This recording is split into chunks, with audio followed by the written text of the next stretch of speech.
Football on a Sunday, simulator or not, folks, it just feels right. Welcome into the Dream Stream. Great to have you with us. I'm Adam Kaufman, but this guy, you are going to need to get used to this voice.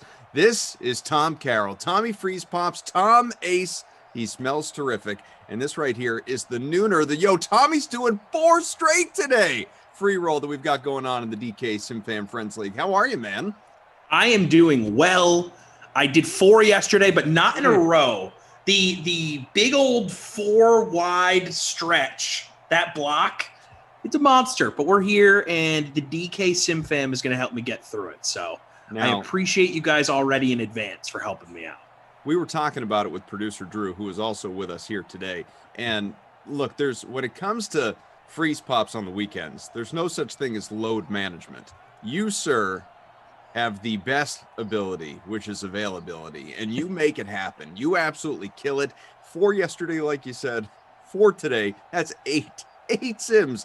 8 sims out of a dozen on the weekend. That's nuts. Have you done the 4 in a row before, or is this the first time? I have done 4 in a row. I believe it was Mother's Day. I did 4 in a row, so this would be the second time. Possibly third. I've done 4 in a day a few times. Right. I'm forgetting if they were consecutive. Definitely on Mother's Day did 4 in a row.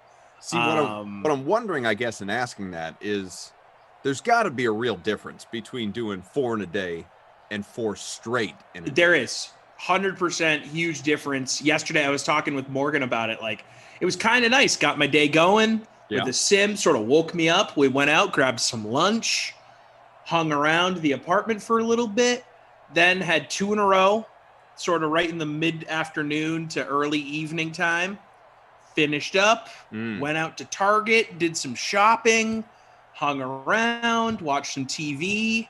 Then it closed out my night with a little Madden After Dark. It was like kind of nice, you know? It was sort of just like sim, go do my thing. Sim, go do my thing. And then close it out with sim, go to bed. Wake up, rinse, repeat, you know? In some professions, that's called a 12-hour shift. In some, not this one though. I'll check the paycheck. I don't think I'm getting paid for 12 hours for yesterday.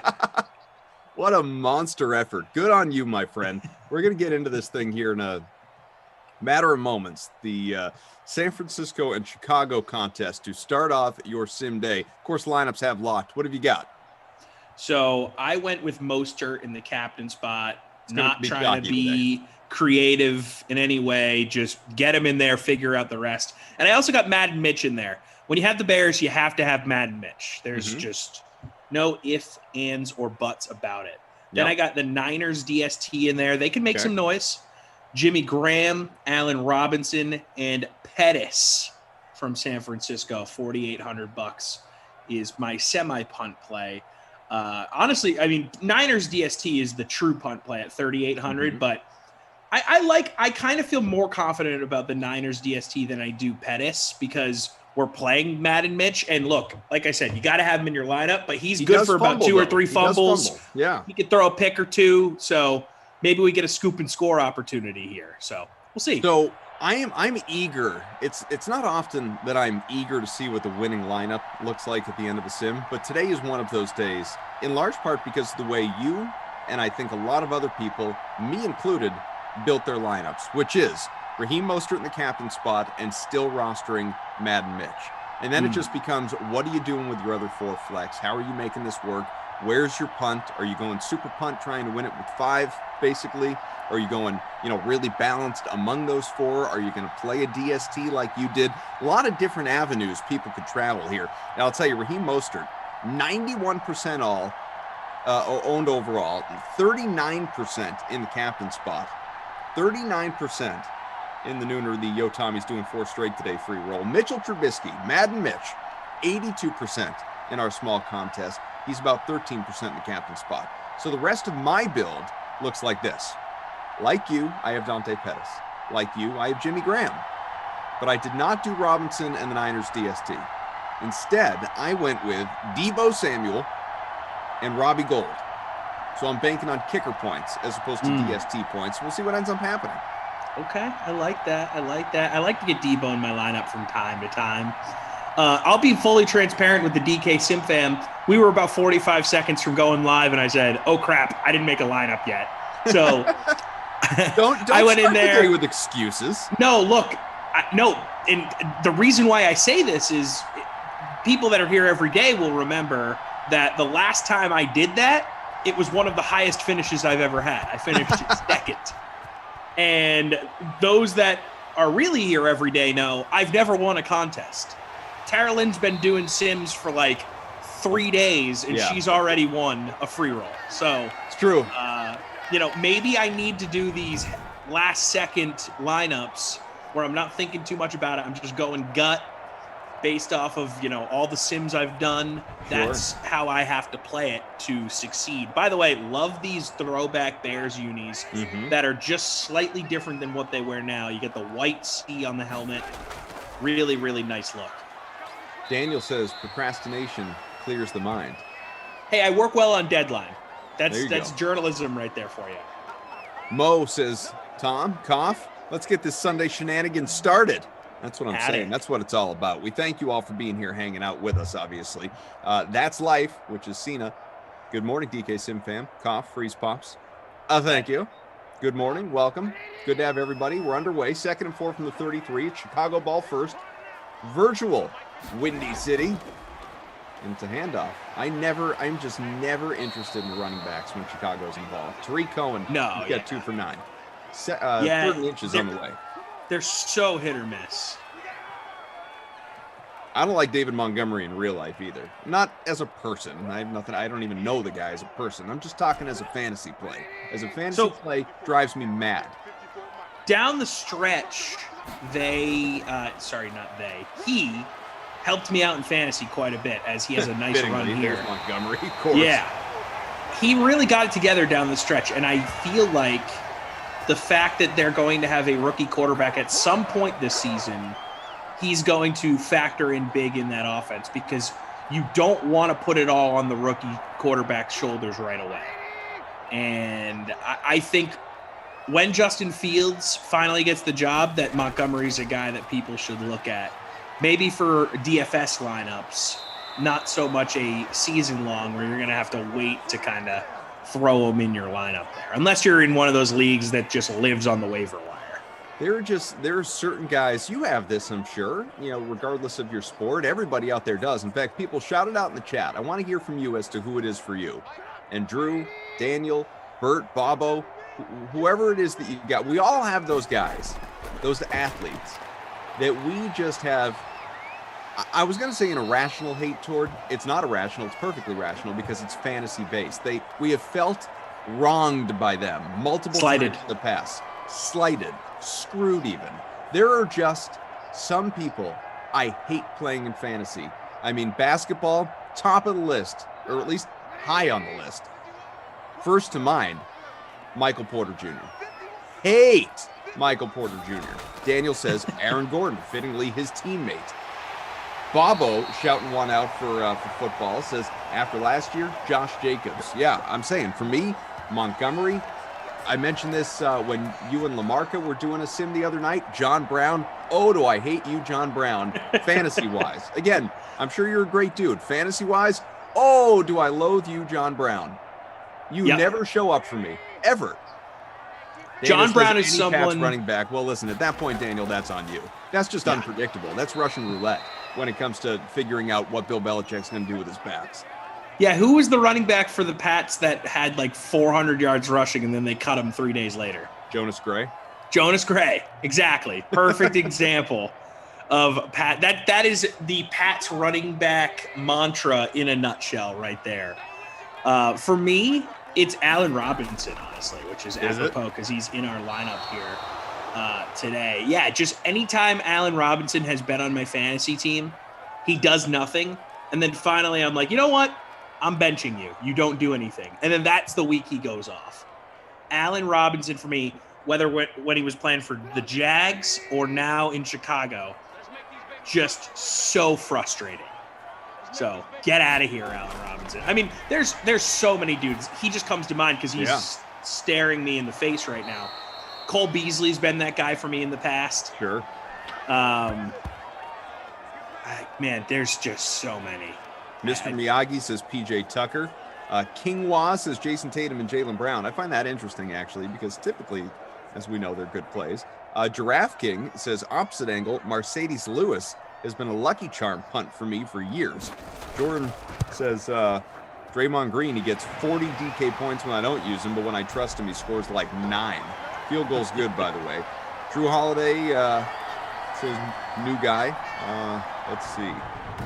You know who's been that guy for me? Luka Doncic. Every time I put Luka in my daily lineup, he has a stinker. Luka is very, like, we all know he's so good. He's real life. Weird in fantasy. For fantasy, it's true. For me, he's very boomer bust. I feel like I have a tendency to pick him on those snowflake nights. It's really frustrating. Yep. Giannis, too, for that matter. I've had good luck with Giannis. I have had good luck with Giannis, thankfully. But like I can see you get the snowflake more so with him than you do, at least this season, than like Jokic or Westbrook. I mean, they were just absolute DK monsters. Year. Joker, like, obviously that was not unique to me. He was the MVP. He was awesome for everybody. You know, another guy who more often than not, and these guys are both, you know, pretty reliable fantasy producers as well. So it's not like they typically bust and they're great for me or anything, but pretty reliable for me when I've played them. And you know this because we've done so many head-to-heads. Domantas Sabonis. Yes. Zach LaVine, a couple of guys that typically are, I feel very good when I roster them. Vooch for a while, for sure. I kind of stopped playing him when he went to Chicago, and I don't know why, but when he was in Orlando, that wasn't the wrong move. For a stretch, was just unreal. Taylor says Bradley Beal. We got a CJ McCollum from Crackle. Again, 3-0 Chicago. A little more than halfway through this opening quarter. Beal was reliable for sure. But the if Beal didn't play with Westbrook, I wonder how much even more he would have been up there as far as DFS plays. Ryan says, any advice on who I should take in NBA today under 4K? Well, Ryan, I'm happy you asked. Let me look up today's pricing, because honestly, I haven't done that yet. Maybe I should, because lineups do lock in a little less than 3 hours. There's Pettis, my guy. Get outs to midfield here and out of bounds. So let's see. 4K or below. These two gamers, man. I mean, there's nothing you can do about it. We're postseason, but I do not like these two gamers. It's awful. So let's see. I mean, there's. I'm not gonna lie to you. There's not a lot. There's not a lot at 4K or below that appeals to me. I would say Mike James. Mike James is probably the best. PJ Tucker, who we were just talking about, is not in a bad spot. I love PJ Tucker. You can make a case, though I'm not Ryan sure. E. Washko. Austin Rivers. Ryan E. Washko on YouTube, not under 4K, but saying Bruce Brown at 4,700. Sure. Maybe get some value there. Cam Johnson, he's 3,400. All these guys. I had Cam Johnson on my season long, a lot better than you'd think. Sure.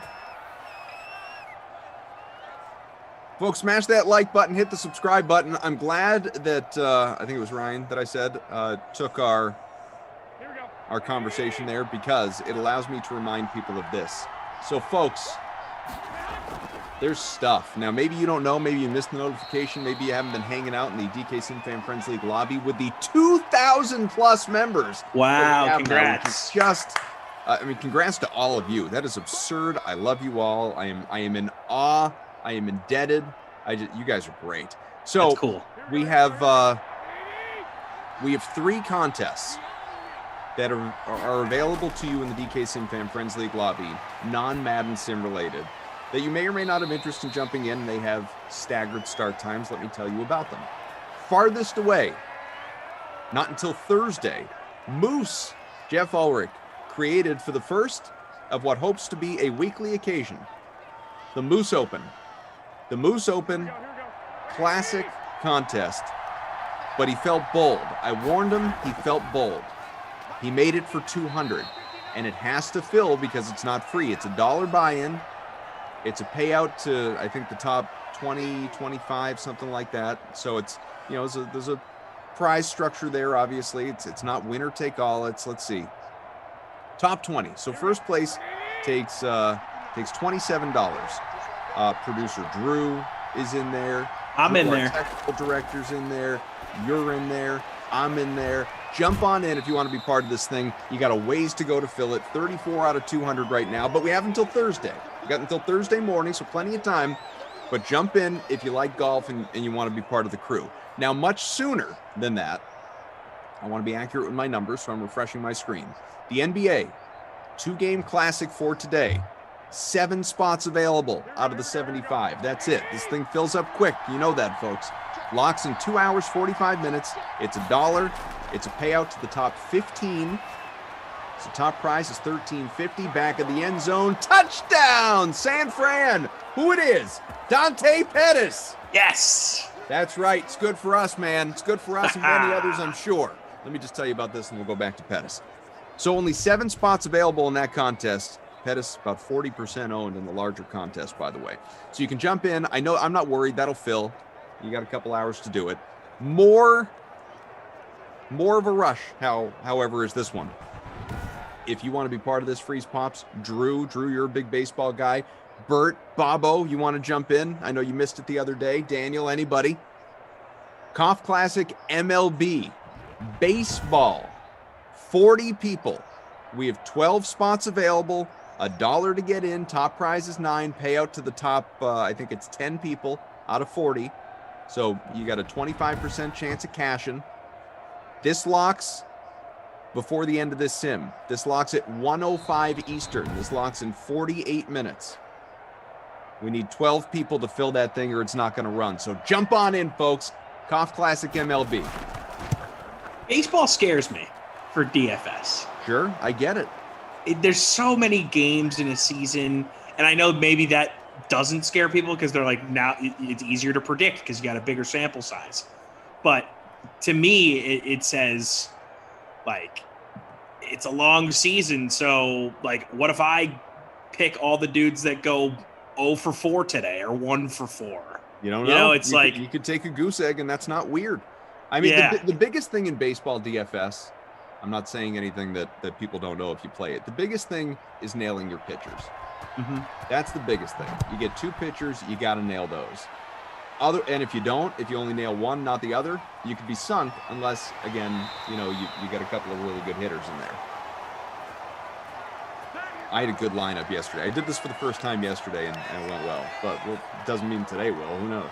Right. That's baseball for you. That's any sport. You can fail 7 out of 10 times and make the Hall of Fame. Make the Hall of Fame. Although it's a weird sport. As I've gotten older, though, I've realized just how dumb that is. Because, and I don't even say that because, like, baseball analytics people view a 300 average as, like, worthless, and they don't even talk about it. It's not part, like, growing up, when we were growing up, that was such a big deal, like being a 300 hitter. It's all about on-base percentage, man, baby. It's on-base percentage, it's slugging, OBUS, it's OPS, it's like, yeah, like it's WAR, obviously, it's WRC plus, it's OPS plus, it's all that. Like, average, who cares? New age people, who cares? But beyond that, you look back through, like, the annals of baseball history. There are so many 300 hitters, obviously, like career hitters that aren't in the Hall of Fame. Right. That because, like, they weren't power hitters, they didn't win anything, or they didn't play long enough, or, like, they're just, good, like, generally durable 300 hitters who played, like, 7 seasons. Like, that's not a Hall of Famer, but it's true. That old saying. You could fail 7 out of 10 times, you're in the Hall of Fame. No, right. It's like, really. well, no. You actually also have to play like 15 years and have a few deep playoff runs and maybe win some gold gloves. There's, like, lots of other stuff that have to happen. Right. And play in a big enough market where you're going to get noticed and be on the ballot at the right time where there isn't, a glut of really good players that are definitely better than you. Yeah, a lot goes into it. Yeah, it's nuts. All right, we'll look at some numbers. 7-3 again. San Fran is in front. See you guys in the chat. You're awesome. Good to see all the people hopping into the contest. Smash that like, obviously. Garoppolo, 69 in the air. Nice. Touchdown, obviously, to Dante Pettis. Trubisky.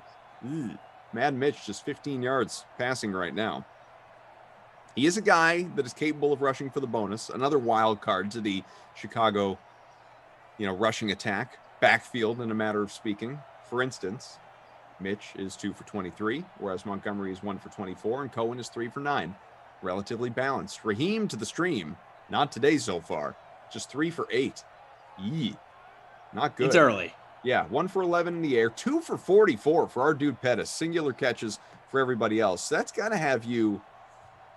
Well, our lineups are so similar. Yeah, let's check it out. We're probably not too far apart in the contest. You're probably doing I'm in better 6th. Oh, okay. I was going to say, because of the DST play, you've got a bunch more points than I have there. Yep. But, yeah, because I'm in 66th. Not good. Yeah. Pettis in San Francisco helped me Love out. is in front. There you go. That makes sense. He is he's got a similar lineup. Yeah, because Robinson's done nothing for you. The only thing separating us is you have 11 points out of the Niners DST, which is significant. At this point in the game, definitely. Yeah. Jordan Warren saying, I love DFS baseball. I even been doing okay in KBO recently. Nice. But just nail the pitchers and find the runs. Yeah. Shout out to you, Jordan, just crushing KBO dailies. Good for you. I loved putting on when I was working on the morning show here in St. Louis, having live baseball on at like 3:45 in the morning when I'm getting my show together. Loved it. Especially when I was working from home. Sure. Roll out of bed, throw on some KBO, and just start putting together a St. Louis radio show. Let's not talk about sports today, again, for the 8th week in a row. So I know what I'm trying to phrase this the right way so I don't offend anybody in the chat for your respective sports markets, obviously. But I know what real passionate sports market, sports radio talk, TV talk sounds like. The Bostons, the New Yorks, the Philadelphias, and there are others. I don't want to say St. Louis isn't a sports market, and I know it's a friendly sports market. And I know Cardinals fans view themselves as the best in baseball. They're intense. They are. But what is, obviously, like, and I don't know, maybe Blues fans are intense. I have no idea. There's no NBA team. There was an NFL team. There was an NFL team, which is so like dated. I mean, what does St. Louis sports talk radio sound like? It is so much Cardinals. Like, it is... You know how when the Red Sox were kings in Boston before the Pats really took off in 01? Sure, yeah, absolutely. It's like that still here for the Cardinals. Every day. Here's a perfect example. I think I've told this on the Dream Stream before, so if you guys remember the story, bear with me, because it'll answer Koff's question perfectly. So, when the Blues won the Stanley Cup in June of 2019, it was the first time they had ever won the Cup. One of the older franchises in the NHL, a tortured fan base, this really historic moment for the city. Celebrity fan John Hamm. Yeah, I mean, the Blues, it's a thing here. Like, it's a part of the fabric of this community. So it was an awesome moment, and they win this historic Stanley Cup in Boston. The next day's morning show, the podcast for that show was the most listened to podcast in the history of the station. Makes sense. Sure. About, I want to say, we'll call it 6 weeks later. We're talking mid-August. The Cardinals, on like a Wednesday afternoon, called up Randy Arozarena, who, as we know now, became an absolute stud for the Rays, but at the time was a guy who had been killing it in the Cardinals organization, and fans had been clamoring. I mean, we were doing segments every day. Call up Randy A. Call up Randy A. So there was an afternoon where he got called up midweek. We'll call it a Wednesday. Randy Arozarena gets called up, and in that same afternoon, they fired the hitting coach, Mark Budaska, who had been the hitting coach in St. Louis forever. Okay. So those two big Cardinals things happened. That next day's morning show the podcast for that show had 90,000 more downloads than the day after the Blues won Game 7 of the Stanley Cup Finals. Just calling up a dude from the minors and calling up Randy Arozarena and a hitting coach getting fired. That's wild. Insane. So tells you everything you need to know. Like, if we're in the heart of the NFL season, if we're doing an NFL segment, our text line's blowing up. Why aren't you talking hot stove? Well, there's no football team there anymore. Exactly. They don't want it. And honestly, when the football team was here, it's a religion, man. Baseball is a religion in this region. It's nuts. Trubisky completes that, just a 2-yard pickup. He has 4. They hate the NFL here. But, case in point, again, around Boston, I'm sure it's like this in other cities as well. I speak to what I can best relate to. Any team around here wins a championship, and as we know, there were quite a few over the last 20 years. Your local radio stations, it's wall-to-wall.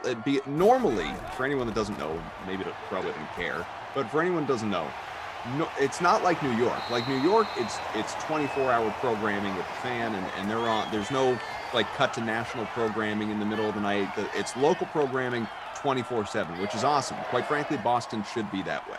I agree. It absolutely should be, and I have tried to push for it at both stations when I worked at both of them and got pushed back. Yeah, well, because it's an expense, and it's not a prime listener slot. It's not going to be high ratings.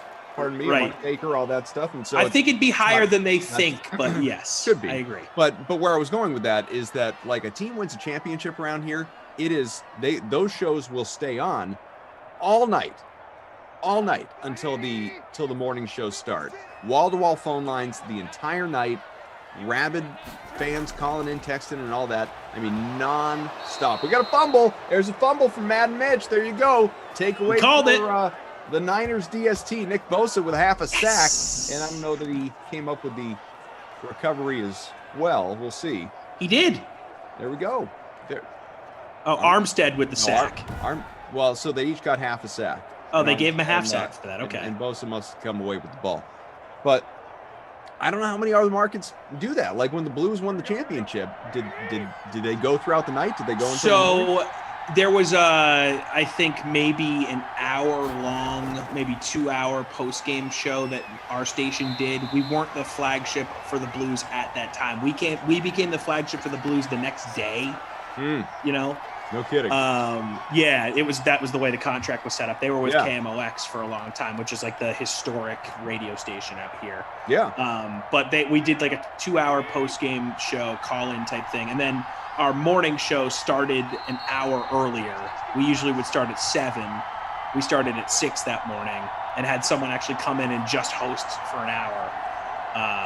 It was just a call. And we don't take calls I say we.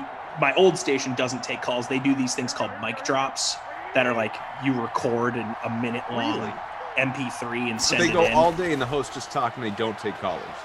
They do mic drops. So basically, instead of calling in, you leave a mic drop, and then the producer can listen to that minute-long clip and decide if it's worth playing on the air. Stuff. I mean, it's a lot more work. It's a lot more work for the producers, trust me. 100%, than just taking the call. Yeah, and this is a market where calls would work too. It's another conversation I've had. We're going through a lot of behind-the-scenes convos I've had in my career. Huge miss by them to not take callers. But it's not like they're missing. Like, why don't we think of that? It's not a miss. Like they've chosen consciously not to. No, they're trying too hard. They're trying too hard to like not be the lazy station. It's like I'm not going to use names here, but you know how there's these people in the industry that like people listen to for advice. You know, like there's like we'll call them consultants, radio consultants. Sure. Yes. And who returns tonight, Kyle? For yes, he comes back. Yeah. So my station my old station loved to like listen to what the radio consultants would have to say about like where the industry's going and like what certain like, this is lazy radio. You don't want to do this. This is the new wave. You got to do mic drops. It's like, well, you look at Boston and New York, which are the two standards in sports talk radio around the country. It's not even close, really. Yeah. Even Philly and Chicago don't hold a candle to those two cities for ratings and everything else, revenue. The hallmark of those stations is callers and driving conversation and the interaction between the host and the fan base. Why don't we try and emulate that everywhere else, especially in a market here that is so passionate about baseball, which is an older audience which loves calling into radio shows? I just think it's an enormous miss. So yes, mic drops, we would call them. So weird. It was so dumb. It's inefficient. It's inefficient. It's awful. As Drew, to your point, you know, a baseball fan, a producer, has produced more than his fair share of radio talk shows, says that sounds awful.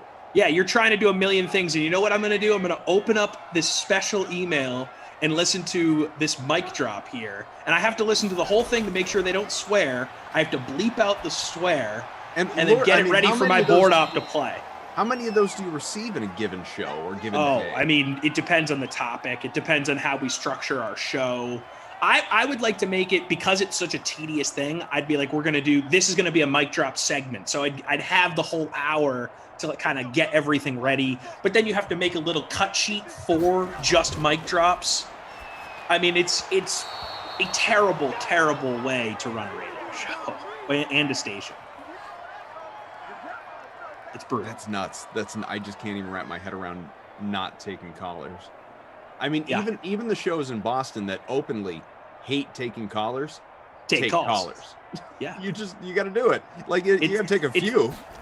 I'm telling you, man, it's a weird market in that sense. And again, it's because they're obsessed with trying to not be perceived as doing lazy radio, because it's like they have this weird obsession with radio consultants and like what their opinions are. And the weird thing is there's no other FM competitor for sports talk here.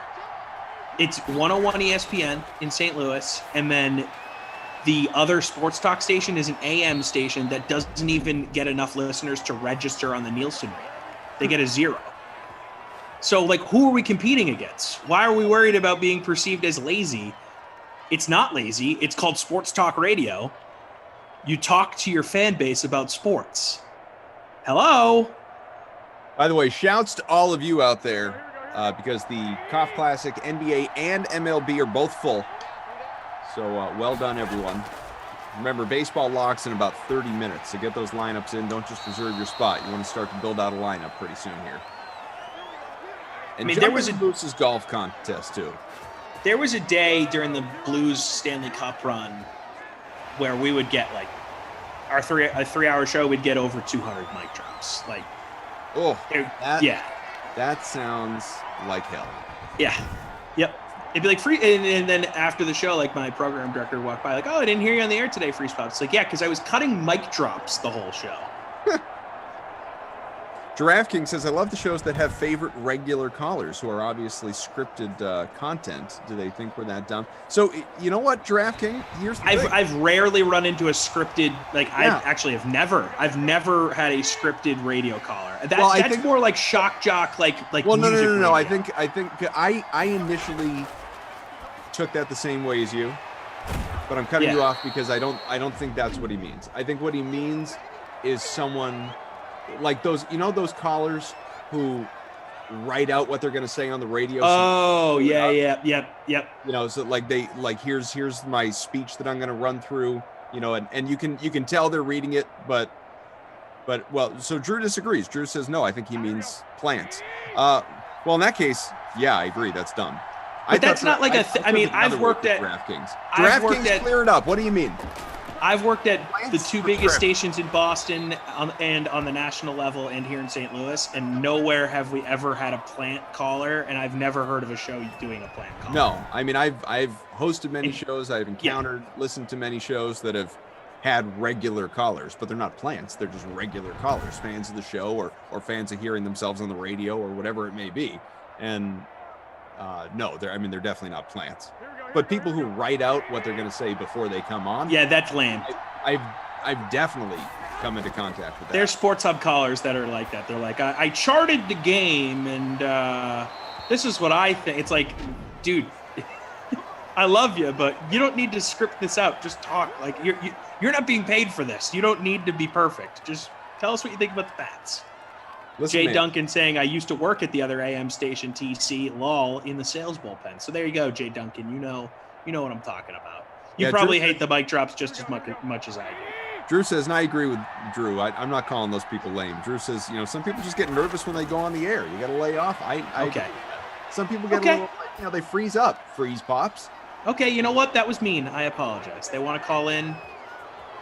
But you know what? It's my way of telling them, like, they can relax. We're all just having fun here. You don't take yourself too seriously. It's sports talk. It's what, whenever my hosts would get angry or like stress out, like, oh my God, we got to do this. I'm like, hey, everyone sit down and relax. Let's remember, we are talking about baseball.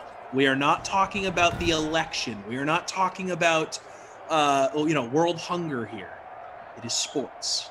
Yeah, everyone, but you also, down. And that's a Garoppolo to Kittle touchdown. You need to remember, you got to remember what it's like working in Boston, probably New York, and maybe some other markets, where the host might give you 30 seconds to get your point out, and then they just hang up. They just, you're done. So like like St. Louis, they're probably pretty polite and patient, and like we'll give you 2 minutes to go through a spiel like we have here. There are some. Plenty of shows. I mean, most shows probably. You're talking callers trying to make a point type thing. They're like, all right, caller, get to the point, and I'm hanging up. So and that's flusters people. You get a little stumble all over yourself, then you don't get it out. Yeah. Yeah. So DraftKings says, I meant plants. Some shows feel like Tommy from Oklahoma is actually on the other side of the room. Right. That's not good. I remember there was a controversy about a show in Philly, like where there was like this famous regular caller to one of those radio shows in the morning in Philly, and it turned out that it was a producer for like a decade, and it was a big. This story is a few years old, but that's one larger market where I remember that story happening. But you hear that a lot in music radio. I'll tell you that from working at these radio conglomerates where there's lots of different stations. I know for a fact that there's people on the production side on the music stations that do that. What I find more interesting, honestly, is there are, as we're getting to the half here, we'll go over some stats. 14-3 San Fran. There are some shows, national, local, that are renowned, hosts for scripting out their show. And I don't mean like bullet points of, here's what I want to talk about in this block, this segment, like planning a show. I mean, literally, you can't tell because it's radio, and if they're good at it, you really can't tell. But I mean, reading, like if it's a solo host, like I mean, just monologuing their show. Not all of it. I have worked with hosts on the national level that do that. It's kind of it's kind of nuts. I mean, like it'd be like, here's my 15-minute block that I'm going to recite off the top of the show. Yep. It happens. I've worked with multiple national hosts that have done that. And they're actually good enough at it where it doesn't seem scripted. But then once you know it's scripted, you're like, oh yeah. That's why you sound so good, because no one can see you. You're reading from your iPad right now, verbatim, everything that you're saying. And you're just really good at voice inflection. I mean, it skips the ums. There's a talent. Makes it sound more compelling. It's like being an actor in a lot of ways, except you're reading, you don't have to memorize. 4 for 83 and a touchdown for Pettis. Kittle, just 2 for 11, but he has a score as well. So 14-3. You have the Eddie Pinheiro field goal on the other side. Josh Love still in front, running away. 5-point lead at the break right now with Niners DST at captain. Boy. Keep it up. Almost 20 points in that slot. You've got them, so you're doing well. Mostert, Trubisky, Garoppolo, Kittle, and Pettis. So loaded up the flex with a punt played captain. It's working out so far. I'm in 20th. Okay. So 68th for me. Allen Robinson and Jimmy Graham are killing me. And honestly, Mostert isn't having that great of a game. So Brian says, I don't think I could talk for more than 3 minutes. They do a great job filling the time. You could. You'd be surprised. You could. It's all about reps. Yeah. If you do it enough, you'd be okay. It's still hard, though, no doubt. Oh, yeah. Not saying it's easy. I just mean, like... I think it's the hardest thing to do in sports media. I'll put it this way, Brian. Like, you could fill the time. Doesn't mean it would be good or enjoyable or listenable or people would or tune in, but you could physically fill the time. You know, it's the people that will stick around and listen to someone do it. Those are the ones that are obviously set apart from the rest of us.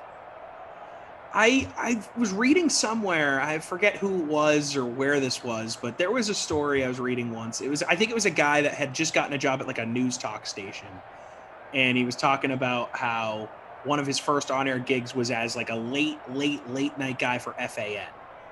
And it was his first gig. No, it was like the weird. It was maybe he was filling in for Steve Summers. Okay. But it was like his first shift solo, super late at night. He got the call really last second. They just needed someone, and it was a 2-hour block. And the guy was so stressed, and he just made it through. And at the end of it, he like took a deep breath. He's like, "Oh, all right, I survived. Like, there we go. I guess I can do this." And not 30 seconds after the show ended, the program director was getting in early that morning, walks into the studio and just looks at him and goes, "Hey, I just wanted to let you know that's the worst radio show I've ever heard. No. And you need to get a lot better at this if you're going to survive in this industry." Oh, man.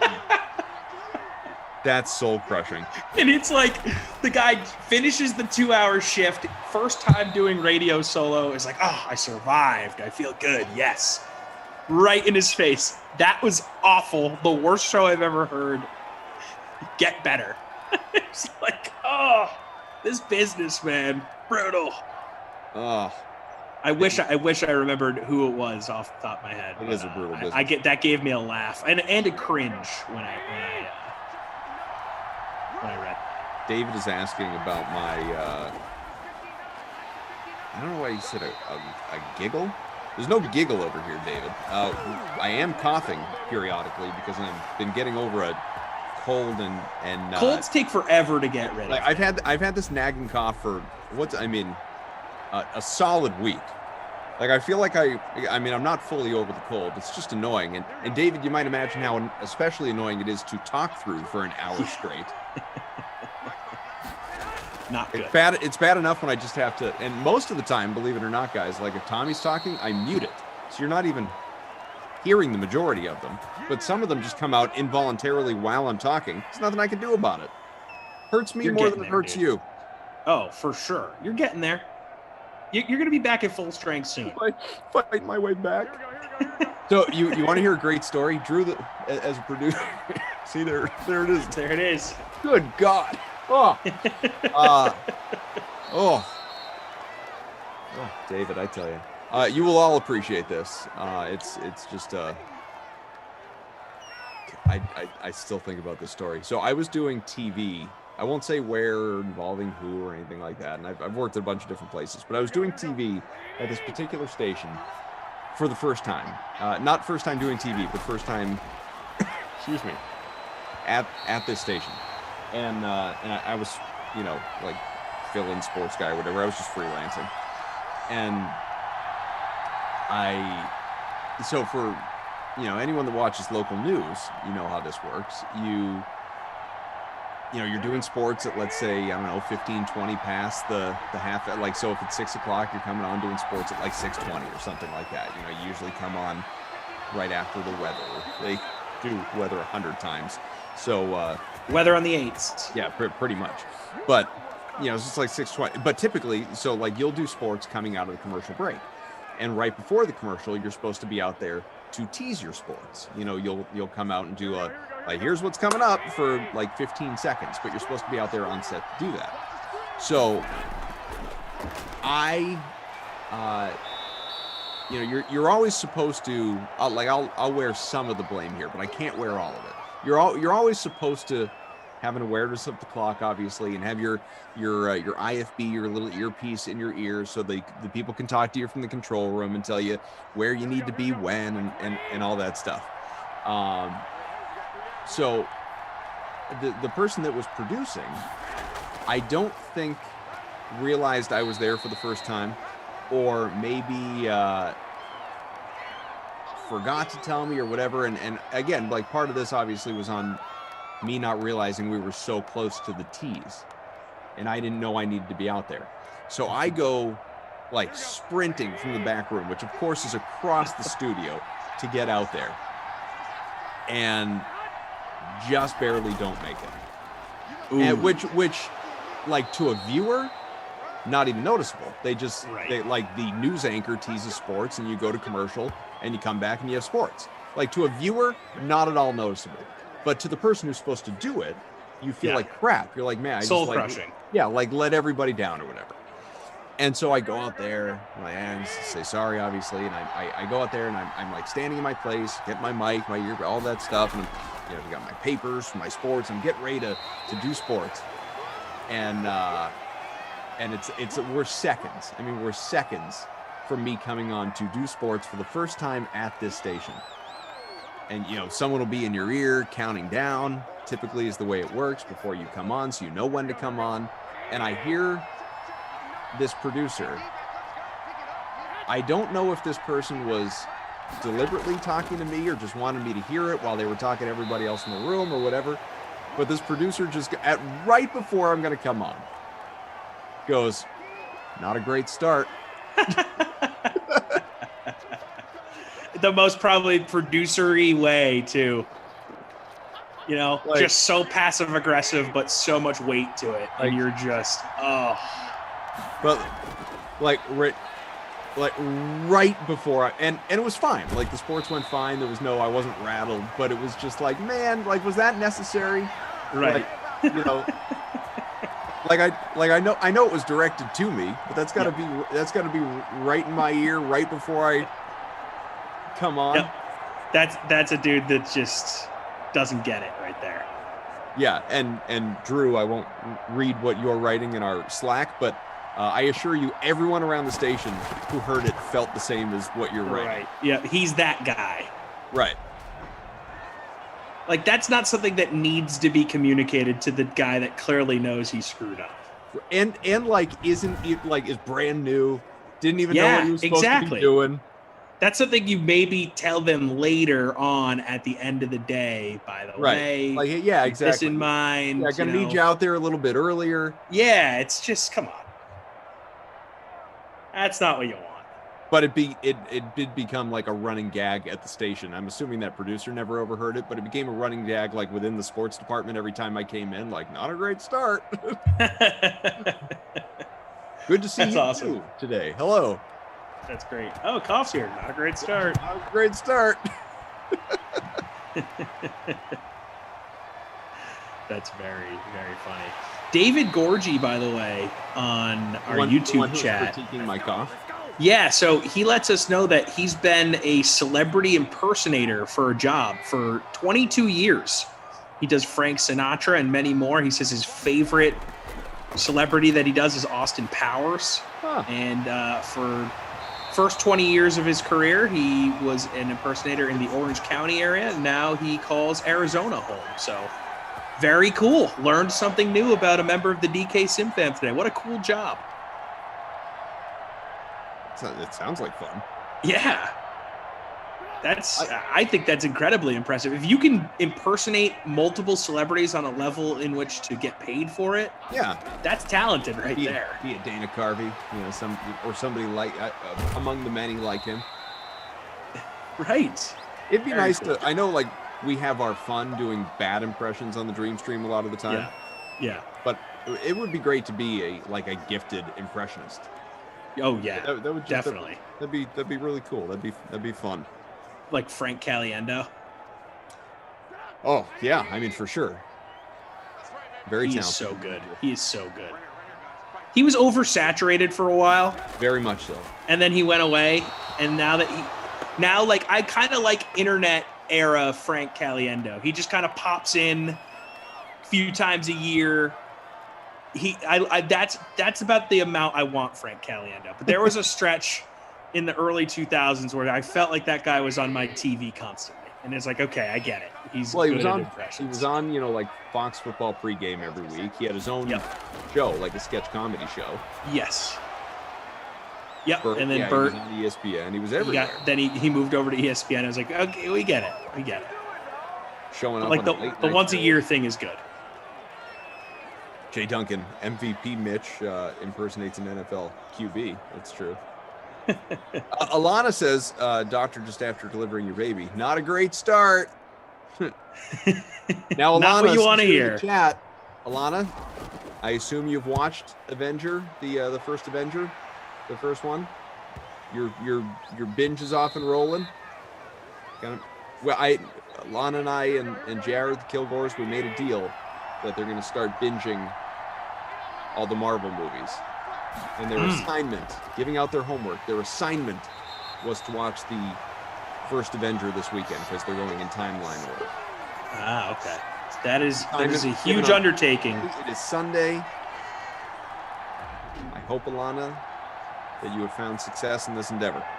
That is an undertaking that I am not strong enough to undergo yet at this point in my life. But one day I will. You say that, and she had said, as we get to the end of 3, we'll review some stats. She's like, I feel like I need a motivator. I need something that's going to hold me to this. Otherwise, I'm not sure I am strong enough to do this. Yes. And so I said, here you are. I said, the cocky person that I am, I said, well, then here's the deal. Like, you have a timeline, not to get through all of them, but like, we'll go one at a time. You got to watch them. So like again, this was Thursday. By the end of the weekend, you got to watch this first movie. If you don't, I am going to ignore you in the chat. Wow. Not nice. Until you've watched it. No, but it was not nice. But it was just the kick in the pants that she needed, because she says, we did watch it. It was just okay, but I'm excited to keep going. I spent the whole first 15 minutes trying to remember Stanley Tucci's name. Nice. By the way, Koff, take a look at the YouTube right now. Daniel's got me colorized. Looks kind of fire, not gonna lie. Purple. Yeah, I'm into it. Looks good. Yeah, you. I don't know that purple is the one I would colorize you with. Well, I'm wearing a blue sweatshirt, so I think that's probably like the range that he can go, Yeah, that purple and blue feel close. Yeah, well, and it makes your black hat look a little violet. You look like you have some, I like this. It's a good look. A lip shade of some sort on. My eyes look semi-purpley. Yeah. I mean, there's a real hue to you. Buzz Killington saying Tommy rocking the Barney hoodie today. That's true. No, this is not Barney. This is actually a Zion Williamson, Michael Jordan hoodie. And it's blue. It's actually blue, guys. But I'm just being colorized right now. Now, this is, maybe you can help me with this. 17-3 again through 3. And is Josh Love still in front? Yep, by about 6 points. Where are you hanging out right now? Let's check You it were out. 20th last we checked in. I was 20th. I went from 6th to 20th, now 26th. Okay. So 53rd. We'll probably end in the 30s somewhere. So Daniel, Drew, Bert, Tom, everyone, I'm going to need help for this. Bert's at 99. Pablo, keep it up. Alana says, what is our next motivation deadline? So when, because it's Sunday now, and I feel like, during the week, people do work, they have responsibilities, but it would be nice. I'd like to see them go through all of this at a better than one movie a week rate. I don't want this to take half a year to get through. Yeah, because you don't want to talk about it for half a year. Exactly. So this is about cough, guys. Yeah, this is about me. So what, as so many things are, what, David, can't stop coughing. That's the cough. That's the cough, guys. It's not a giggle. That's a cough. It's not a giggle. It's a cough. They can see me in the Zoom.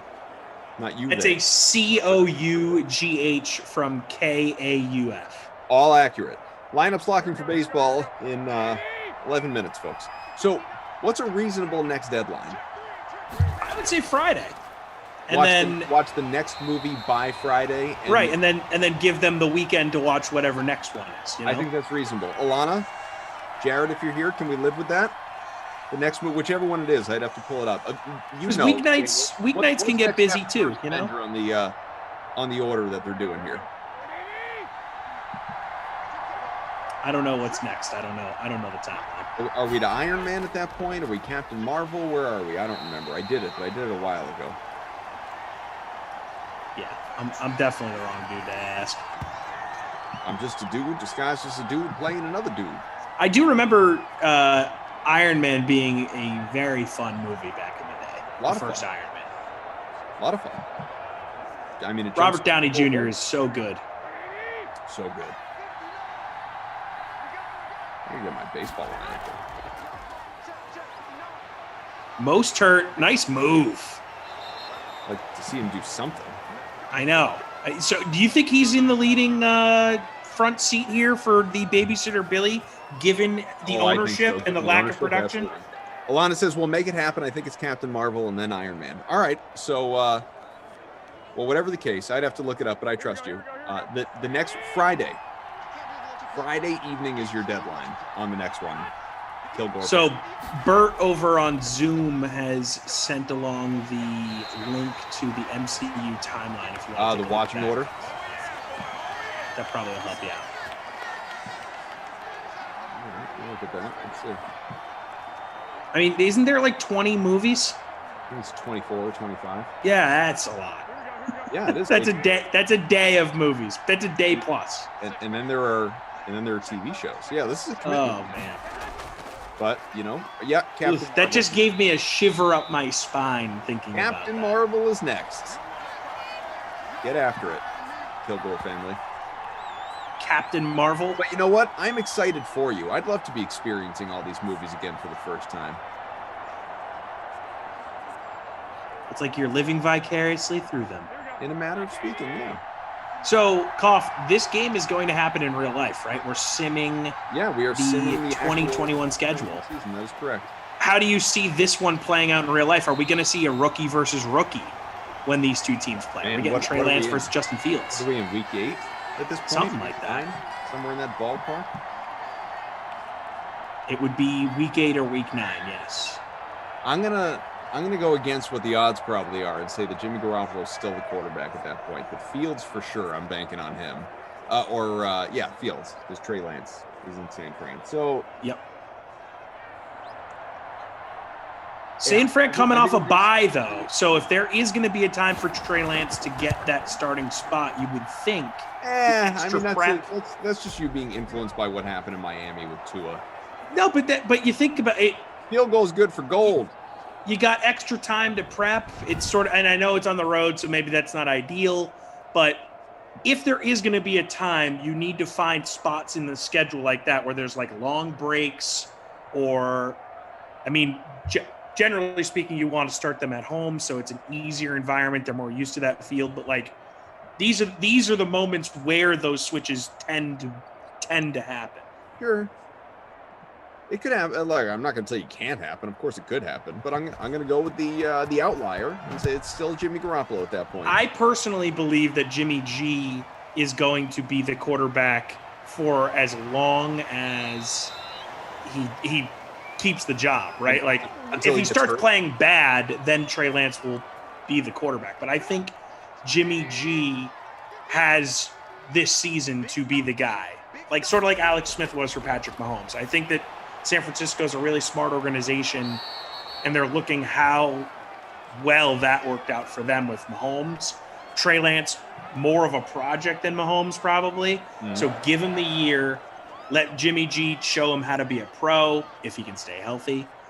And let Trey Lance kind of take everything in. Then when it's time, it'll be time. That's how I feel about it. Bobo agrees with you. Drew says he lied. He's a liar, McLiar face. The Niners have to buy in week 6, play the Colts in week 7. So he said maybe if Jimmy G stinks, then after the Colts game? Maybe. So you're thinking we're getting Jimmy G versus Justin Fields. So no chance for Andy Dalton to keep the job for a while in Chicago. You don't see Chicago adopting the Alex Smith, Patrick Mahomes model. I think it is certainly possible. Like I have been saying that I think Andy Dalton is going to be the week 1 starter. But I mean, if what we saw last year is any true indication of where Andy Dalton is at this stage of his career, I don't see him hanging on to that job very long because I don't think his play is going to inspire it. So I think Andy Dalton was better than people realized last year when he wasn't hurt. Which team were you watching? So he didn't play much in Dallas. When he did get to play after the concussion, he wasn't that bad. That was so. Didn't he have one good game? Like which was the last one? Yeah. I mean, he wasn't hurt before the concussion when he came in for Dak.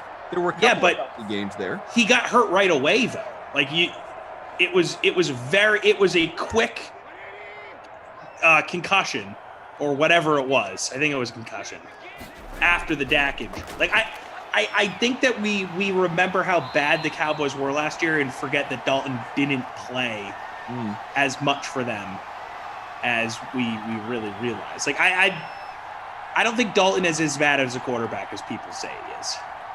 I don't. So I think Dalton's abilities or lack thereof in most people's eyes, I agree that it's overstated. I don't think he's as bad as most people think he is either. That being said, I don't think he's the guy he was in Cincinnati. No, definitely not. But even that guy wasn't great. I mean, he was good enough to get in the playoffs. But, I mean, for him to, and yes, injuries played, like, not just injuries, but the concussion as well, which is not technically an injury. But he had injuries on top of the concussion, last year in Dallas. It's just for him to be so bad with all those weapons around him. Even getting thrust into the situation, even the limited sample size, it was just so bad. I mean, they went from a 30-point per game offense to a team that really had to score that much, obviously, because of how bad the defense was, to a team that, like, had, I mean, did they even crack double digits? Maybe 12? Like, that offense was instantly so bad with Andy Dalton and everybody else. So they went a year that Dak Prescott proved his worth by not being out there. It was really something. So he went 4-5 as a starter last year with the Cowboys. 64% completion percentage, 14 touchdowns, 8 picks. So, I mean, we're not talking about like Jameis Winston level, decision making. Sure. We're not talking about a guy that can't get the ball in the end zone anymore.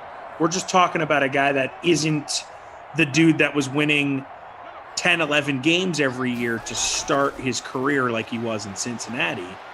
And look, I'm not like an Andy Dalton fan per se. I just feel like the guy's kind of gotten a bad rep because his last few years in Cincy were with a bunch of teams that didn't have a lot of talent, and he wasn't able to stay as healthy as he was to start his career. Yvonne says cough that Dallas O-line got him killed, which is true. I mean, they had injuries all across that offensive line. And I'm pleading ignorance here. I just don't know. As Mad Mitch rushing in, easy touchdown dive for good measure. Chicago trying to trim this deficit very late, final 90 seconds.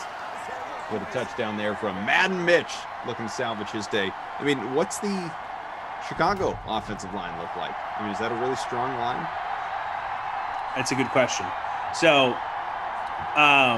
they obviously had Kyle Long retire a couple of years ago, and he was sort of like the stalwart quarterback. I mean, brain farting. Offensive lineman there. I don't seem to remember Chicago having that bad of an offensive line because if you remember, to end the season, Mitchell Trubisky flashed, right? So he had plenty of time to make decisions and be an effective quarterback to end the year, which is why he probably has a job right now. Not a starting job, but a job in the NFL. So that'll help. Brother Phil's also a believer in Dalton being significantly better than the line that was in front of him. We'll see. We're going to find out. Either way. Brother Phil loves the old offensive line.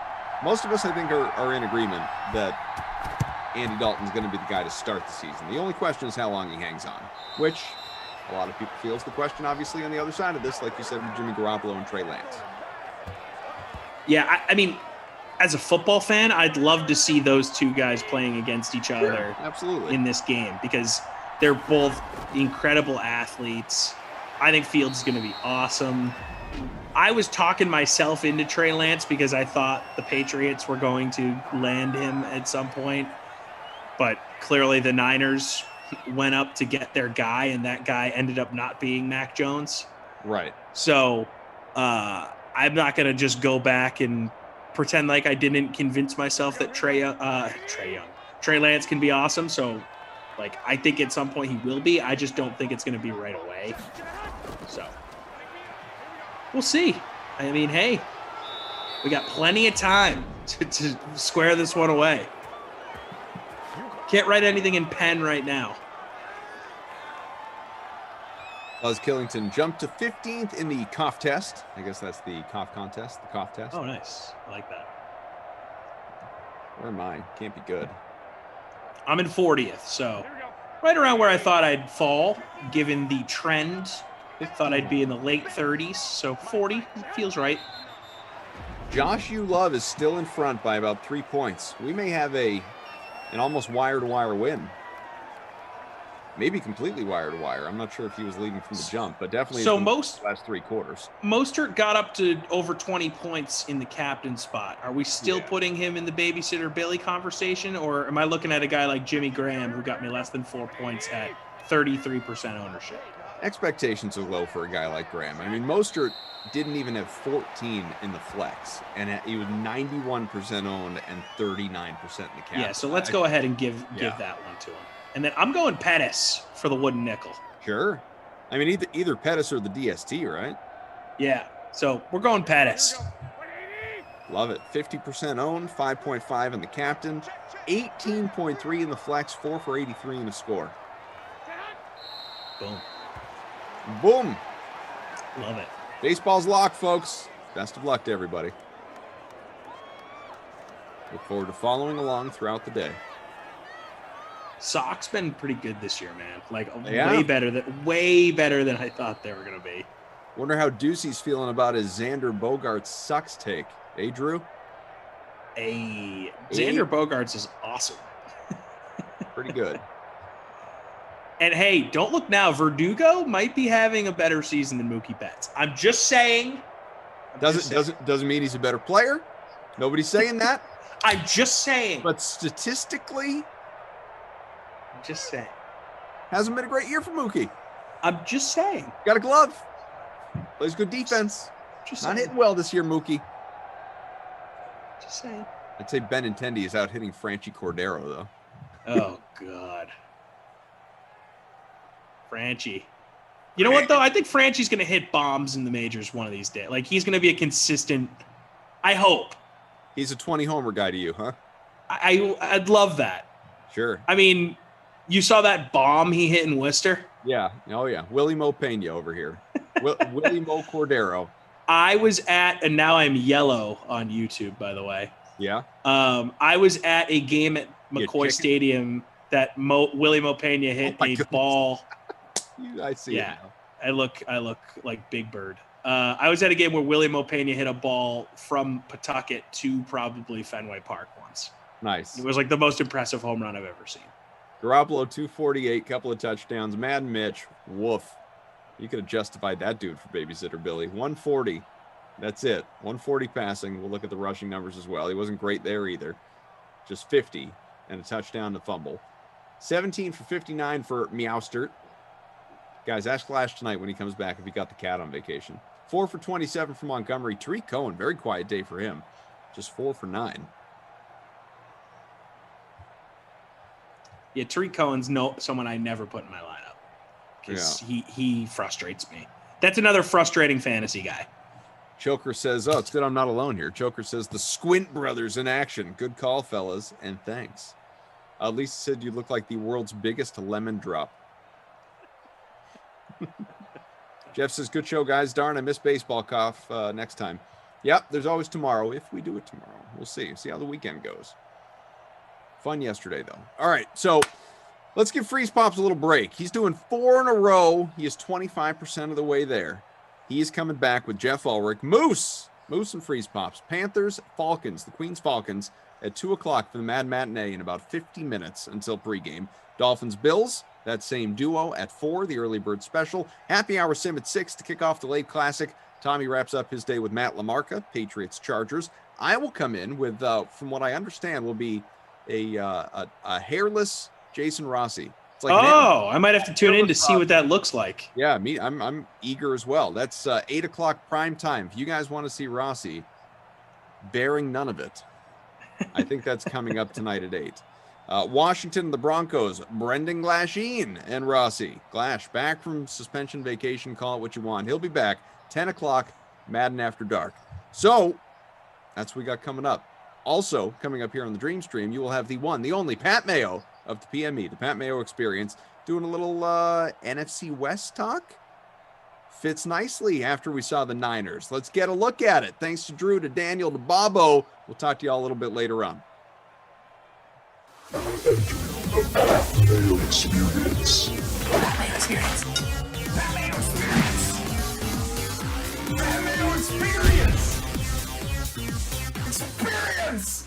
Welcome to the Pat Mayo Experience, presented by DraftKings 2021 NFC West player profiles and team odds from a fantasy perspective. We're going to be digging in to where each of the players on each of these 4 teams falls in terms of ADP and where we have them ranked going forward. If you missed the AFC East or the NFC East, shame on you, but you can rectify that issue right now. Hit the description. You can find the link to both of those. I did them with Jake Seeley. There'll be more Jake Seeley coming up, just not on this show. I have Elliot Chris from FTNFantasy.com joining me on the line, but I do want to remind everyone to smash the like button to the video. And in the comment section, you tell me who is going to be the number 1 receiver of all the players, half-point PPR, let's call it, in the NFC West this year. Is it going to be Robert Woods? Probably not. Is it going to be DeAndre Hopkins? Probably. Is it going to be DK Metcalf? I mean, you could make a compelling case for that if you really wanted to. Maybe Brandon Ayuk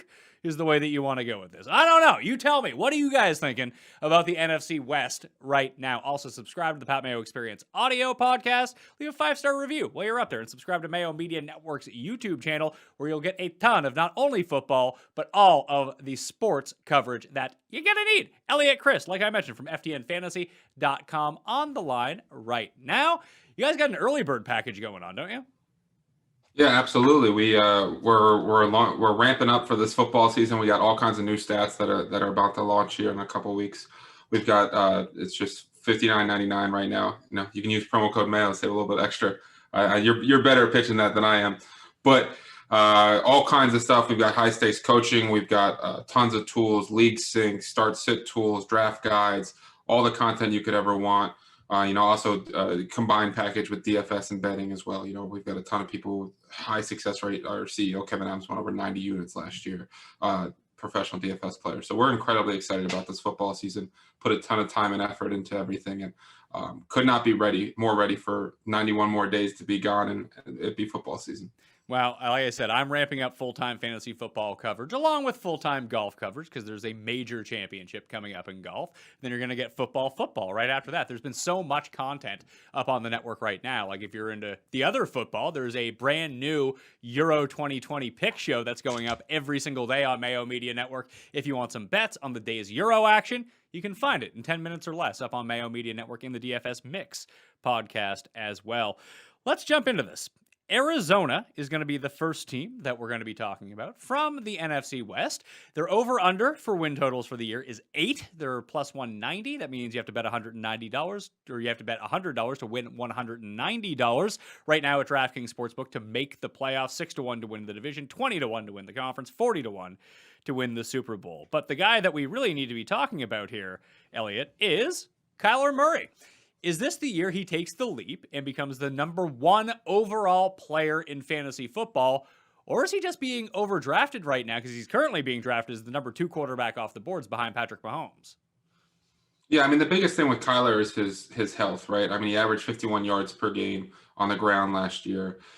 He's the second most explosive running quarterback in the NFL after Lamar Jackson. And that dual threat ability, the Konami code, right, that everyone likes to call it, is everything. It creates such a nice floor and ceiling combination. We saw before the AC joint strain last season that he basically was looking at 25 plus DraftKings points with a ceiling of 40. A huge thing too for them is the horizontal raid. They call it the air raid, right? But the number of passes they have towards the line of scrimmage. I think Kyler was 7th in all the screen passes last year. They really got a missing piece with Rondell Moore, the rookie receiver there, who 39% of his college production came on passes at or behind the line of scrimmage. So he's kind of been that missing piece. They added AJ Green as well, or kind of, I guess, the ghost of AJ Green, DeAndre Hopkins. I think Kyler, as long as he stays healthy, is absolutely in position to be a top 3 quarterback right there with Lamar Jackson and Patrick Mahomes. So Josh Allen is actually being drafted as the number 2 fantasy quarterback right now in early fantasy football drafts. Kyler number 3. So Kyler's going at pick number 33 overall. That's a lot for me to spend on a quarterback, especially when I just look back, like 10 picks later, you can get Dak Prescott. That still seems a bit too early for a quarterback for me. But Lamar Jackson coming in at pick number 49. You said that the Konami code of the passing, the upside, the rushing touchdowns that go along with it. I mean, I guess Jalen Hurts, you can kind of project as sort of like the minor league version of these guys with the same potential upside, just with far more downside when it comes to entering your fantasy football drafts this year. Do you think you could see yourself drafting a quarterback that highly? And would you just wait the 2 rounds and take Lamar over Kyler instead, since they're pretty close? Yeah, I would. I love Kyler, but not at that ADP. I can't touch that. You look at any form of data and it suggests that waiting on quarterbacks is the right approach, right?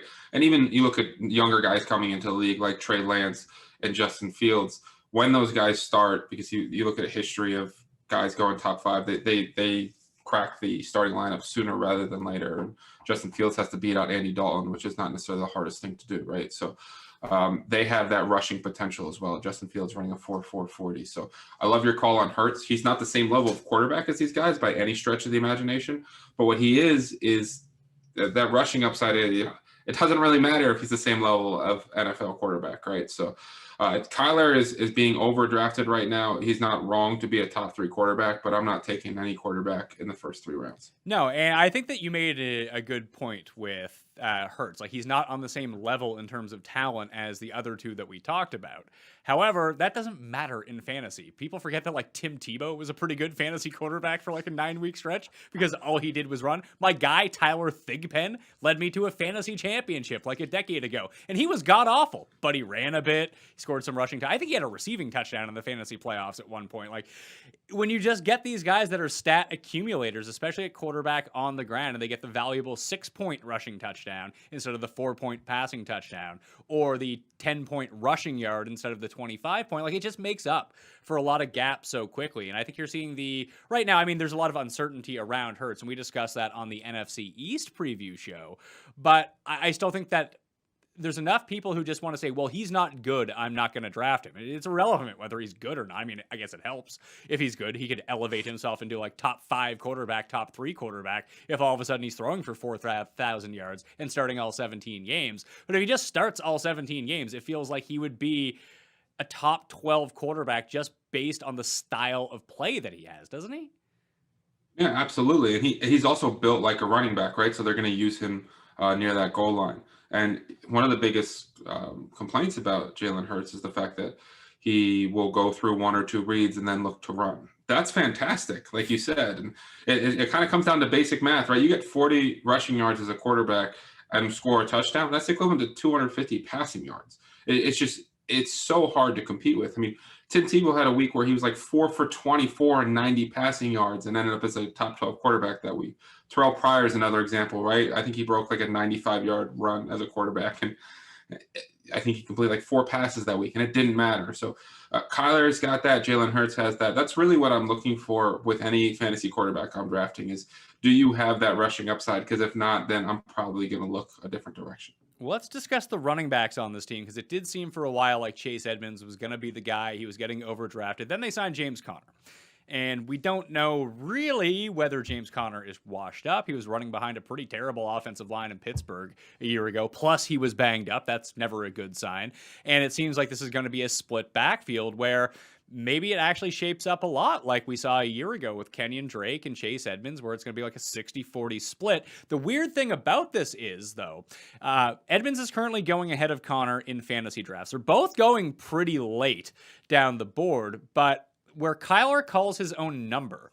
so often near the goal line that he kind of sucks away fantasy value from the quote-unquote goal line back, and that's what you would assume James Conner would be. There's no set in stone obvious reason why that's going to be. I mean, that just seems like why they would bring him in. Run between the 20s, maybe go near the goal line. That's going to be your job, James Conner, for high up pace, 2-minute drill, passing downs. That's more of a Chase Edmonds type role. Maybe you can cobble together like 10 to 14 touches a game. They're more valuable touches potentially because a lot of them go through the air. But if Kyler's stealing touchdowns away from both of these running backs, it caps our upside for one. But there's also the other factor. You said Rondale Moore comes in, he helps out Kyler Murray. Can Kingsbury help out Kyler Murray by stop kicking field goals from the 1-yard line? Can he? Very easily, right? Will he? Not sure. I think your point on Kyler is huge, right? Because we saw Kenyon Drake's goal line touches really increase as the season went on due to that shoulder injury. And Kyler's health is going to play a major role. I do think you're 100% spot on where the profile suggests that Chase Edmonds is much more likely to be the pass-catching back, while Connor kind of probably takes less of the Kenyon Drake role, but will be the back inside the 10 and a first and second down back. But to your point, like, there's been so much research done on weighted opportunity, which basically is the value of individual touches. And if you're in a PPR league, it's a target is just so much more valuable than a carry. So I would lean Chase Edmonds at similar ADP. If I can get Connor at a discount, and you see sometimes you can, I wouldn't be mad at that as like a zero RB target, one of those later round running backs where if Chase Edmonds gets hurt, which we've seen him get done in the past, there's not that many other people there, and Connor could have a really nice role, while he should have some touchdown equity in the offense.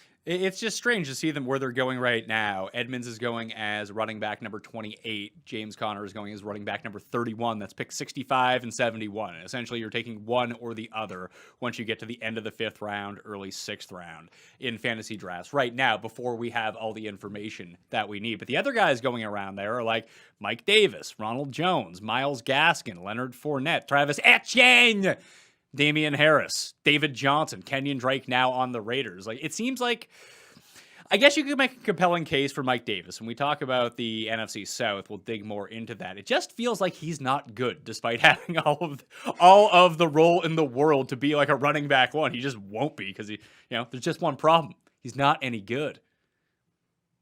Well, Mike Davis, quad Twitter would disagree with you, right? People love his quads, but Mike Davis is like a bowling ball. He's a decent pass catcher out of the backfield, but he's a jag, and so is Myles Gaskin. Like, none of those guys get very excited because either the role isn't great, it's a timeshare, or the talent is lacking, and that's why so many people get uncomfortable taking running backs in that area.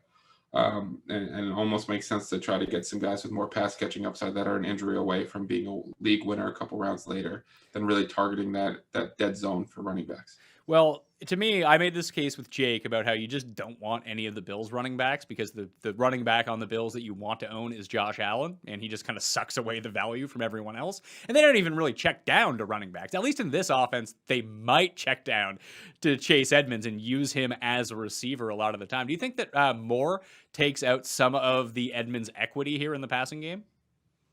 Maybe a little bit. I think Moore actually kind of fits pretty nicely into that Larry Fitzgerald underneath role. Obviously, he's not the blocker Larry is, but Larry was used so much in that 5 to 10 yard range, except at this point of his career, he was not very good. Edmonds we've seen some pass catching upside. We've seen when he's had a few bell cow opportunities, he's exploded. It is a good offense to be a part of. I would definitely, at those ADPs, I'm taking Edmonds over Connor all day long. It's just, and without a Connor injury, you question exactly how much upside there is. Yeah, right now I'm looking at my initial projections and simulating the season 10,000 times. I have Chase Edmonds, if we're going to round to like an even number, around a 12% target market share, around a 21% rushing touchdown market share on this team. That would say like a 40% for Connor, but also like a 33% for Kyler Murray as well. So if you just, and it seems to me, although we've seen Edmonds get banged up a little bit, I don't know if I necessarily want him as the workhorse back, but I think if he can somehow flip the script on Connor a little bit and get up to, and he can be the 60%, 65% guy, he can be a top 20 running back this year. Yeah, that's absolutely fair. I think that's well within the range of outcomes. And I don't think Edmonds is ready to be a bell cow back for the entire season, right? That's why they brought in James Conner. But if you get a couple games of it, those couple games could be top 12, top 10 running back weeks, which obviously help throughout the course of the season. So wide receivers, we talked about more already, but it's probably good to focus on DeAndre Hopkins. Once again, smash a like in the comment section. You give me your highest scoring fantasy receiver from the NFC West. Do you think he outscores DK Metcalf this year? Yes, I do. Pretty confidently. Metcalf is going to be obviously touchdown dependent, and one of the biggest issues with Seattle is that they tried to protect their defense the second half of the year, right, and really tried to go more run heavy, which almost made Russell Wilson demand a trade, or he did demand a trade, almost got traded this offseason. And Pete Carroll was adamant that we're going to really rely on this run game. The Cardinals play with a better pace; they pass more. I think that Hopkins is going to continue to be that target guy that sees 8+ targets a week. Metcalf is obviously an incredible talent, dangerous down the field with the ball in his hand. Certainly no knock on him. He's going where he should go, but I do think that Hopkins has a real good shot to end up as wide receiver 1 overall. So, number 1 overall. He's currently being drafted as number 4 at wide receiver, and DK Metcalf's actually going at number 5 at wide receiver in early drafts right now. Let me give you the rundown of the market share that I have projected for these receivers. I have Hopkins at 29% of the targets, Rondell Moore at 15%, Christian Kirk at 13%, AJ Green, who, yes, is on this team and is being drafted in fantasy leagues right now, at 7%, Isabella 5%, Keyshawn Johnson at 3%. Does that strike you as Hopkins, Moore, Kirk? But it could be Kirk over Moore, depending on how the early season goes. But it's going to be Hopkins, then those two, then the rest? Yeah, I mean, Hopkins has a good chance to double the next guy's target share, which I think is basically what you have at 29 and 15, right? So I think AJ Green might end up a little bit more involved. I'm a little worried about Kirk because he was the wide receiver 2 last year. Then they signed AJ Green, and then they drafted Rondell Moore. Sometimes teams really tell you how they feel about a guy with their roster moves, but Hopkins is going to be one of those guys. And yeah, is he likely to be wide receiver 1? I don't know. Stephon Diggs, Tyreek Hill, Devontae Adams, right? Those are probably the guys that are ahead of him. But he's definitely in that conversation and has that kind of upside. And his weekly floor also just gives you, so you just know you're getting 15+ points with those 30-40 point upside games. So his floor is incredibly attractive as well, while Metcalf is a little bit more, the variance with him is higher. Looking at Rondell Moore, he's being drafted as wide receiver number 68 in early drafts. That's around guys like Darius Slayton, Elijah Moore, Denzel Mims, all guys on your mighty, mighty Jets, Elliot. Then you have like Nelson Aguilar, Amon-Ra St. Brown, who could be in a really nice spot in Detroit. Maybe I actually would take him. Like Kadarius Toney. It seems like he has more upside than most of these guys. Yeah, because he's got a real path to be that wide receiver too, right? And he fits that underneath offense. He's an incredibly explosive player. A lot of people comped him to Steve Smith. Obviously, 5'7" is the concern, but when healthy, he's been nothing short of spectacular. Do we worry? Hold on. Do we worry about something like 5'7" as much in 2021 NFL than maybe we would have in like 2005 or 1995? Do we worry or should we worry? It's kind of like the different question, right? I guess, should we worry as much about a tinier player? Yeah, one hit can kind of end you when you're that small, and someone, especially in terms of like concussions, they can be reoccurring after a while, and it's probably a bit easier for someone that small getting hit by someone with so much force so big to cause that. But it just seems like there's so much protection on the offensive players. Now it's football, not obviously everyone cannot be protected, but it does seem like there are fewer headshots, fewer cheap shots, just because people don't want to get fined. People don't want to give up those penalties. That for these smaller type players now seems like the best time ever to be a small guy and play in the NFL. He's also built, you know what I mean? Like he's not like frail. I think he set Purdue's squat record, right? So, and he's going to play a lot in the slot, which is going to give him free release. So I'm not particularly worried about his size. Like, is he going to go up in contested catch situations? No, probably not, right? But that's never been his game. It's not how he wins. So it's not a huge concern. I just meant like people are going to point out that he's 5'7" more so. And I agree with you in terms of the range of receivers. I would take him over Aguilar. I would take him over Mims, who's now apparently running behind Keelan Cole. Elijah Moore apparently has been the best player at Jets camp. I don't necessarily know if that means that he's actually doing well or everyone that is terrible. But, and he's going to compete with Jamison Crowder for that slot role. I really like Elijah Moore long term. But I think Ron Moore found a great home. He can fit very nicely, and if he gets that 15% target share and he really carves out that underneath role in the offense, he will outperform his ADP. All right, let's move on to the Rams, the new look Los Angeles Rams with Triple X Elliott Christ coming at you. Matt Stafford is now the quarterback.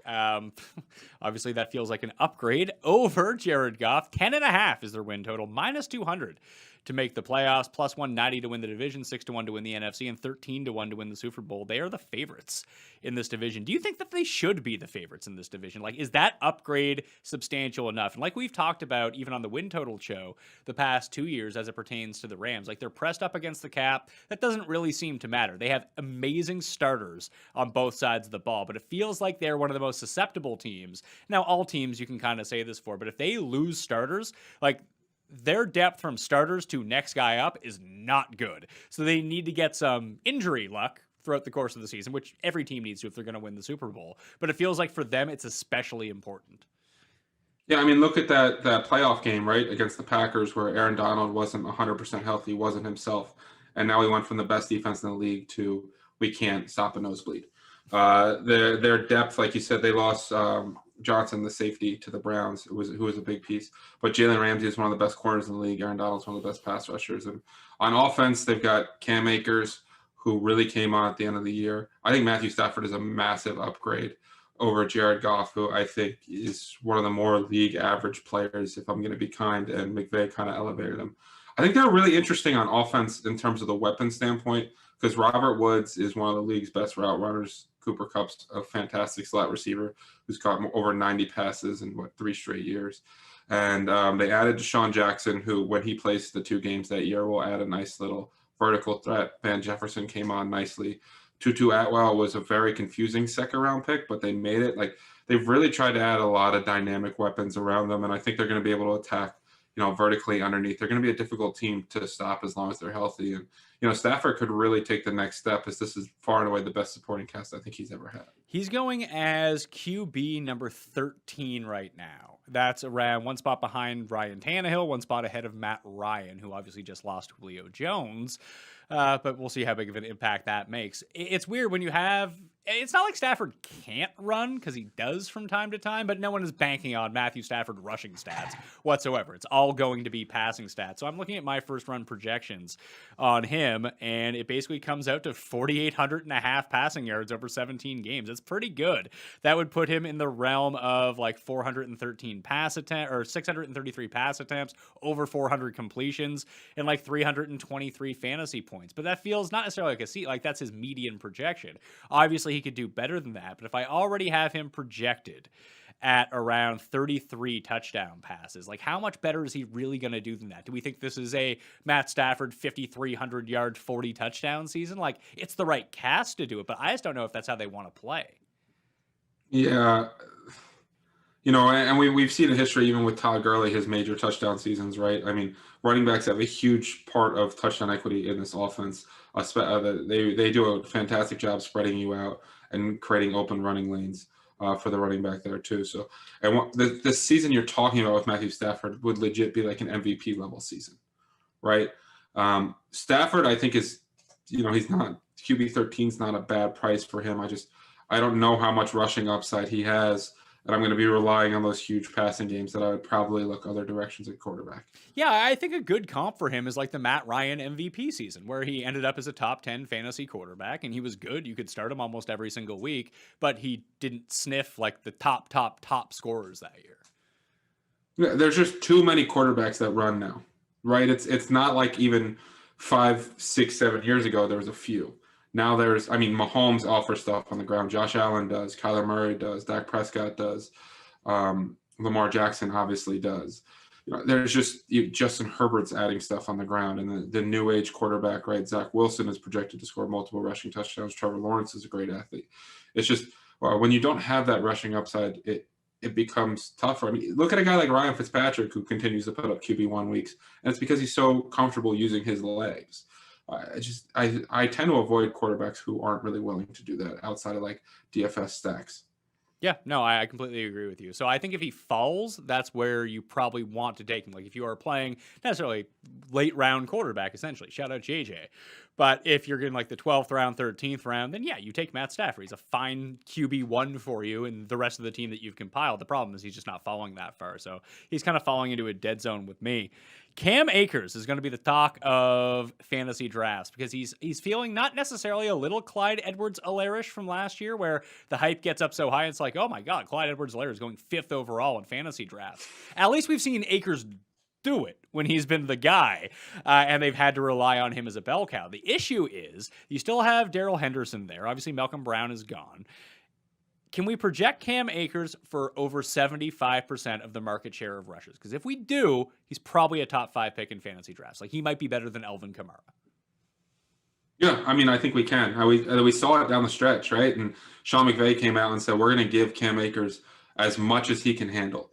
And they showed in that playoff run that that's exactly what they wanted to do. They started using him in the passing game. And I don't think they like Darrell Henderson very much. I mean, the reason you might draft him in fantasy is because if something does happen to Cam Akers and he misses time, it's just Darrell Henderson because you mentioned Malcolm Brown's down in Miami now. So I think Akers is every bit worth that late first round running back. And he may end up challenging as a top 7 pick, right? Potentially passing a guy like Jonathan Taylor. So I'm big on Cam Akers in that 8 to 12 range. So the way that I ran the median projections, I have Cam Akers at a 64% of the rushing share in this offense. And if we think that he gets higher than that and he can dominate the goal line, like I mentioned Kamara for a very specific reason, that I have him projected in half-point PPR at 363 fantasy points for the year. Cam Akers, just 300, because it's not showing him as a gigantic workhorse running back like he is the other way. Like even when I look at his receiving game stats, like that's good for almost 1,200 yards and 11 touchdowns over 17 games. But when you look at the receptions, 58 targets, 45 receptions, that's really good and everything. But do you think that he could beat like the 46 receptions? Could he break 50, challenge 60 if he's on the field that often? I think he could. That's probably close. 60 is probably much closer to his ceiling. I really think that you've seen historically the Rams with Sean McVay. I think their running backs are averaging like 18 touchdowns a season. So if he does dominate that, he could end up being the league leader in touchdowns scored this year from the running back position. It's probably going to end up being Derrick Henry, but regardless, I just think he's got that type of ceiling. I have him closer projected to about 72, 73%. Of the market share. So like that 8% really is the difference between him being a second round pick and a first round pick. Yeah, and him with that touchdown upside, like if he can monopolize the goal line work on the Rams and they do turn back into a run heavy team and continue that near the goal line, and all of a sudden he spikes for like a 17, 18 rushing touchdown season, then all of a sudden he's like a top 3 fantasy running back. The receiving concerns me, but it doesn't concern me at the same time. Like looking back at his numbers, like when they had to win in week 17 last year, 4 targets for 52 yards and 21 attempts. Like if you can keep him around that like 25 touch level in the playoffs, it was a bit weird because he had the 28 carries the first week of the playoffs against Seattle, and he only had the 2 targets, but he made a lot of that. But it's not like even Goff was playing at that point. Like it's really hard to figure out what this offense is going to look like with Stafford versus kind of Goff. And what was the guy's name from last year in the playoffs? I completely even forget it now. It's how quickly like the first round of the playoffs. Wofford, was that the guy? Yes, yeah, I think it was. Where Jared Goff had the hand injury, right, and wasn't able to start against Seattle, and they got up, and it was just basically the Cam Akers show. You see he's an incredibly explosive athlete, and I have to imagine they want to get him in space. He actually has the talent to do it. But you're right, like the end game stretch, like they also wanted to give up on Jared Goff. They might have a lot more confidence in Matt Stafford, right? So it's definitely a bit of a projection. But I think one of the things that's great that I always try to make sure when I'm drafting a guy is like, am I drafting him at his ceiling? So if I draft him at the end of round 1 and we're saying if he gets that touchdown roll, he could be a top 3 running back. That means there's still ceiling there.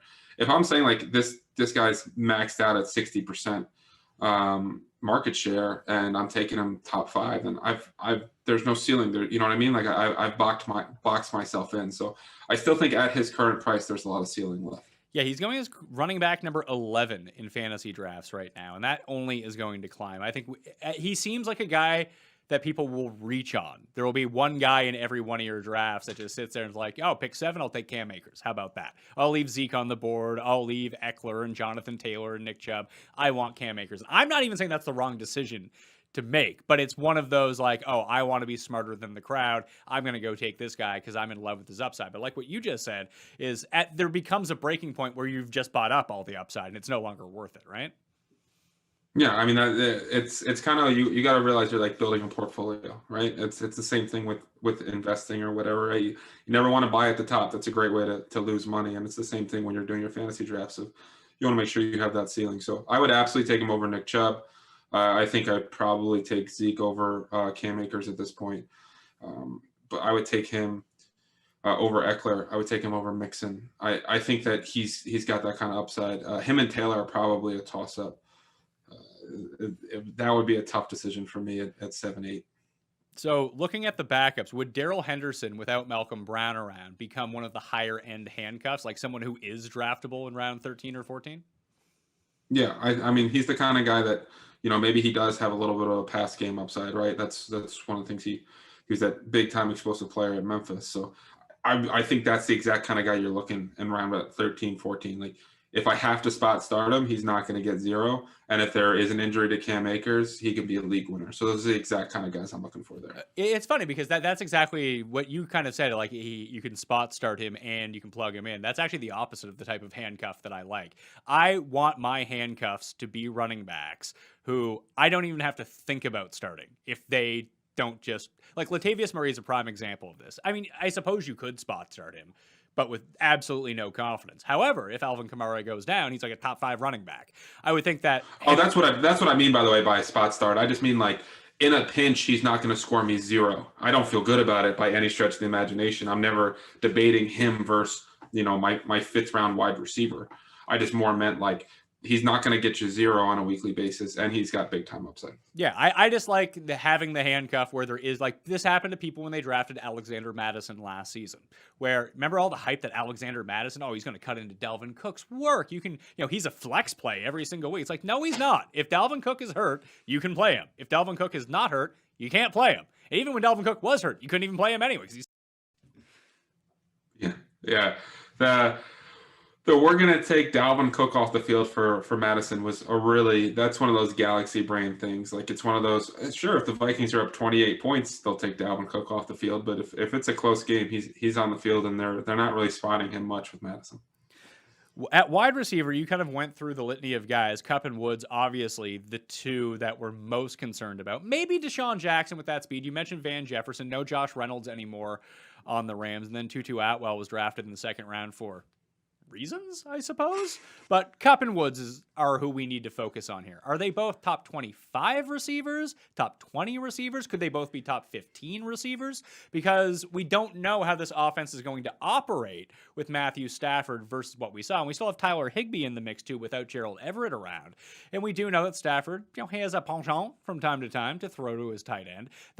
Do we have to wait and maybe even try to guess who Stafford is going to have as a favorite between these two? And maybe it is one of the young guys because there's no loyalty there and familiarity. Like, you bring in Atwell and let's say Goff is still the quarterback. Well, he's used to throwing to Kupp. He's used to throwing to Woods. Those are his guys. It's kind of a blank slate now with Stafford. Does that worry you at all for Kupp and Woods?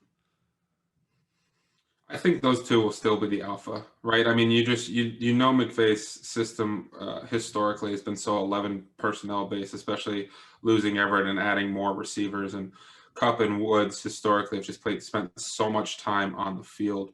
I'm a little bit more worried about Kupp than I am Woods because he had that whole like, I was Jared Goff's roommate during training camp, and we just have this perfect chemistry. And he's going to look at me underneath, and every time there's a slot matchup, I'm guaranteed like 10 plus targets in this matchup. And I think Woods is one of the league's most underrated players. He's an incredible route runner. Open consistently. They get him involved in the running game on end arounds, including inside the goal line, which probably get a rushing touchdown on the season and a few points here and there. I would prefer Woods to Kupp actually this season. I think he's going to mesh with Stafford, but no one can tell you exactly what's happening, right? They're just hitting OTAs now, so they're still developing this chemistry. But I think those two will definitely be the alpha receivers, and the other three will be mixed in.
What's up, DK Sim fam? Welcome back into the DraftKings Dream Stream. My name's Jeff Ulrich, joining you on this lovely Sunday, June 13th. June 13th already, halfway through June.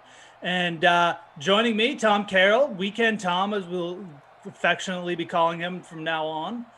On this great sim, we have a couple teams for you. Atlanta Falcons, Carolina Panthers. Another matchup I feel like I have seen very recently, Tom. So I don't know. Well, maybe we'll check the player cards and see if my memory is correct on this one. Probably not. But yeah, two pretty solid sim teams. I mean, Atlanta definitely cooking. Lots of big names there. Gonna have Christian McCaffrey on the other side. Who you got in your captain spot here, friend? So I went with Julio Jones in the captain spot because when you and I are together, that seems to be something we always talk about. So Julio Jones, for prosperity purposes, we will put him in the captain spot. Then I went with Christian McCaffrey, Todd Gurley, Hayden Hurst, Russell Gage, and I didn't have a lot of money left, so I just threw the Panthers DST in there.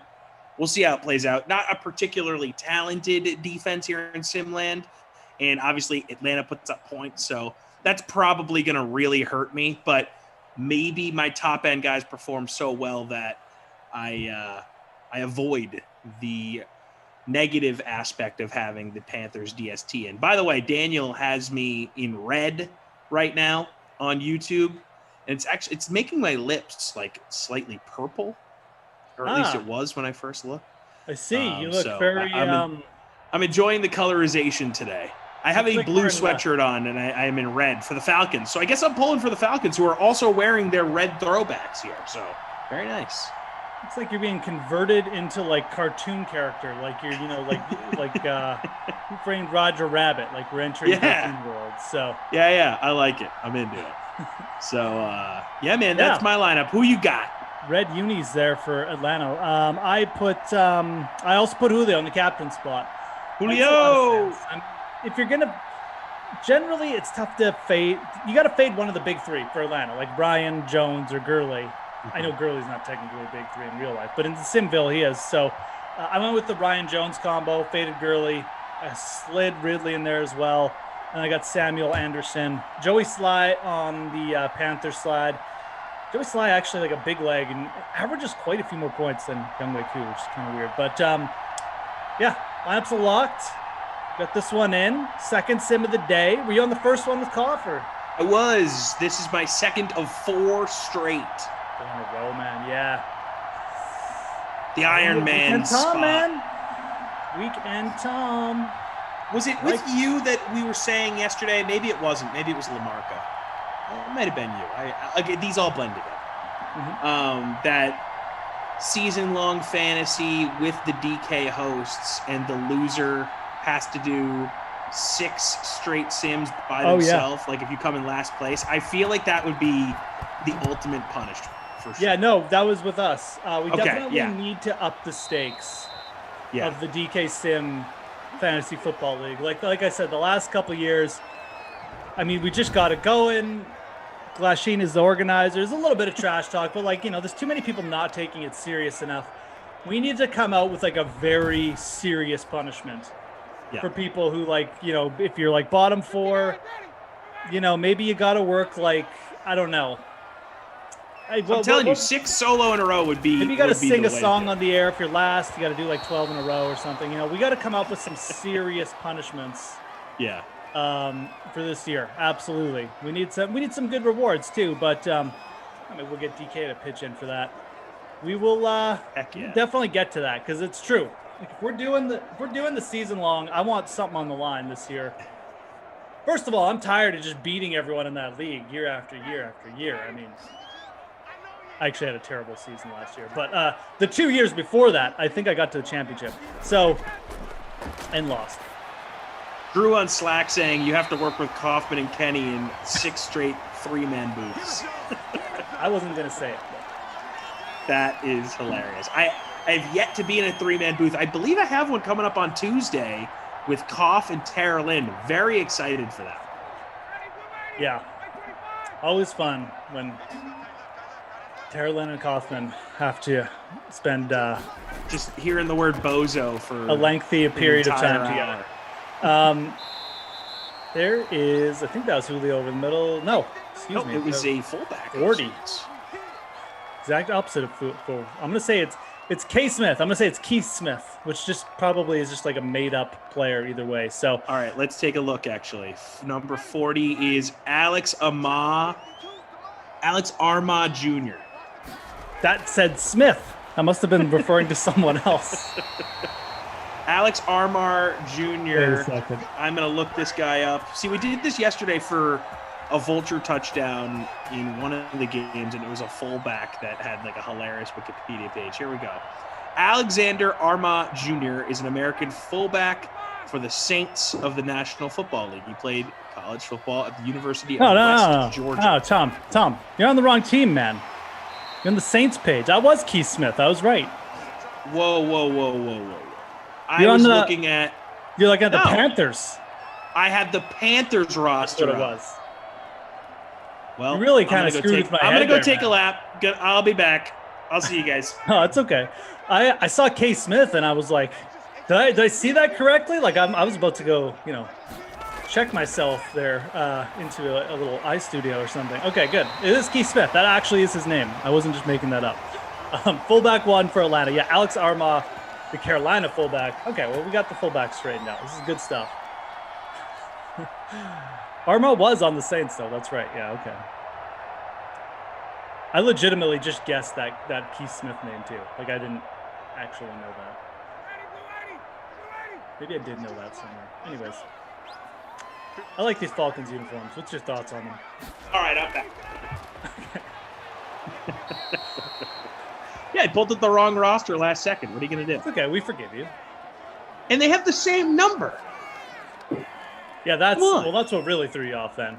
Yeah, because I was just looking for number, fullback spot. Boom. Pulled up the wrong roster. It's always fun to read these fullback Wikipedia pages for Madden Sims, though, because no one has a fullback in real life. Right. Like, they'll bring a bunch of fullbacks into camp, but then none of these guys end up making the roster. Very few fullbacks are in the league. It's a dying position. Yeah.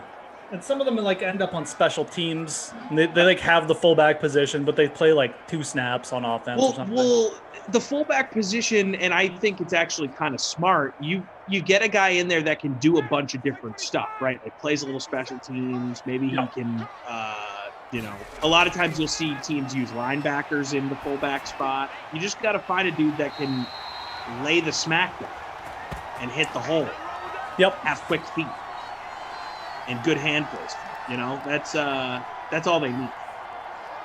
I mean, let's just even think. Is there Kyle Juszczyk is probably like the most prolific fullback. And the Shermanator. In terms of, Anthony Sherman. Yeah, sure. Sherman still gets good run. Yeah, that's another Super one. Bowl matchup a couple years ago. Best fullback matchup probably we've had since the 90s in the Super Bowl. So it was which Super Bowl? Sherman versus Juszczyk. Oh, right. Okay. Chiefs Niners. Yes. That's right. True. I'm just trying to think of other dudes out there who like we could give a little credit to at the fullback position. James Devlin for the Pats forever was the guy. He recently retired. Yeah, and they kind of phased it out last year. I mean, I don't know. Maybe we'll go back to it. Ricard on the Ravens. Good call, producer. Oh, that's a good one. That's a really good one. Ricard is like 350. Like big boy. He is a big dude.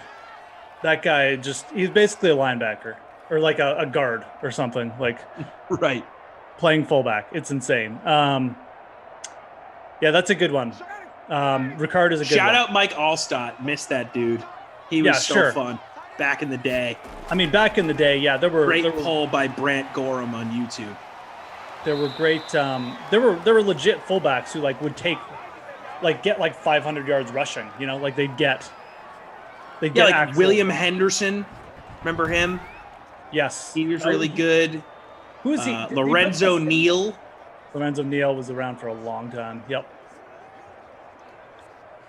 Trying to think of some other good fullbacks. But Larry Centers, great call. Love Larry Centers. Yeah, I don't even know if I'd give Larry Centers the fullback designation, but maybe for a point in his career. When he was on the Pats, he was. Tony Richardson. Okay. Another good one, Tony Richardson.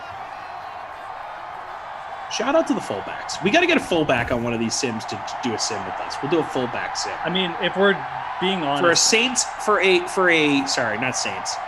a Niners Chiefs matchup in Simland at some point this summer, I will do my best to get a fullback to be in the booth for it. that would be like the most likely position we'd be able to get on. Because like, what are fullbacks doing? That's what I'm saying. Yeah. I'm trying to set the bar low. They're not like partying in Vegas. Yeah, they're not like. I have 3 former fullbacks in my phone. I have Kerry Davis, who was a fullback on the Steelers when they won the Super Bowl, their first Super Bowl. He's a guy that does radio here locally in St. Louis. Okay. Patrick Pass, who was a fullback on the first 3 Pat Super Bowl teams. Maybe only 2 of those 3, but early dynasty. Yeah, that guy. And then I have a guy we've probably all heard of, Christian Okoye. Oh, sure. The Nigerian Nightmare in here. So I will talk to the production staff. I mean, a Chief sim with Christian Okoye on it. Talking Simland football, talking fullbacks. Clint Reap saying the Ironhead Hayward. Great call. One of Morton's old teammates. Yeah, I will make that my mission. We will be on a sim with a fullback. We're going back in the time machine, absolutely. Like there's a ton of guys we could look to. I don't think we've like failed to mention anyone super significant from like. I don't think we've missed any fullbacks. Present day. Ruben Rowe talking about one of maybe the best fullback ever, Larry Zonka. Shout out to Larry Zonka, maybe one of the best players from that Dolphins undefeated team. I guess John Riggins is technically a fullback from those Washington teams in the 80s. Like Riggins and like Okoye, like those guys were like legitimately good runners, right? So yeah, but you don't think of them as fullbacks. Yeah, but they're like fullbacks. So I mean, designation a lot of the time. So I don't know, man. My dad chiming in on YouTube here saying, "Hey Tom, it's Mom, Dad, and Grammy all listening as we sit here in the driveway." What's going on, fam? What's up, Carol? Just fam? Chilling in the driveway, listening to some Simland football. They have a nice little driveway that's sort of like a mini hill, and it's a good place for them to just chill and read. It gets good sunlight. It's a good chill spot. Oh, okay. The driveway chill seems like a weird thing on its surface, but when you know the context, it makes sense. It's sort of become the in thing to do is to chill on your driveway. There's the people around my neighborhood just during the pandemic was like every third house people just do that now. It's like you just open up the garage, chill there with some lawn chairs, good sunlight, close to a bathroom, maybe a cold drink. My dad saying that they are driveway people. I know. They were driveway people pre-pandemic. They've been doing the driveway thing for a long time. The trendsetter, the Carroll family. That's what they are. I mean, for being honest.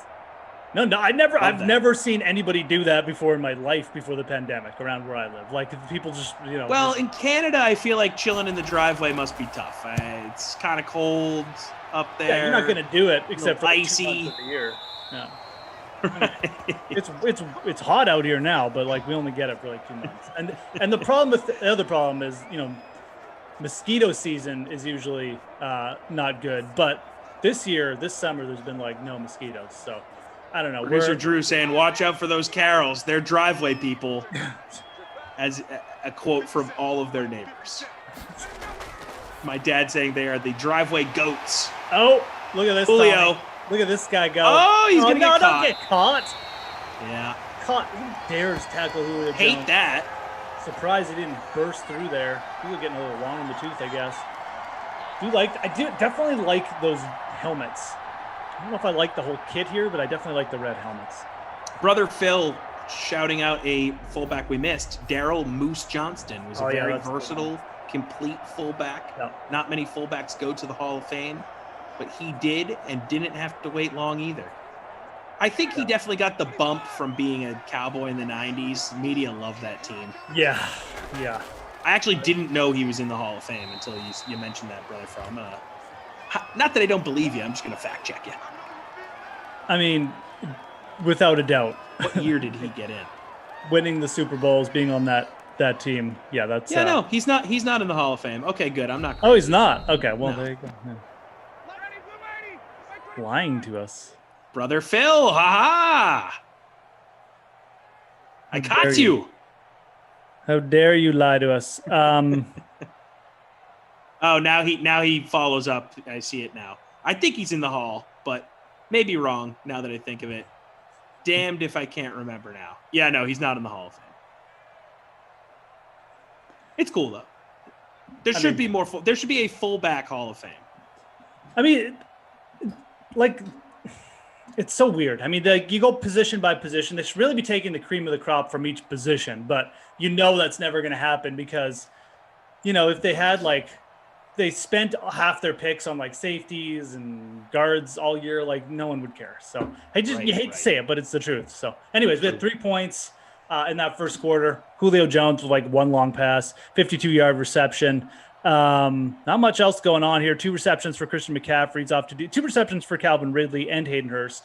So the Atlanta passing offense getting a little bit going there, guys, but really not much else as we dived into the wonderful wide world of fullbacks there in the first quarter. Shout out your favorite fullback. Mine was definitely Mike Allstock going up, mainly just because of the Chris Berman, and things like that. So wow, that might be one of the best Chris Berman impressions I've ever heard. Oh, he'd always do that. He'd be like, Mike from Allstock. Loved it when I was growing up. Daniel still has me with the red, which is for some reason making my lips look weird and my teeth kind of. I like it. It I'm very being much colorized looks like right now. Again, I have a bright blue sweatshirt on that, through the wonders of technology, is looking extremely fluorescent red. Looks like you just Crayolaed your shirt today. Just straight up pastel. Got the crayons out, just drew it on. Rich Sharp saying if Tim Tebow would have switched positions a long time ago, we might have been talking about him. Look, he has a fullback body. Oh, speaking of fullback. Touchdown. That wasn't a fullback. That was a fullback Mike Allstock power move there by Todd Gurley. My God. Carrying dudes. Gurley's a big guy. People forget about that. He is. That was impressive. I think Tebow could have probably been a good fullback. He's a little tall though, right? Fullback, you got to be exactly 6 foot on the nose to be a good fullback. Yeah, you need that leverage. You got to get low. Maybe you know what? Tebow's probably saving the switch to fullback for when he turns 36. He's just gonna dominate at tight end for 2 or 3 years. Yeah. Get 20 touchdowns. He's gonna be like, okay, I'm good. Let's go fullback for a few years, and we'll just finish it out like that. So. Tebow 6'3". Yeah, that feels a little too tall to be a fullback. Brother Phil saying it was Emmitt Smith's acceptance speech. That's what he meant to say. That made me think so because he went on and on about Moose, and he was in the crowd, and they kept showing him and Emmitt, and they were bawling, talking about him. That makes sense. Okay. It's a fair mistake. Makes sense that Emmitt Smith would be showing some love to the other Moose there at his Hall of Fame speech. And, I think is Lorenzo Neal in the Hall of Fame? Do you know? No. I feel like that's a guy who probably doesn't get enough love. He's probably better than Moose Johnston, if we're being that honest. I can't remember exactly, but I just remember Lorenzo Neal being extremely good. 4-time Pro Bowler, 2-team All-Pro. He's the fullback on the All-2000s team. There you go. I wonder who the fullback is for the All-2010s team. Did they even do one? Yeah. I'm going to look at that up. All-2010s NFL team. Here we go. Let's see. All right. All of these names make sense. Quarterback Tom Brady, Aaron Rodgers, Frank Gore, Marshawn Lynch, LaShawn McCoy, Adrian Peterson are the running backs. Okay. Antonio Brown, Larry Fitzgerald, Calvin Johnson, Julio Jones are the receivers. Darren Sproles in the flex. That's kind of funny that they have a flex. Gronk and Kelsey are the tight ends. Jason Peters, Tyron Smith, Joe Staley, Joe Thomas, Jari Evans, Logan Mankins, Zach Martin, Marshall Yonda, Alex Mack, Marquise Pouncey. All the offensive linemen in the mix. Yeah, no fullback. Not even just gonna pretend it doesn't exist. So this is the first decade where they didn't have a fullback on the all-decade team. Was there a fullback on do they do Pro Bowl? Like, do they send Pro Bowl fullbacks to Pro Bowls now still? Or? My guess is no. Yeah, I would guess no. Like, if you're a fullback, you probably make it on special teams or like that. Let's see, the 2020. I know they didn't have a Pro Bowl this year, but they named Pro Bowlers. I'm pretty sure. Yeah. So let's see the 2020 NFL Pro Bowl roster. Check this out. We still have them in Madden Sim. Let's see. Yeah, of course. Yes. They did have a fullback. Patrick Ricard from Baltimore made it for the AFC. There you go. And in the NFC, it was Kyle Juszczyk. The two guys we suggested were probably the best at their positions, so no shot. Yeah, so, I mean, if you play fullback in the NFL, you have like a 1 in 6 chance of getting to Right. Yeah, if you can just get a spot, you're good.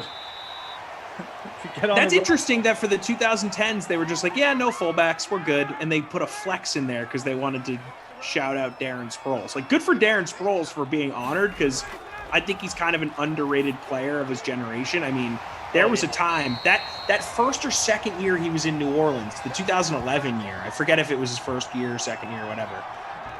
Like, one of the best players in the league. Dude, Darren Sproles, from just a pure athleticism standpoint, he's maybe one of like the best athletes to ever play in the NFL. Dude is like what, 5'6"? Like, so small. He's just, it's ridiculous. And that guy played till he was 35, 37, like whatever he was. It was effective.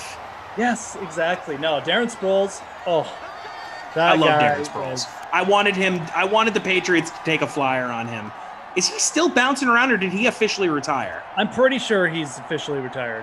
Don't quote me on that, but I'm pretty sure he's like done.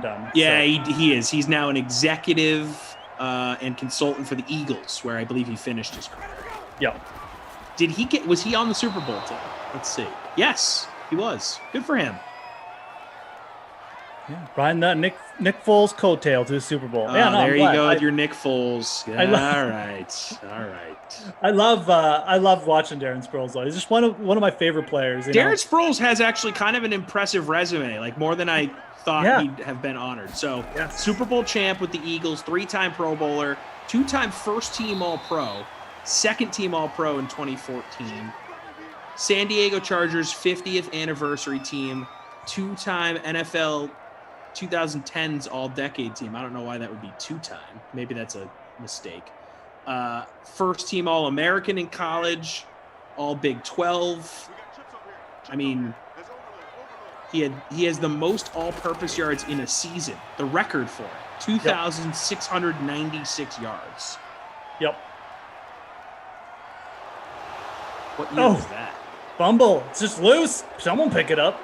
All right. Carolina got it. Matt Ryan. I was about to call Matt Ryan Dwayne Haskins because of these uniforms. Matt Ryan, though, plus, like, I don't even remember when Matt Ryan fumbled last. But, yeah, Carolina ball there. Quick turnover for the Carolina DST. Darren Sproles. So it was 2011, the year that I was referencing in New Orleans. He broke the single-season all-purpose yard record. And he still has it to this day. That's extremely impressive. Yes, and that's like punt return, right? Like, and stuff like that. Everything. Yep. Yeah. All purpose. Yeah. That's the thing. Like, you think about Darren Sproles, like, oh yeah, he was like a nice third down back or whatever, but like he was an amazing punt returner. Like, he could actually run the balls between the tackles if you needed him to. You could mix it up. In reality, he probably wasn't used enough as like an every down back, you know, like he probably could have been. And credit to Sean Payton for figuring it out. And the Chargers used him quite a bit too, but Sean Payton really figured out like how valuable a guy like Darren Sproles was. And they had those offenses for a bit. Did he win? Totally. He won a Super Bowl with the Saints too, though, didn't he? Nope. He was on the Chargers still. Okay. No, So the quick little blurb I read on Wikipedia, I didn't read it out loud, so it's fair that you didn't know this. But his first year in New Orleans was 2011.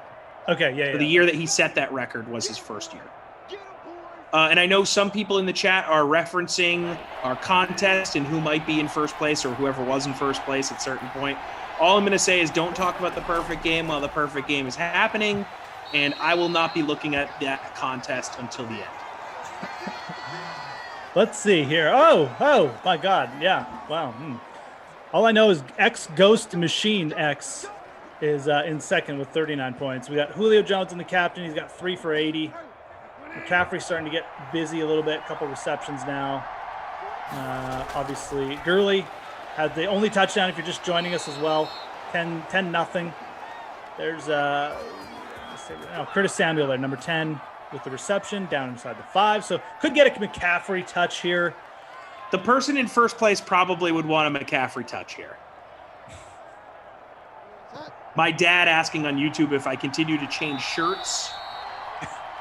No, my father. Spice it up. That is yellow. Daniel on our production staff having some fun with the technology. Might have to go green just because Tom's account's going to be green after winning this. Hey! Remember, we do not talk about the perfect game while the perfect game is happening. I didn't say what position you were in. Anyways, here we go. Shotgun. Who was it? See, that's going to hurt. That's going to hurt the guy in first. Robbie Anderson. Yeah, that's... Guy in first does not have Robbie Anderson. you got to imagine that there's some people out there with Robbie Anderson in their lineup that are or going to Teddy benefit Bridgewater from that. Correct. I'm going to benefit from that. I got Robbie Anderson. Robbie Anderson. Oh, well, look at you. La-di-da. 22% owned in the free roll, 2.7% the captain there. And this is just in our little league one. But the ownership generally fairly similar or somewhat similar. So Robbie Anderson not super popular. I shouldn't have even acknowledged the comments. I just didn't want to be rude, ignoring them. And here I am. Good.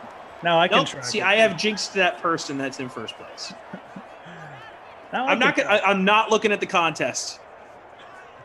I feel good. I feel like today could be the day, Jeff. I mean, if I'm going to continue to do 8 a weekend here for the foreseeable future, I mean, I have some weekends coming up that I'm going to have to take off, but generally, I'm going to do 8 a weekend throughout the summer here. You have to imagine that the numbers will be in my favor to get at least one win one day. You got to be like me. You got to beat the people with taking a 0 in your lineup and make them feel extremely terrible about themselves. I am over 200 sims at this point, and I've been doing these since mid-October, and I just haven't. It hasn't clicked, man. You know what'll happen? You win like 3 in a row. Don't worry about it. I'm like Sergio Garcia. That's right. Taking forever to get that first major. Yeah, you got to come out and just be like, I'm never going to win one. That's what Sergio did. He's like, I'm never going to win a major. I say that all the time, so maybe eventually it'll work. There you go. Hope everyone's having a great Sunday. Got the golf going on. Things are starting to tighten up in this golf tournament, too. How's golf going for you? From a DFS perspective, I'd say I got one really good lineup, or I had one really good lineup, and everyone is like shooting over par today. But I do have an outright on Harris English, who's in second. So that's going to be a make or breaker for me. I have to keep track of that. I have to do a little hedging at some point. But other than that, yeah, it's not bad. I'm just looking forward to US Open next week. Just kind of want to get this week over with. Yeah, I mean, you were telling me yesterday about the heartbreak that you've been feeling. You know what? It kind of makes me feel better because even if I had made the right decision on my last player, it really wouldn't have mattered. Like, I would have had a better lineup still, but like I don't think I would have won anything. So makes me feel good. I didn't like miss out on like 200K or something this week, something crazy like that. So we'll save that for next week. We're gonna get that. Imagine if you won 200K on a golf lineup. Pretty sweet feeling. Pretty sweet. Pretty good. So which team do you think is going to be better next season, Carolina or Atlanta? I'll go with Atlanta. Again, yep, I will Sam too. Darnold guy. I do think that like as much as like you want Julio on your lineup, I mean, you basically drafted a Julio replacement this year, and for touches purposes, yeah. Calvin Ridley's, I don't think he's going to be as dominant a number one wide receiver. He's definitely profiles as a number one wide receiver. And the other thing about Atlanta, they do have some other like really interesting kind of depth guys there. Gage is fine. He's proved he can like step up into like a slot role, like a higher volume role. Olamidis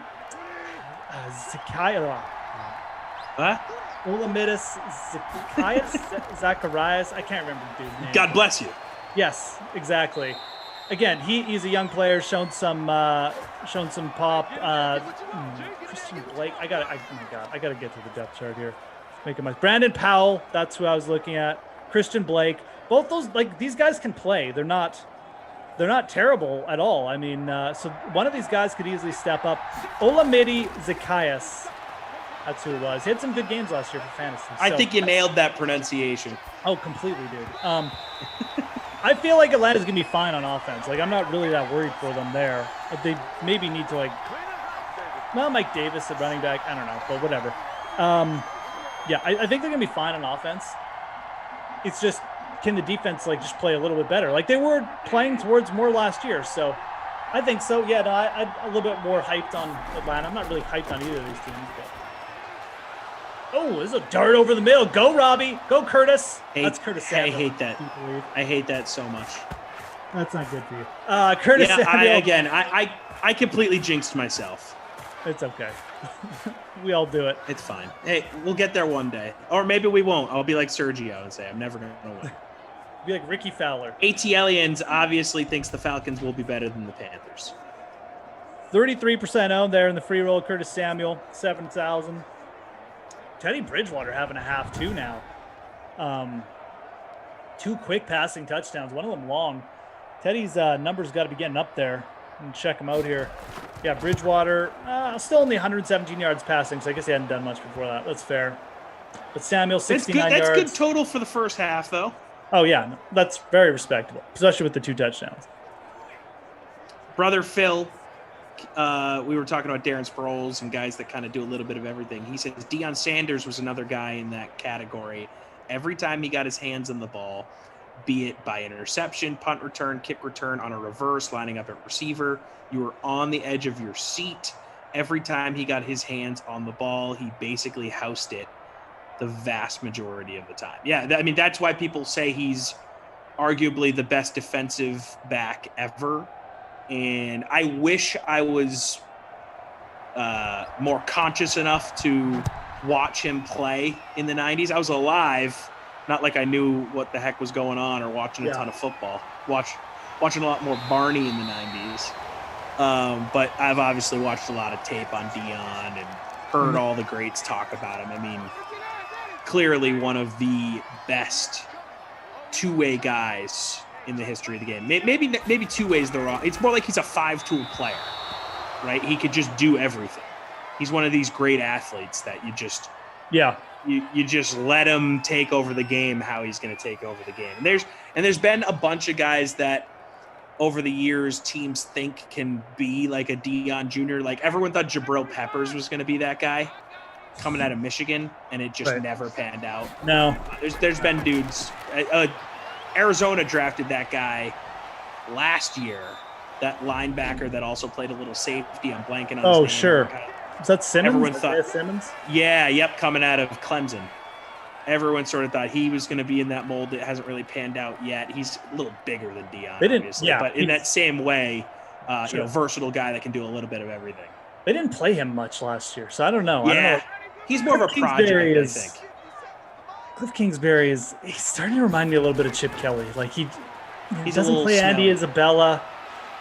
I don't know. That's why I'm very hesitant to be excited about the Cardinals. He's got a cool house though. Yeah. Looks like he deals. Oh, good call, Bert. Miles Jack. Yep, because he was a running back and linebacker at UCLA. Right. Really good running back at UCLA, actually. Yeah.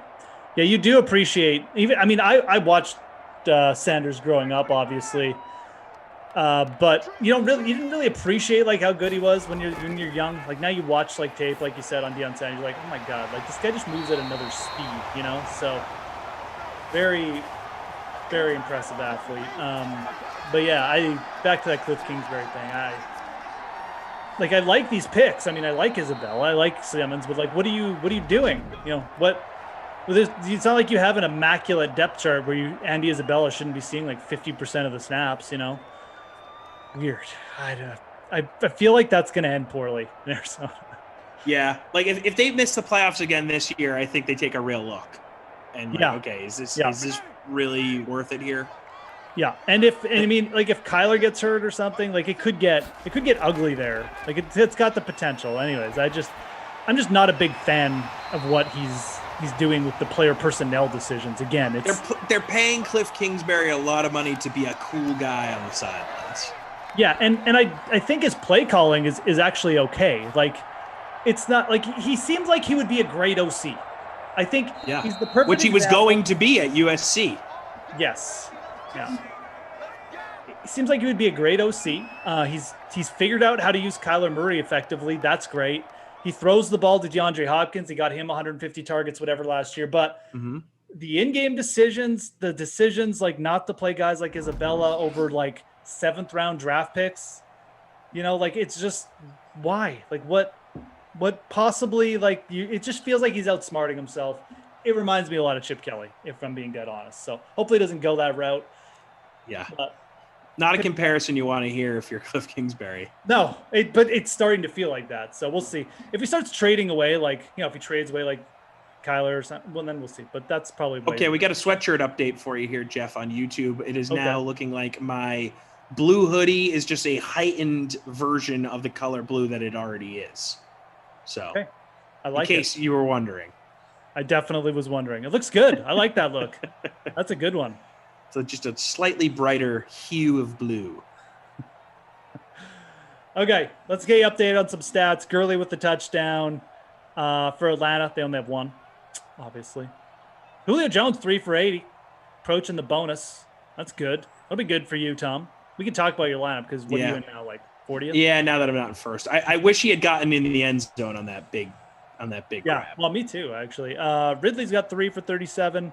The touchdowns went to Samuel, who had a long one. He's got 2 for 71. And then Robbie Anderson, who just had a short pass, 2 for 15 he's got. So 2 of the Carolina pass receivers caught touchdown. Nothing for DJ Moore. Not much going on in the ground. That's where we sit. After 2. Pretty good game so far. Where's your lineup? Where are you ranked? Let's see here. Where am I? I'm 7th. I really moved up. Oh, wow. Yeah, I had Samuel and Anderson. So I'm in 39th. So how the mighty have fallen. Your pain I is jinxed myself so hard. We got a long way to go. A lot of sim. B-Man 56 saying Tom Rathman of the 49ers was a pretty good, decent fullback in the 90s. Oh, wow. We're going deep here on the fullback. There you go. 90s running backs. Did the 49ers fullbacks, sorry. Did the Montana-led 49ers have like a I have to imagine they had a fullback. I don't have their name on the tip of my tongue, but I want to say they had a good fullback. Maybe it was Rathman. Was it Rathman? 1980s 49ers fullback. That is my Google. We will hit enter. Yeah, Tom Rathman. It was. Okay. So that would be the late 80s he came in, 86. So early 80s 49ers. Let's see. The 1980 49ers had Earl Cooper. No idea. 81, they had Earl Cooper again. Maybe Earl Cooper was in this place for a while. Yeah, Rathman, I remember. Rich, you're right. He was a beast. I remember. Oh, Roger Craig. Roger Craig was a fullback. I always think of him as a running back, to be honest. And he's definitely a running back, but he might have had that designation at some point. Right. Yeah. See, I always think of Roger Craig as a running back, but they have him in the fullback position here for a few years here for the Niners. Yep. Rathman's a good one. Fullback every year. I legitimately forgot about that guy. That's okay. So in 1987, they moved Roger Craig from the fullback position to the halfback position, and Tom Rathman became the starter. So we are not incorrect in thinking of Roger Craig as a running back, because later in his career, he was moved to the fullback spot. Okay, there you go. Good info. Weird. It's weird. Like, it's almost like instead of just calling it a 2-back set, they had to say running back, fullback. It was like a weird, archaic thing. Because Roger Craig is clearly not a fullback. Like a really good pass-catching running back, actually. Yeah, no, absolutely. Yeah, it is to your point. It's just kind of the way the NFL is involved in terms of personnel usage and stuff, too. Used to be just that was like a designated spot that everyone would use, but now it's just like, they go 5 wide, they go whatever, the 11 personnel. So I don't know. It's the chat saying Craig wasn't a fullback, Craig was a running back. And I understand that. That's what I thought until I looked at Pro Football Reference. So maybe we're just looking at, what he was designated as on the official rosters. That's what Pro Football Reference probably uses. Yeah. But it's definitely a running back. We realize that. Don't worry. We're not trying to make some kind of weird argument or something. Craig had like a very productive career. But yeah, again, you find these weird designations with guys in the A. It's just the way it was. So. Was Peyton Hillis technically a fullback? Or was he? Okay, so that's one we missed. Yeah, his career was just so short. He really had one year. He'll always be on the cover of Madden for that year. Yeah, he'll always have Madden. That's true. I bet he has like a huge framed piece of that Madden cover somewhere in his man cave. He feels all right. Oh, I'm sure Peyton Hillis is doing fine. He did turn down like a massive contract at one point. I remember that. The Browns were like negotiate. Oh my God! Gone. Here we go, Can we score Tommy. on this one? Let's spice things up. Nice. Julio, the bonus, the 70-yard touchdown. Let's add up all the points here. We're going to give you 7 for the yards, a point for the reception, 6 points for the touchdown. That's 14. Add a little 3-point bonus in. That's a 17-point play for Julio Jones. And if you got Matt Ryan in your lineup as well, oh boy. Brant Gorham saying on YouTube that Peyton Hillis was a fullback in college, not in the NFL. He went to Arkansas during Peyton Hillis's Razorback years. Okay. So again, these designations seem dumb. It's basically like you're a back. How do they use you on the field? It's sort of like how in basketball now, it's sort of a positionless game. Yeah, like who cares about 1 through 5? Just get the 5 best players on the floor and figure it out. It's like they should be like, if you're in the backfield, you're a halfback or something. Like everybody's a halfback. Everyone's a back. Exactly right. So that's kind of the stage we've reached with the NFL. There's like a few, like we said, there's like a handful of true fullbacks left, but it's kind of like if you're in the backfield, you're just basically a back. You're halfback, whatever you want to call them. So this is really going to flip things. Like I said, 17-point play there for Julio Jones. And big play there for Ryan, who, he's going to be close to the bonus there after that. So we'll see where things shakes out. I'm not going to lie, Tom. I might be in first after this play. We'll see. Let's see. That's a beauty lineup there, CJ. Yeah, boy, Harris tied for the lead right now. Harris English getting that Chesson Hadley. Get this scrub out of there and let Harris take over here. Stats have not updated yet. Cash some stacks. PGA. If you read the PGA cheat sheet this week on DK Nation, you know my pick was Harris English there. So, again, you go to the DK Nation. You read the PGA cheat sheet there, Monday, Tuesday, Wednesday. You click it like 10 times, so it gets like 1 million hits for me. And then everyone's happy. My overlords are happy. At DraftKings, they're like, look how popular this guy is. I'm happy. You're happy. Hopefully, it was a good week. Anyways. Go ahead, follow the @thefantasy grind on Twitter as well. Definitely. I appreciate it, guys. I appreciate anyone who actually does read my articles. So, where are we sitting here? Let's get a little update. Oh, yeah, I was going to say, I just checked my lineup. Does not seem that has updated. I want to see that 17 points added to Julio and see what it does. The points are just so much for Julio. They got to because I am currently in 83rd. We got Bert on ops in the back. We got Daniel and Andrew today producing. They got the triple check it. They got the abacus out. Let's move the beads in the correct direction here. Potentially, we've given the points to the wrong player here. We'll get it figured out. They'll get it figured out. That's because in real life, it's going to be Ridley making those plays for Atlanta, not Julio Jones this upcoming year. Clearly, just getting ahead of themselves on the Ridley hype. It's all right. We're on it, people. We'll be manually updating those. And like we always say, it's being put together by a human being. So wait for scores to be truly finalized at the end of games before you worry about sort of, oh, you missed this and you missed that. Like, we're on it. We're gonna get it right because we have to. That's what we do here. That's the business. Zach Morris saying, why does DJ Moore hate me?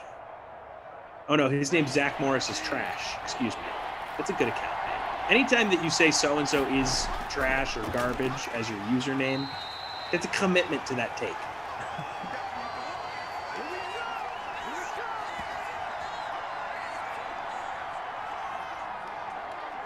It's all right, Bert. We forgive you. We forgive you. Yes, we do. Just don't let it happen again. He's a big Alabama fan too, so he's loves Julio. He loves Calvin Ridley. Just an insane pedigree at that position over the last decade plus now, coming out of Alabama. Yeah, it really is. It's so stupid. Redonkulous. DraftKings saying, I don't care as long as they don't give it to Russell Gage. Actually, I wouldn't mind if Russell Gage had a little moment here because there's a Ridley. I'm looking for some. Yeah, there's Ridley. I'm looking for some Russell Gage points as he is in my. There's Ridley with an actual catch, not a fake one. Zach Morris is trash, saying I am trash, but so is Moore. All right, does look like. Wait, here we go. I gotta update my screen here. Oh, I'm tied for first now. There's people who tied. Did people dare duplicate my lineup? Oh no, we all got different lineups. Oh no, wait. JC Martin and I both have the same lineup, I think. Or does he have someone else? Jeff, don't look yet. Don't look yet. Oh no, I don't care. I mean, I'm gonna jinx it. I'm not. There's no way I'm gonna hold on to this. But JC Martin 2 and I both went with the same lineup here. We've duplicated ourselves. Can only tie for first today. This won't be as dominant as my win, where I got a 0 and then just guys out. Matt Ryan missing a man. That would have been 7 right there. Well, 6 plus the extra point. I wonder if that was Julio. Probably was.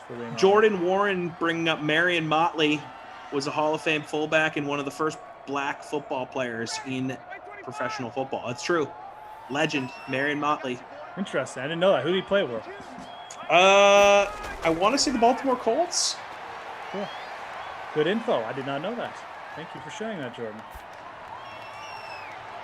Oh, there's a long completion. Browns, sorry. I think that was Ridley on that catch there.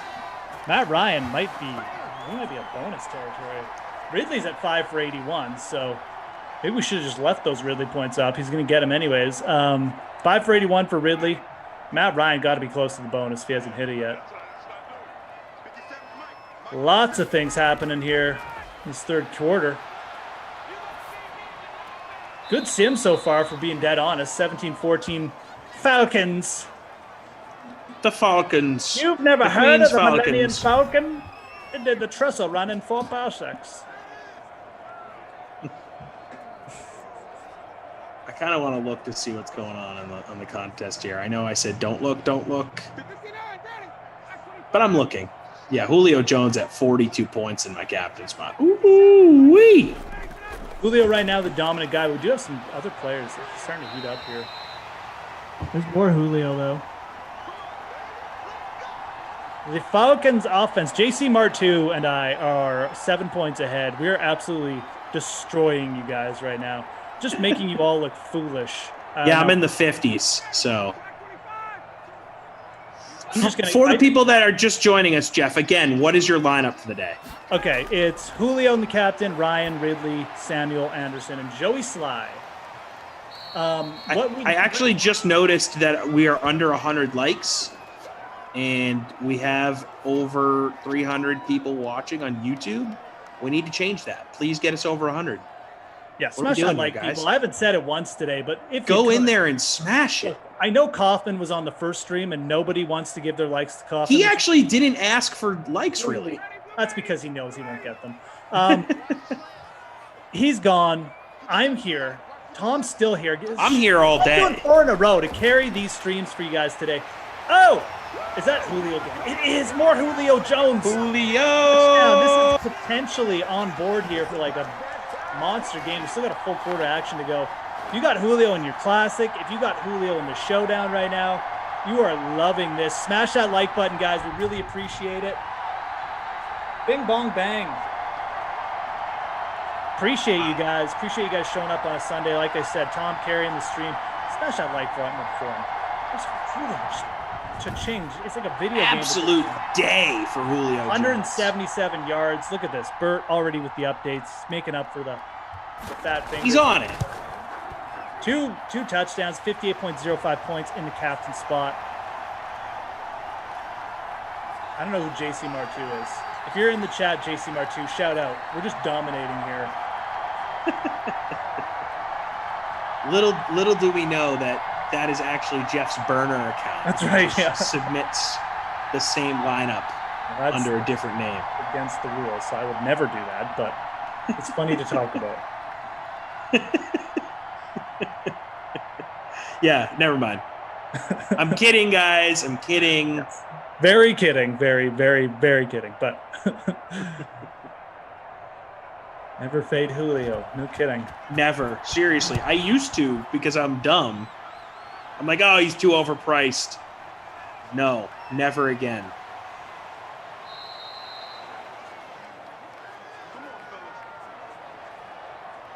All right, now we got plenty of time left for Carolina to sling the ball too. I mean, last time I looked, Teddy Bridgewater was still having a good day. 2 touchdowns. He's only got 138 yards, but Matt Ryan well over the bonus now, 336. He's having a day as well. Also has a fumble on the card, but we'll give him a pass for that. Really going to hand it off down for 10, hey, Carolina? Okay, that's a bold strategy. Bold strategy. You up to anything else last night, Tom? Or you just pack her in early because you got so much sim action going on? Or so I had an early sim, then I went out to lunch, came back, did a couple sims, then we went out to Target, bought a bunch of household items, and then I came back and finished out the night with a sim. So the sims ruled the day, but it was nice. It kind of was like I had 2 little breaks, and it was enough time to go do something, That's nice. Make something with the day. Did a lot of hanging out with my fiance, hung out, watched the TV, talked about life.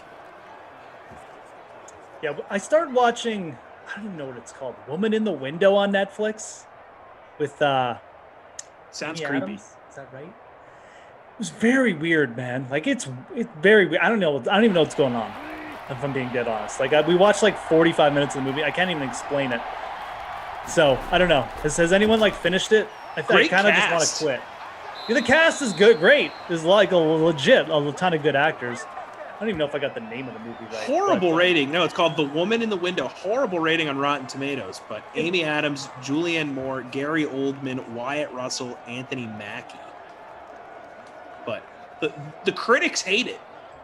I'm not really shocked so far. Like I'm 45 minutes in, and it's pretty random. I'm a big Amy Adams fan too, Bert, from Ops.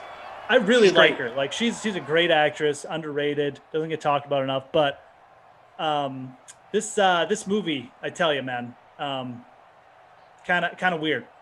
I like Julianne Moore a lot too. I like a lot of people in that cast. It's really good cast. I know it's just like, how did everyone get collected for this bad movie? Like, I don't. One of those things of life. It's like, okay, how did this happen? Maybe we'll have a documentary on it one day. Anyways, we're at the end of 3. That was a banging third quarter. 336 for Ryan in the air. Both QBs have 2 passing touchdowns. Yeah, if you like offense here, folks, and passing and Julio Jones, you're in the right spot. Not so much on the ground. Gurley does have a touchdown. Caffrey with 40 yards. Julio 177. Woo! 6 catches. Ridley, 6 catches, 83. Julio's got the 2 touchdowns. Samuel and Anderson both have a touchdown. Curtis Samuel had 81 yards, so he's close to the bonus. Ridley's close to the bonus. Everyone else is just kind of lagging. I don't even know if DJ Moore has a catch yet today. Yeah, Russell Gage having a tough Russell game. Gage, definitely a tough sim as well if you want him with value. I almost rostered Russell Gage, actually, if I'm being dead honest, but I didn't. Yeah. Because I decided to dominate today with JC Mart, too. Again, show yourself, JC Mart, so we can celebrate together if you're in the chat. I know nobody cares. It's a free roll, but I care. And I have to talk about come on. Bragging rights is more important than anything, I think. True. In the world of fantasy, it's all about bragging rights. But Christian McCaffrey for me right now is the no-brainer babysitter Billy winner. I mean, just sub 10 points in the flex. Come on, dude.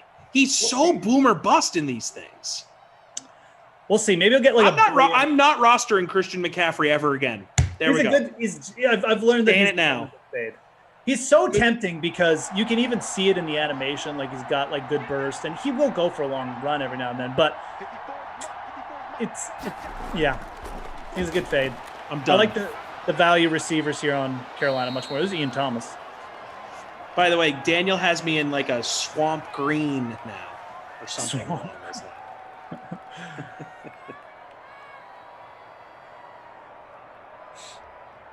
Okay. Swamp green. I like it. It's like a swamp green. Hey, I sent you a friend request on DK, by the way. A friend request? Yeah. On DK.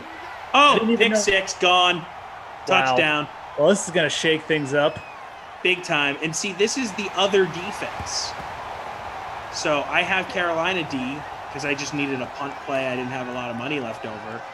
And here I am being a bozo, as Tara Lynn would say. Falcons DST with the pick 6. When's the last time the Falcons DST had a pick 6? 2.7% owned in our little free roll. I don't know what they are in the big free roll. I'll tell you, Tom. They had a defensive touchdown in their last sim against the Jets. I don't know if it was a pick 6. Could have been a fumble. And they had one against Miami. They don't have many. They have 6 defensive touchdowns on the years. Again, I don't know if those are pick 6, fumbles, or what. But they did have one in their last sim. This is 2 straight games with a defensive touchdown for the are we seeing Falcons. A trend?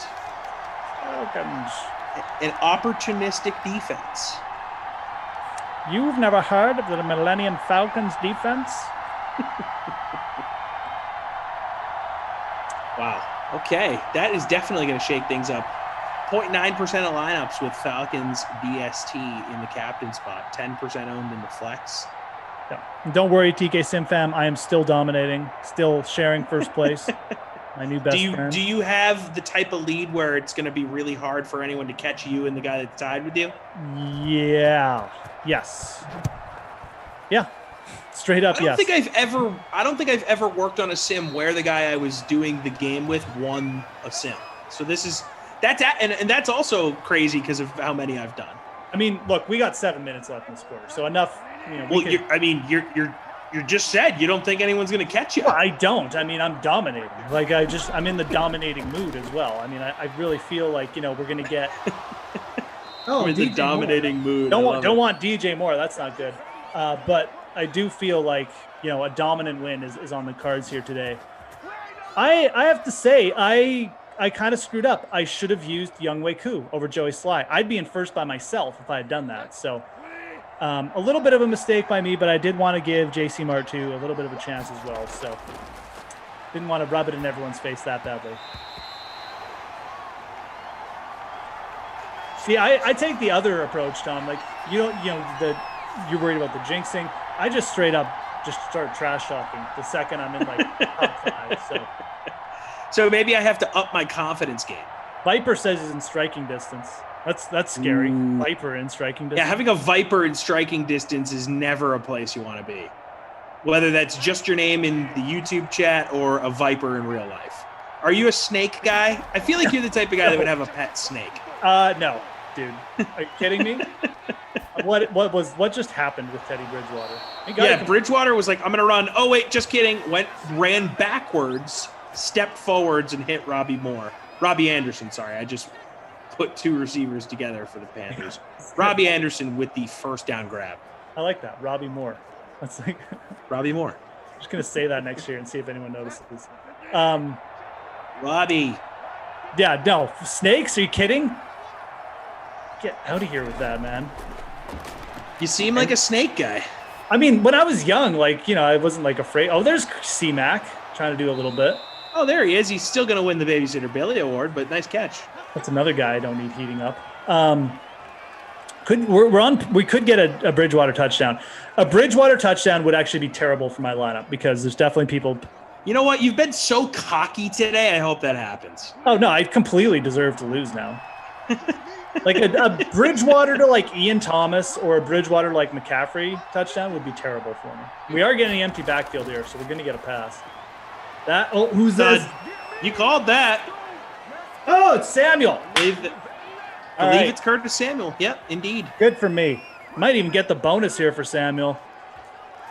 Do you like Curtis Samuel in real life for next season? I do. You don't want to like pump the tires on him too much. You know, everyone likes him. He's versatile. He's obviously like a sub 4.4 guy. He plays running back, whatever, but he's never really shown it yet. So, you know, again, he's going to have Fitzpatrick as his quarterback, which is better than having like Alex Smith or something, or probably better than Sam Darnold. But, you know, you don't want to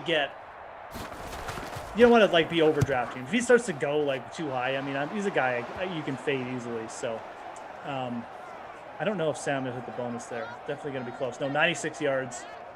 Very close. I did not expect this to be as good of a sim as it's been.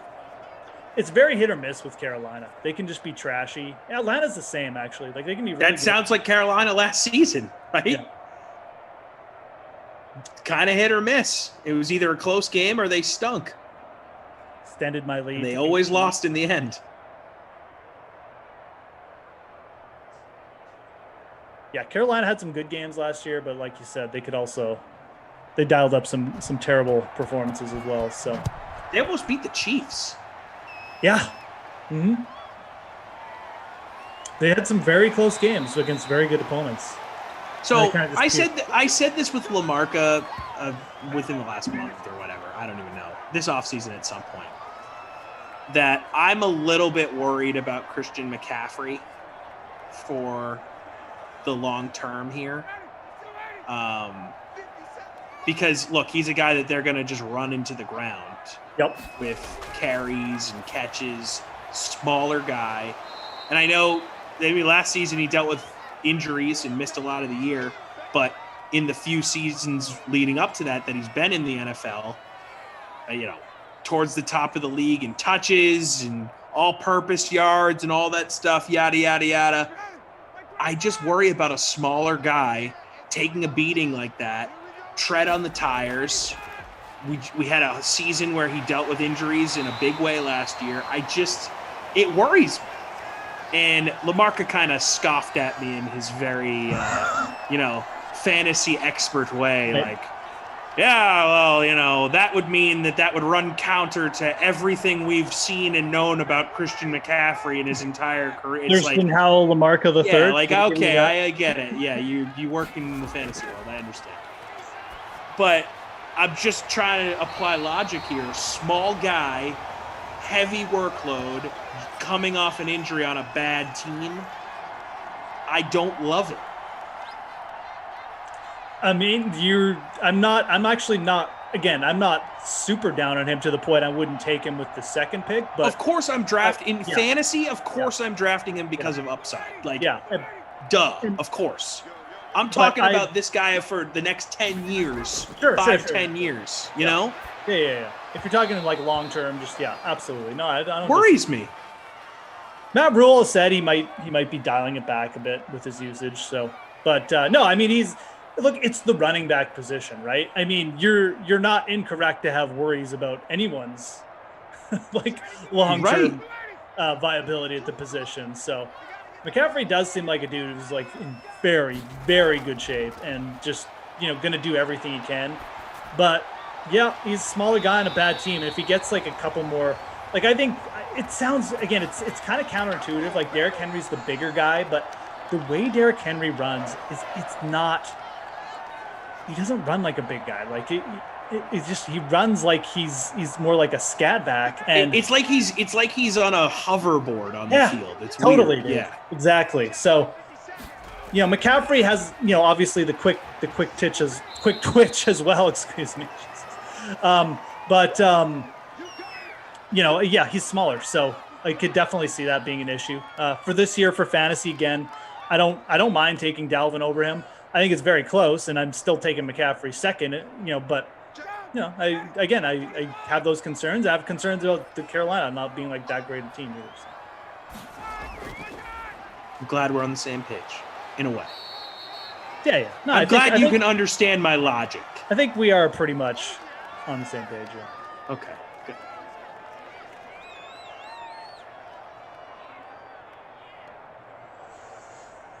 All right, folks. Time to give you an update. I'm still dominating you, but only by 7 points. What do we got here? We got 240 seconds left, 2 minutes, 40 seconds.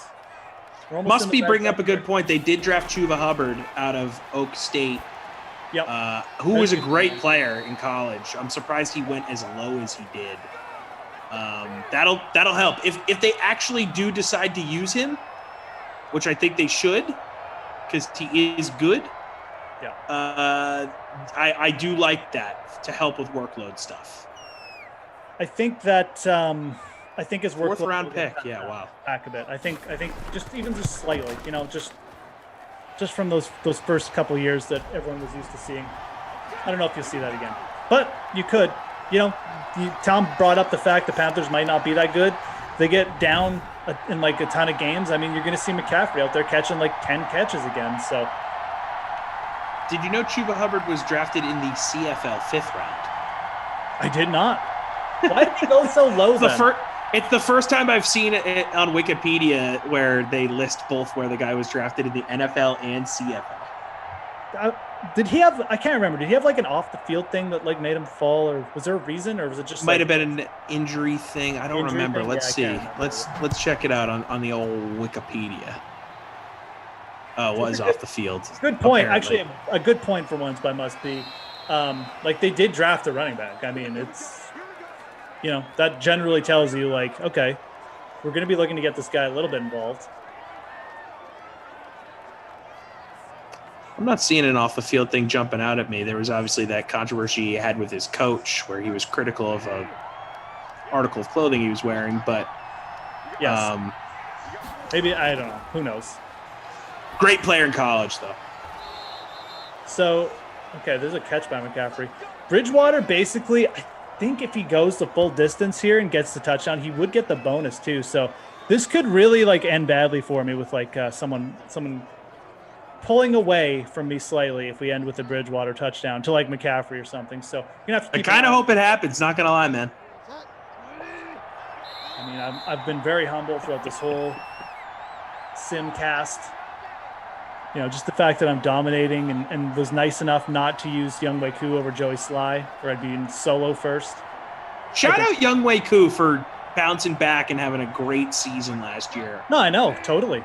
I mean, everyone thought he was going to be great on the Chargers, and then I don't think he ended up making the team a few years ago. And here we are, one of the best kickers in the league, Younghoe Koo. It's such a Chargers thing to do, too. Like, the dude wasn't even that bad for them. And they're like, get out of here, kid. And now he's like an all-star. And it's like, oh, yeah, whoops.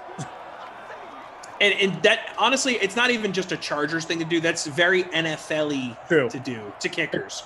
They're just considered to be this expendable guy. You like that adjective, NFL-y? I do, actually. Just a very NFL-y thing to do. It is. It's a good adjective, too, and it's true. A lot of teams did it. The Bears did it with Cody Parquet. The dude had his field goal blocked. It's not like he missed it. It was like he shanked it. It was blocked, and it still hit the crossbar twice. Like the double doink. And then all of a sudden, he's got to answer the questions for why the Bears lost. Like, yeah, it was all his fault. What? It's so weird, man. Viper already congratulating you in the YouTube chat. No, don't do with that. The grab. Don't do the early congrats. The hex. He's putting the hex on you. The early congrats is a major hex. We got McCaffrey heating up too. I'm sure there's some. No, I'm sorry. I'm not. I will not relinquish. He is getting my Babysitter Billy award. Yeah, that's fair. I don't even care if he scores here with under a minute to go. It's a spite award for him. Spite, exactly. It's a spite award. Samuel should be in the bonus now. I think he was already in the bonus. Is Julio still the correct way to go with the wooden nickel? Oh yeah. Or should I shoot for someone with a lower ownership? No. This is like you have to. Captain. Yeah, I think this is like a performance you look at. Like this is one of Julio's better games. Could be getting some garbage time though. Teddy needs 6 yards. Yeah, like I said, this is exactly. Oh, that's gonna be out. Nope. That's too bad. God. 38 seconds to go here. Second and goal. 3 more shots. If we get a Tater hater saying, Jeff, don't be simping for that Tater lover, Cody Parkey. We all know it was his fault. Apparently, Cody Parkey loves taters. Yeah, Tater hater, obviously a Bears fan too. With that, we see you. We know what he's not a fan of. Taters. Okay, Ian Thomas, that was the slowest resulting play ever. Going to be 3rd and goal now from the 2, or 3. I didn't even think he got out of bounds either, so there you go. The clock stops. Yeah, they still got 3 timeouts. In actuality, overtime is still a possibility. We get a quick touch. Why would you say that? Onside kick, and then they got 3 timeouts. Okay, yeah, it is a possibility. Yeah, sure.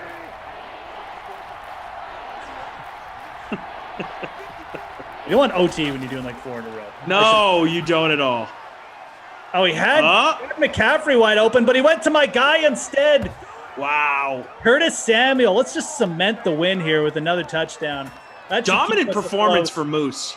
That should keep us afloat. Curtis Samuel with 2 touchdowns now on the day.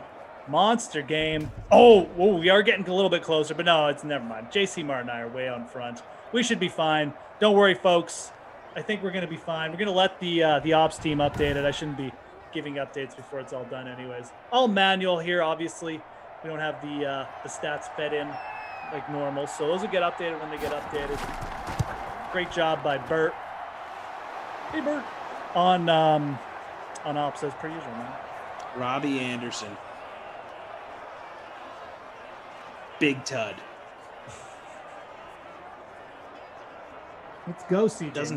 Doesn't help me out. Nice, man. All right. Should just get some kneel downs. So Chris McCaffrey going to be your Not My Kid award. We're giving I don't really care that he was heating up at the end there. He really didn't heat up that much. Do better, bro. Fair enough. I am never rostering him again. Julio Jones gets the wooden nickel. Congratulations. I don't know if you guys can hear that on mic. That's me tapping the nickel against my counter. It's real wood. Real wood. Indeed, and you can get a real free ice cream with it. Okay, no fumble. We're good. No overtime. I'm sure Carolina's going to burn all 3. I was just going to say, you think Carolina's going to call timeouts? I have to believe they will. Got some exciting 1-yard rushes coming up here. Oh, Gurley had a hole, too. He did, actually. That could actually, Gurley getting like a 50-yard touchdown here could, who knows? We have a very big lead. I have to keep saying we. 10 points. Over 10 points I'm up by you guys. You're in this together. Wake up, DK Sim fan. You can't just let me dominate you every sim. Wow, you are a trash talker, bro. I told you, I'm heating up, man. Like, I'm not going to lie. Smash that like from my lineup, which is winning the free roll by 10 points now. Just smash that like for Salty Moose. There's another 1-yard rush. Whoop-de-woo. Thanks, Carolina, for keeping us here longer. Yeah, let him run further, Carolina. You're not going to win. Let's let Gurley run some more time off the clock here. We know you're going to call timeout anyways. The schedule here, so we don't have to sit through this. Tom and I will be back for the 4 p.m. Eastern sim, Dolphins at Bills. And then we're going to go 6 p.m. Eastern, Patriots at Chargers. That's going to be Lamarca and Tom. First and Howell, the third Lamarca, and then and Tom. And then 8 p.m. Eastern, we're going to go Jaguars at Seahawks with Kaufman and Rossi. And then 10 p.m. Eastern, Washington at Broncos. It's going to be Glasheen and Rossi. Brendan Glasheen making his triumphant return to the DK Sim universe. 10 p.m. Eastern tonight. He's got Washington. He's got the Broncos. He's got Jason Rossi. So tune in for that. Make sure you ask Glash about his shuffleboard scores. what else he got up to in wherever he was, Florida, I think, and all that stuff. That's your schedule for the rest of the day. We got one more play to run here. Falcons are going to just run this. I'm going to get a first down too, so they're perfect. Again, wonderful. This is a free roll. It looks like I'm only going to get like a 7-point win, so maybe not as dominant. You know what? A win's a win. Congratulations to you, sir. This is history for me. I've never worked with someone who ended with the victory. Hey. Obviously, stats continuing to update here, but congratulations, my friend. Maybe one day I can be as dominant as you. Records, Tom, they're made to be broken. That's what I do. I'm the record breaker. Obviously, stats aren't actually finalized yet. They're done manually. So, stick around for that. They will be finalized pretty soon. We got, obviously, all our guys in the back. Andrew, Bob, Daniel, Bert, whatever we want to call him. Robert is actually his name. Appreciate you guys hanging out. We will be back on camera here. And are we on camera? You guys see that floating helmet? No, I didn't. On YouTube, go look right now. There's a Falcons helmet just floating around. Oh, it's weird! Like a ghost is wearing the helmet. I missed that. You gotta love when the video game does weird things. It's just sitting there. That's freaky, man. And I'm now wearing a ref costume. So the sim couldn't handle my dominance. Anyways, guys, we'll be back in about 40 minutes. We're gonna go take a break. We'll see you again soon, guys. And oh my goodness, coming up next. Do we have anything coming up next? Ross Tucker up next. Check it out. We'll be back soon. Talking football. See you guys soon. If you'd like to make your NFL games a little more interesting, you've come to the right place. It's the Even Money Podcast with Ross Tucker and Steve Fesic.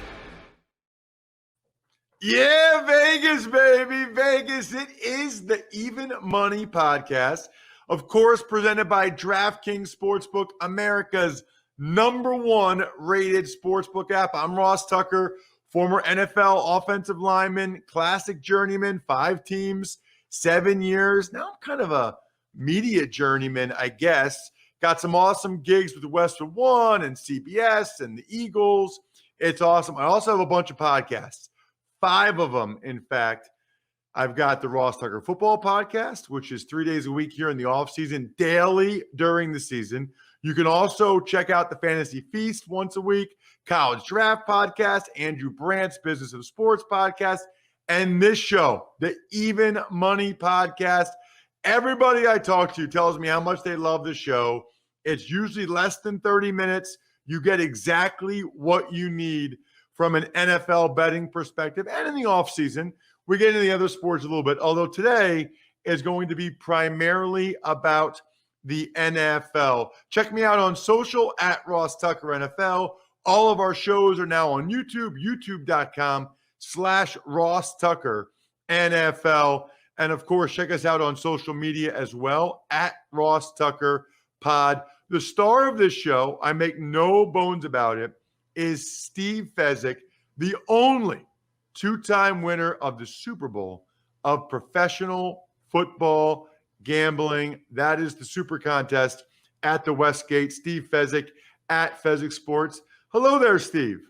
How are you, Ross? And I'm going to call it summer. I know it's not June 21st, but the slow summer months, no, because we can bet football. There are no slow months. That's actually a great point and something that really bothers me. Can we just establish that summer starts Memorial Day weekend? I mean, everybody with half a brain knows that. I don't know why we can't just come out and say, and by the way, it ends Labor Day weekend. It doesn't go till mid to late September. It's Memorial Day to Labor Day. We all know it. Why don't we just acknowledge it, Steve? Yeah, it's like daylight savings time where we can just move the clock. Who cares about solstices and the like? It's all about Memorial Day to Labor Day. So I am so excited, Steve, for today's show. We don't do this very often, but every once in a while, I hear from a listener and I start to talk with them on email, or they send me an idea or thoughts. Or maybe they take advantage of one of our sponsors or something and send me a question. Maybe go back and forth a little bit. Every once in a while, I'm impressed enough that I think, you know what? I want to get this guy on the show. because it's cool to have a listener on the show, especially if they're smart and they're a good bettor and they have philosophies and strategies and they can provide some value. And so that is exactly what we're going to do today with my buddy. I guess I could say my buddy. It's the first time I've ever seen him in my whole life, but my buddy, Todd Pierce, joining us. Todd, thank you so much for coming on the show, man. I really appreciate it. Hey, thanks, guys. Super happy to be here. And yeah, my pleasure. Ready to talk some NFL win totals. All right. So before we get into that, though, Todd, got to give everybody your background, because this is one of the cool things for Steve and I. We don't get a chance to talk to listeners very much. I mean, I do on Patreon, patreon.com/RTmedia a little bit, but not really, not like this. We do that football feedback show every once in a while as well. But just kind of give us your background, where you live, what you do, and how you got onto the podcast. Sure. So it's been a busy last year for sure, but I lived in New York and spent 12 years on Wall Street. I worked 6 years for Merrill Lynch, trading for them, and then 6 years at Goldman Sachs during the sort of the financial crisis. And then after, I was not responsible for the financial crisis. I got an important that, just for the record.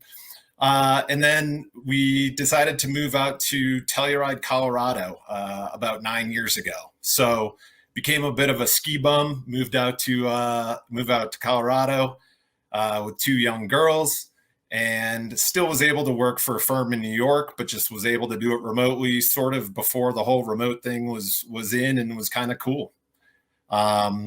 So in the last year, we moved back east after COVID, back to New York.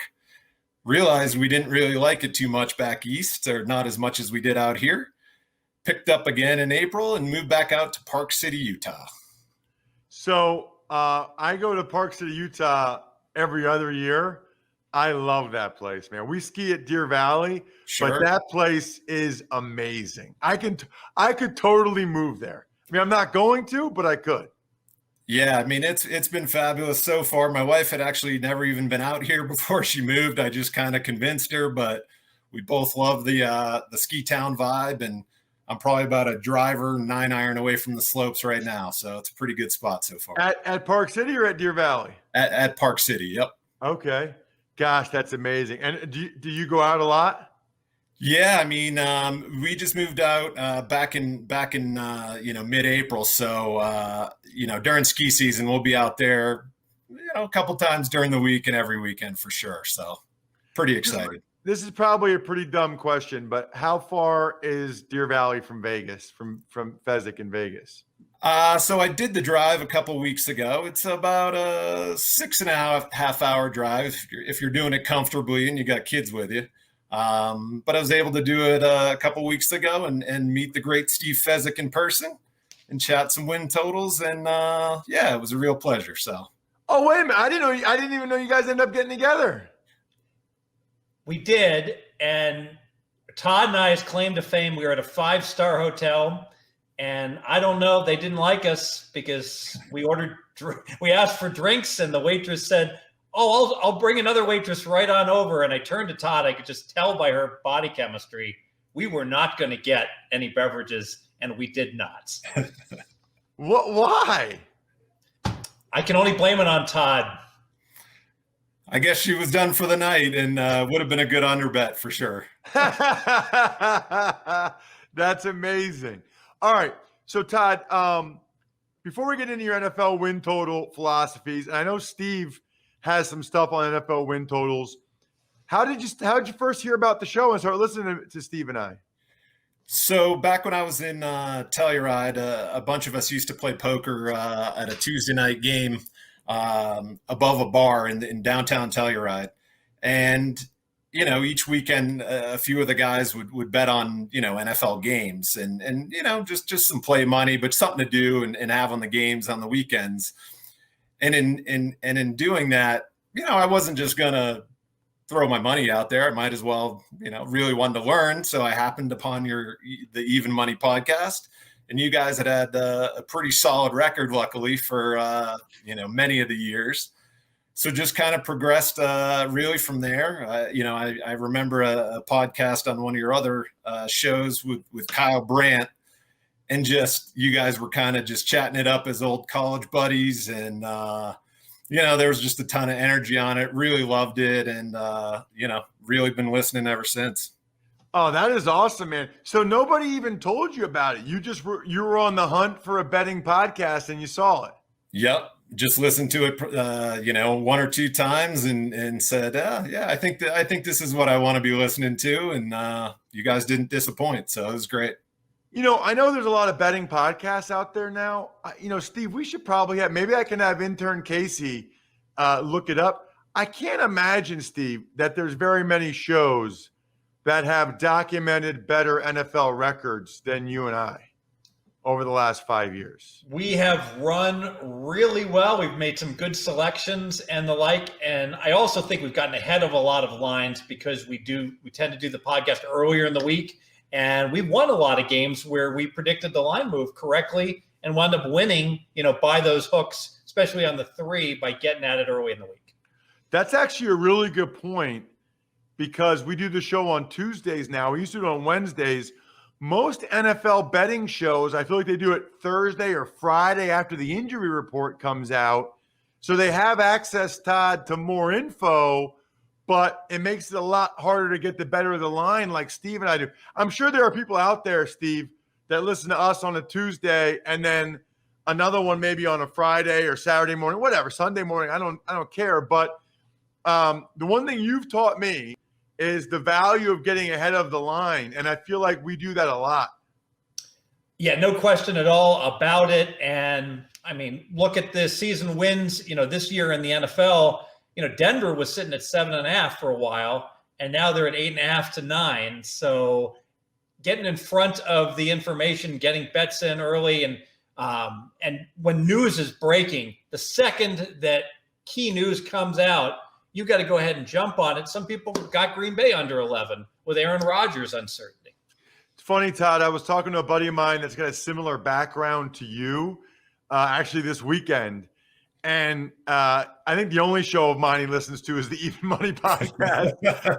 But he said for him, and he started listening to it before me, there were other shows out there that were too long and he didn't have the time. He's like, you guys are 28 minutes. Boom. I get what I need. I hear the recap to hear how you did. And then I get the picks for that week and I'm good. Yep. I like that it's certainly quick and efficient. I can listen to it while I'm trading during the day. I can flash the lines up on my screen pretty easily. And you're ready to go for the weekend. You do get ahead of it. So tell the listeners, Todd, the story about you telling your wife you had to go to Colorado recently for a work trip. And she's like, don't you trade from home? So we had just moved back out west. We had been driving for 4 straight days. But we got back out here right before the NFL draft. And I was looking at some of the lines on the Colorado books and I said, man, I really have to figure out a way to get over to Colorado before the lines change after the draft.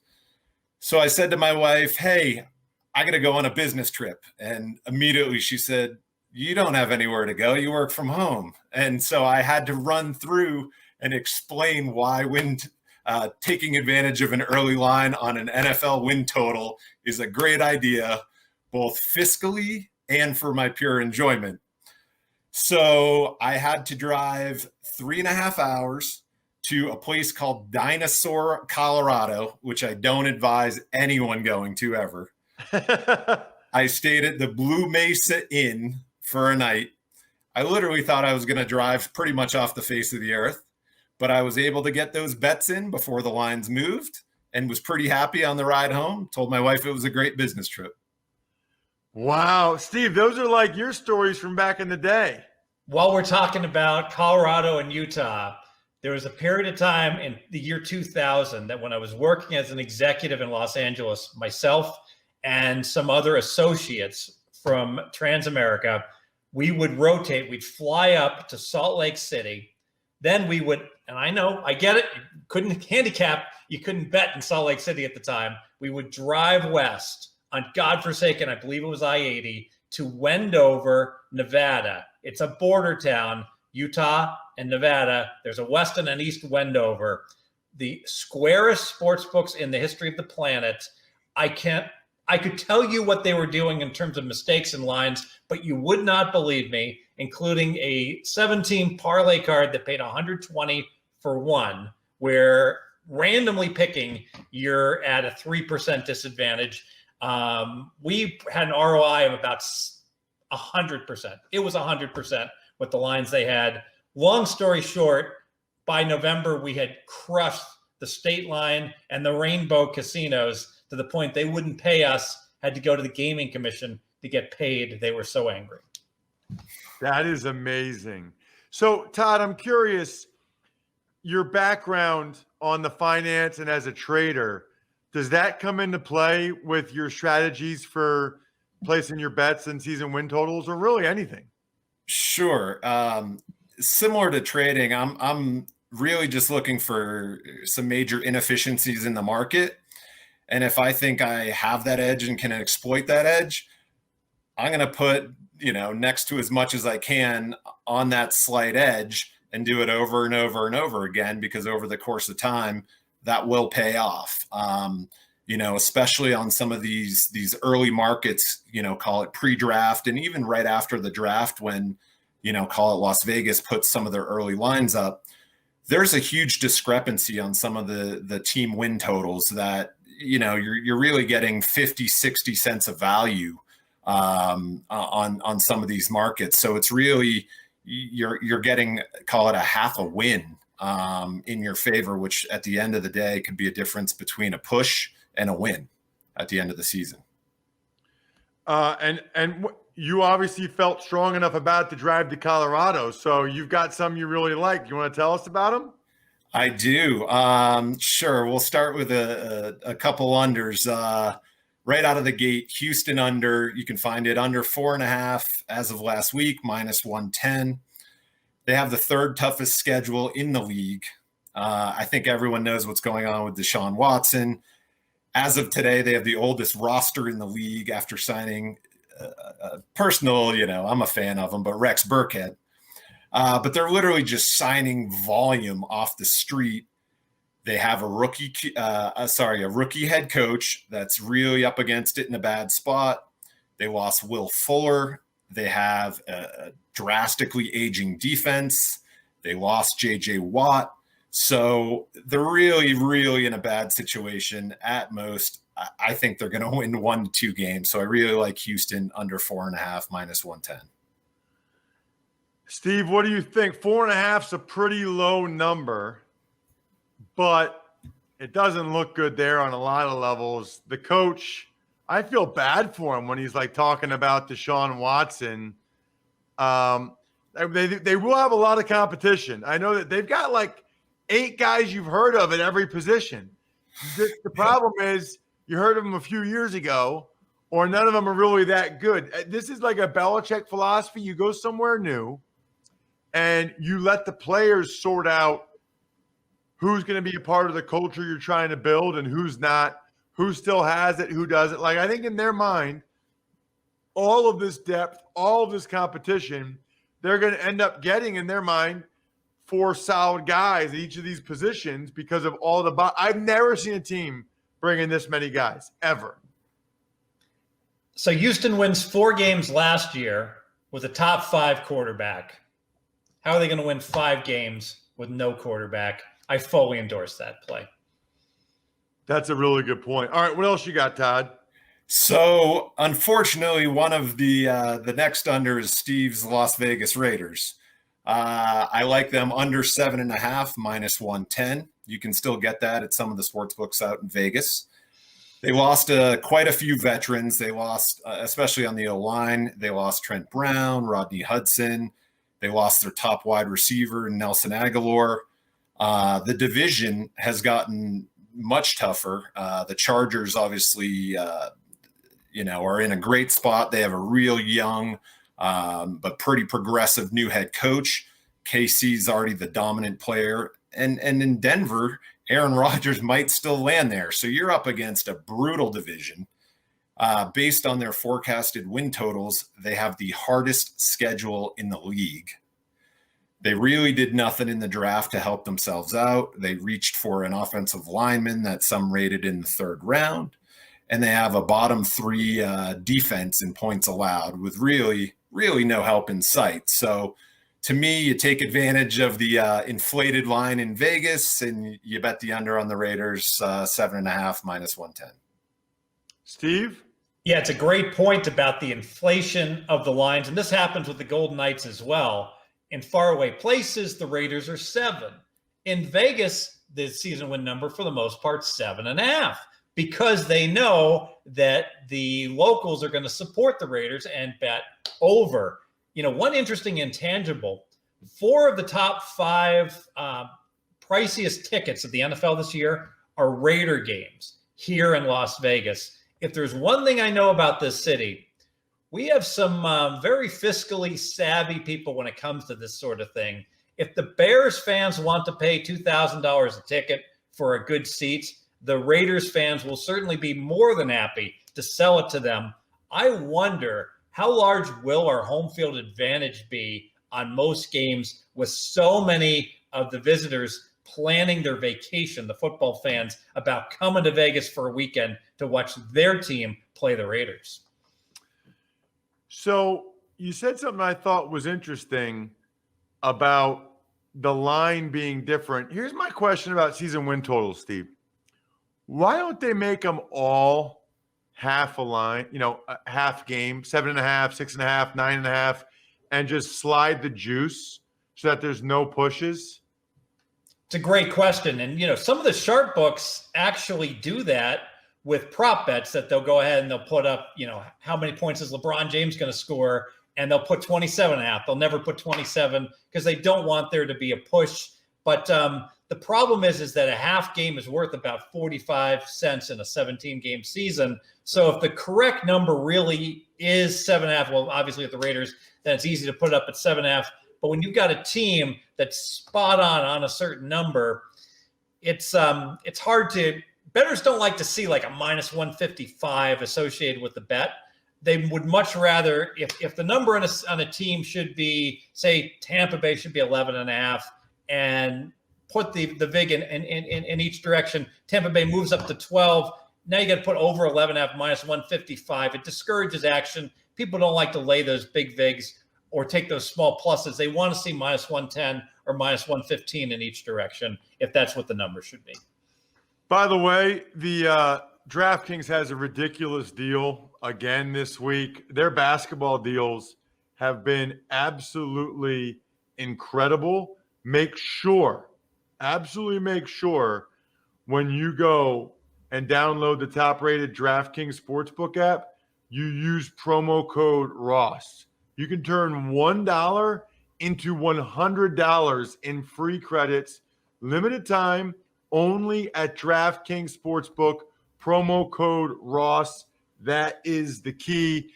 All right, Todd. Well, by the way, Todd, are you any good at this? I probably should ask that at start. We just did 21 minutes. For all we know, Steve, maybe he's terrible. Maybe this guy makes millions doing Wall Street stuff and loses half of it on betting. We probably shouldn't even have had you on the show till I found that out.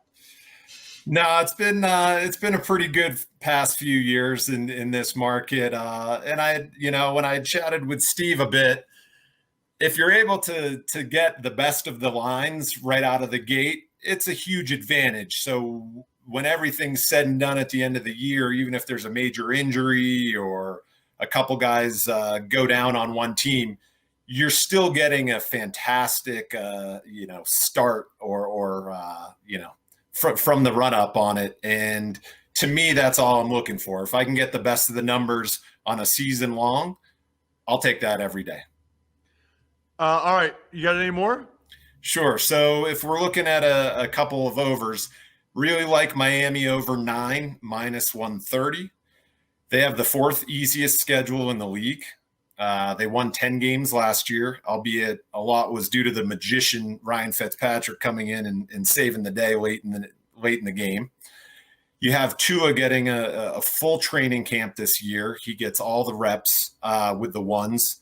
You have a rock-solid coach in Brian Flores that has essentially built the team the right way.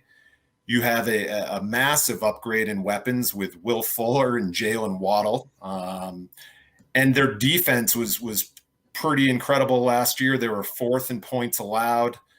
They added Jalen Phillips, an outside linebacker, and Javon Holland early in the draft. So I think Miami, at the very least, is set up to win, 10 games, and they're really in a good spot. I like Miami over 9 -130. Steve? Don't like Tua. Agree with everything Todd said, but I'm not going to bet on Tua to lead his team to a winning record.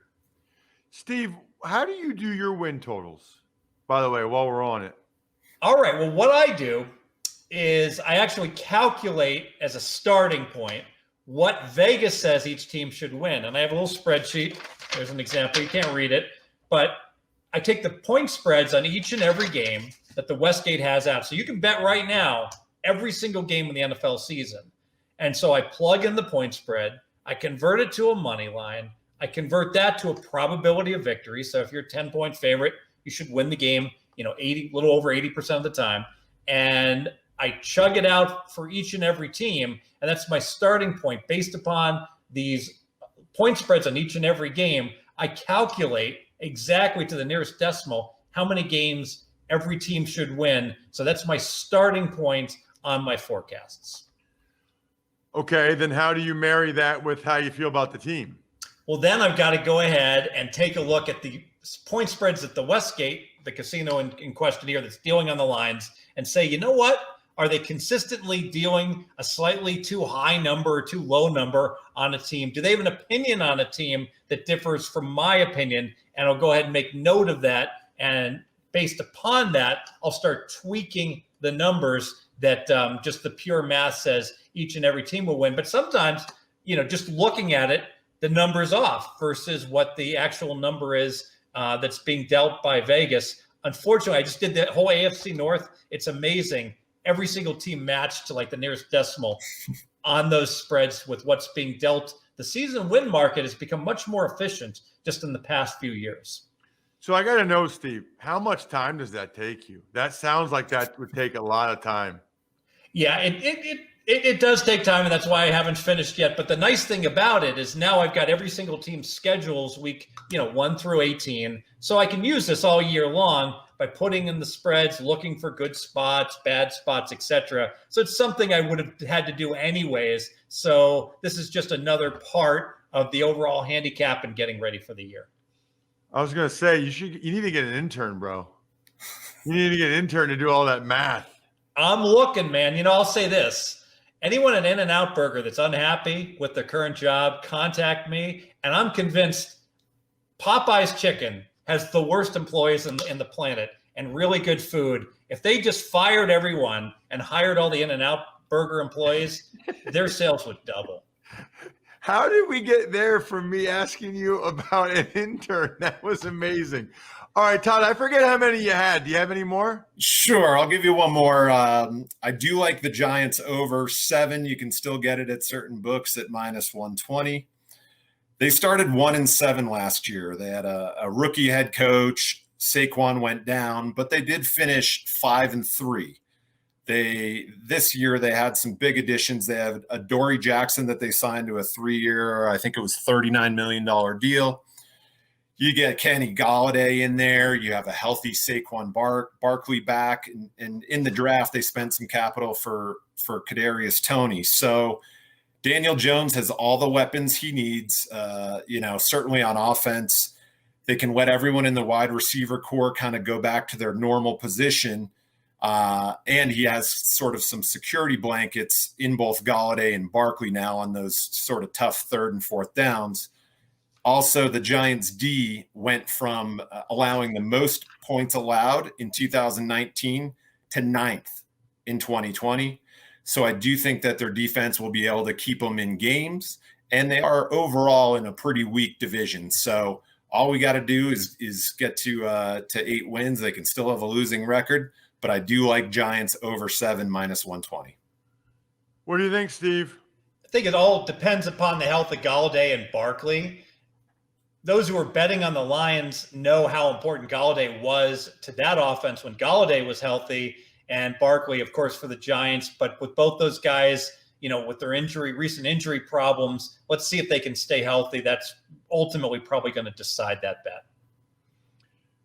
Todd, thanks so much for coming on the show, man. This was awesome. I love getting listeners on to hear their story, their personal stories. One of the reasons why I love our patrons, again, I said it earlier, but patreon.com/RTmedia. It's just fun to get to know listeners. It really is, to get to know their backgrounds, how they listen to the show. I know you guys know us because you hear us all the time or you watch us all the time, whatever. We don't know you. So it's fun to get to know you a little bit. Once you sent me that Word doc with all the info, I was like, okay, this guy knows what he's doing with the Wall Street background, Merrill Lynch, Goldman Sachs. We actually recently had my financial advisor, Kurt Schultz, was on the Ross Tucker Football Podcast last week. So it was good timing. Really, really appreciate it, Ty. We might have to have you on, maybe make this an annual thing. Oh, before I forget, do you want to promote anything? Like, I'm looking at, what's the Nizzles 270? Well, 15, 20 years ago when you signed up for, Twitter back in the day, I was big into poker, right at that time. And so, having the Nizzles was essentially having the nuts in poker. So you just sign up for one of those names and then you add a few digits on it. So at the Nizzles 270 is my handle on Twitter. For anyone that wants to chat NFL win totals or get some insight into sort of what I'm looking at, feel free to hit me in my DMs. And then sometime late fall or early next year, I should have my website up and running. And I will be sure to let you know. And obviously, if you make it out to Park City this year, hit me up. We'll have a few daddy sodas. Oh, man, that's a great idea. Todd, thanks so much for coming on the show. Really appreciate it. All right. Thanks a lot, guys. See you, Steve. Good to see you, Todd. There he is, Todd Pierce. Steve, I love that, man. I love meeting, even if it's virtual. You got to meet him in person, but I love meeting our listeners. Oh, absolutely. And if you like Todd and you like that idea of a Wall Street trader that also bets on sports, I don't know Joe Pita, but Joe Pita is a guy with a similar type of background, and he wrote a book called Trading Bases. So that's a great book if you like this conversation with Todd to go ahead and get. Talks about a Wall Street guy, ex-Wall Street guy that started betting bases for a living. Make sure you subscribe to the show, whether it's on your podcast app or youtube.com/Ross Tucker NFL. Check us out on social at Fesic Sports, at Ross Tucker Pod, at Ross Tucker NFL. Maybe we'll have another listener or two over the summer. Why not, right? Especially if they're knowledgeable. Rate and review the show, or in some other way, show us that you deserve to be on the show, and we will strongly consider it. Other than that, good luck, everybody. Hope you guys make some money. Thanks for listening to the Even Money Podcast. Make sure to also subscribe to the Ross Tucker Football Podcast, the Fantasy Feast, Business of Sports, and the College Draft. All available at Apple Podcasts, rosstucker.com, or wherever podcasts can be found. A lot of times on the show, I mentioned DraftKings. Here's what you need to know. You got to be 21 or older, New Jersey, Indiana, or Pennsylvania only. New customers only. Restrictions apply. See DraftKings.com/sportsbook for details. Gambling problem, call 1-800-GAMBLER, or in Indiana, 1-800-9-WITH-IT. By the way, if what I was talking about included a deposit bonus, doesn't always, sometimes it does. Deposit bonus requires 25 times playthrough, and deposit bonuses are paid out in site credit.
Welcome back into the DraftKings Dream Stream DK Sim fam.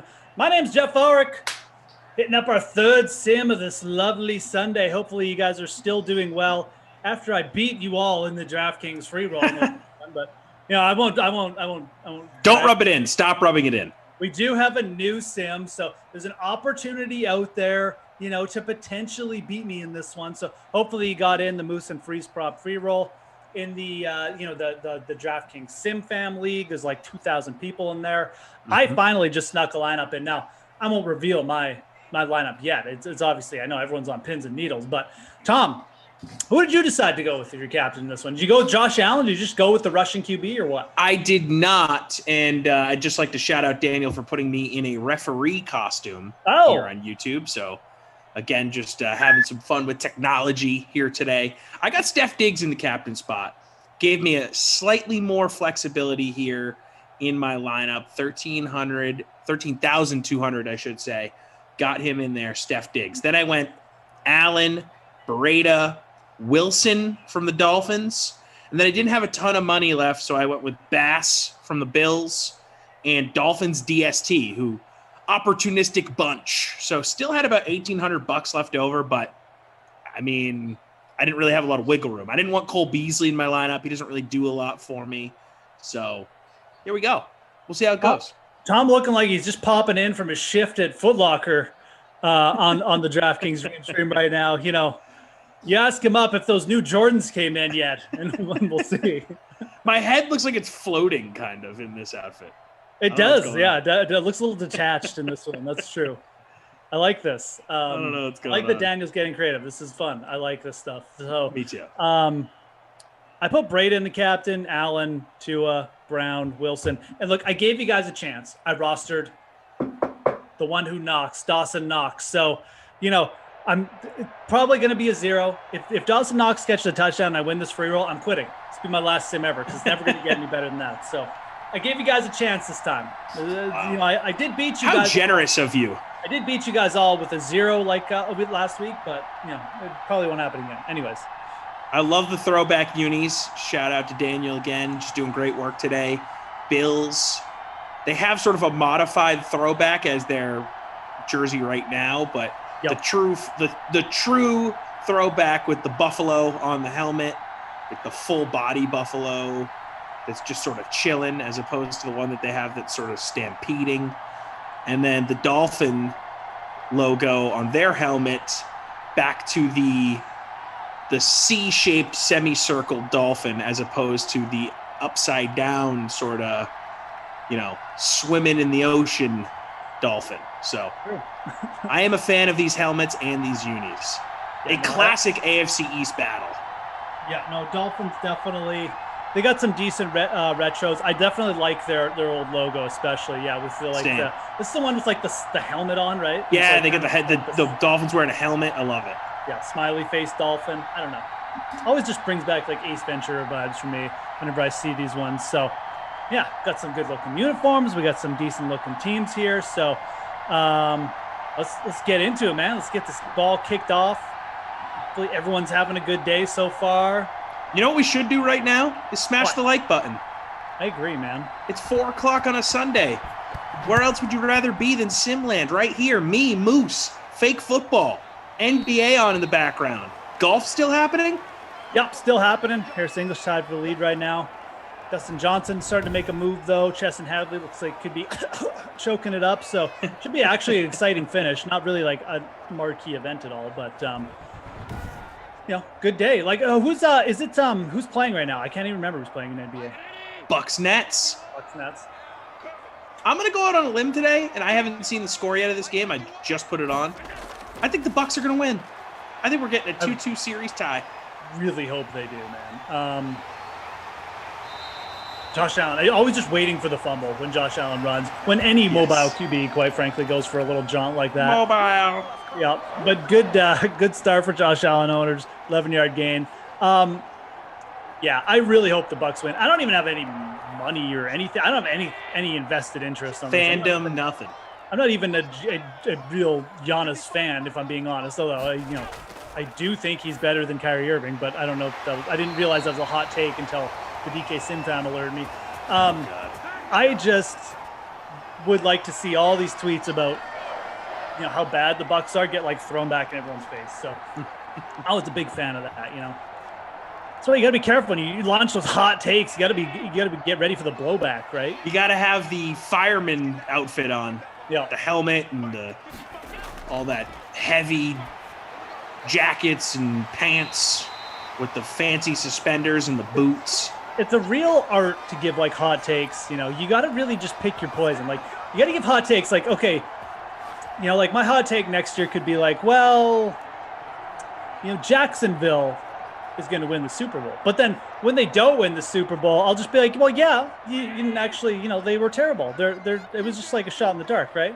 And so, no, I'm not going to get any blowback. But if you say like, oh, well, by the way, I thought Singletary was going to go there. I thought he was going all the way. Tony Pagano asking us to wish him luck in golf. His lineup's doing well. Good luck, Tony. Lots of people with some golf sweats today. No, I've seen that. But you were saying about takes. No, I mean, and then you go if you're making a bold claim like Patrick Mahomes is gonna throw for 30 interceptions next year. Be prepared for some blowback. Like the blowback. Milwaukee was done. They're terrible. I mean, they're clearly not terrible, but they did get blown out in the game. What team is better, Kevin Durant's first year in Golden State or this Brooklyn team that's about to be 2-2 in the second round against Milwaukee? Or could be 2-2. Anyways, we obviously aren't there yet. Getting ahead of ourselves. It is early yet. Anyways. Let's see Josh Allen's rushing touchdown here. Oh, no, he gave it to Singletary. Well, I think he got it. Taken down. I will take Josh Allen rushing touchdown or a Steph Diggs touchdown here. Those are my votes. You guys, I usually fade Steph Diggs. I'm not going to lie. I did fade him today. I got John Brown in there. Brown has a catch. I would really love a Dawson Knox. How about a little, just scrub route there by Dawson Knox along the I like a little line. play action to Steph Diggs here. How about that? Nope. And both of us do not. Singletary. It was Singletary. It wasn't a caca. If you roster Devin Singletary, you don't mind that. And we'll check his ownership here for you in a second. Edward Pride is mad that I called it fake football. I apologize, guys. It's real. I mean, it's clearly happening. We're watching it happen in front of us. It's like when they try and take away a Heisman Trophy from someone, or they strip Michigan of their Final Four banners. It's like, we all watched it, guys. We know it happened. So, apologies. Not fake. Simulated. Singletary, 39% owned. Actually, fairly highly owned. I guess he's only 8K. Definitely makes some sense. Catches a few passes. Great start for Singletary owners. I don't want to, he doesn't, 30 touchdowns, but again, he's had a lot of sims, and he doesn't get that many touchdowns for a running back, so it's a pretty good start for old Devin Singletary. 11.8 points per sim. It's a good start for him. I was telling LaMarca about this the day that it happened, but I was lucky enough to be given a College Football Hall of Fame ballot. And on the ballot, there's little bios for each player. Mm-hmm. And Reggie Bush was on the ballot this year. And they don't mention his Heisman Trophy in his little blurb for the College Football Hall of Fame ballot. And I'm like, really, guys? I get it. They stripped it away, but it happened so long ago. I feel like society has kind of changed its mind on that type of punishment, in quotes. Like, he won the Heisman. Yeah. He was the Heisman Trophy winner. That they didn't retroactively give the Heisman to someone else. Yeah. So this happened. It occurred. Yeah. So it's just funny to me. I mean, I guess I understand why the College Football Hall of Fame wouldn't have that on their bio, but because they're aligned with the NCAA, and the Heisman Commission that probably took away his Heisman, but the Heisman Society, whatever it is, the Heisman Club, I forget what it is, but yeah, I had a little chuckle to myself as I was reading through the bios. It is ridiculous. I mean, I don't agree, with obviously some of the, it's really, I don't know, NCAA stuff. I don't even want to get into it. It's so, just the way they treat college athletes, but then, they enforce some things and then it's all over the place. Yes, Kyrie exactly. did just go down with an injury, people. Oh, really? Kyrie Irving going down. He was kind of point blank for a layup. He hit the shot, but he came down awkwardly. Really? Walking to the locker room on my screen as we speak. Would like to get another replay to see what type of leg injury it was, but it appeared to be a leg injury of sorts. But walking extremely gingerly off the court. Yeah, Rich Sharp saying probably sprained ankle. Rich Sharp also saying is Durant in some lineups, so he likes that. Doesn't hate. James Harden already out, obviously. See, here's the thing about the Nets, though. They still have Kevin Durant, and I think you and I have talked about this. He is one of the best players in the history of the NBA. They could very well win a series with Kevin Durant just being out there. Like, they don't need Harden and Kyrie to win this series. Obviously, it helps. The Nets have good complementary pieces around Kevin Durant. Kevin Durant can carry a team.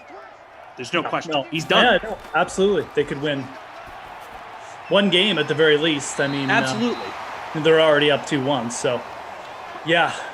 Still, this is getting a little sketchy now. Of course. Harden, you want Kyrie, Harden could be back for like game 5 too. We don't know, but right. I'm just saying in the short term right now, no Harden. Durant. I'm not counting the Nets out of this specific game tonight because Kevin Durant is still playing. Oh, absolutely, man. And it's not like the Bucks have. I mean, I know the Bucks squeaked out a win in Game 3, but the Bucks haven't exactly looked good so far. And again, I hope they turn around, but again, if we're going by what we've seen, then it's not much so far. 7-0 Bills. If you're just joining us, Singletary with the touchdown on the ground. That's it so far. Love these Bills helmets. Love them. No idea why they're awesome. Yeah.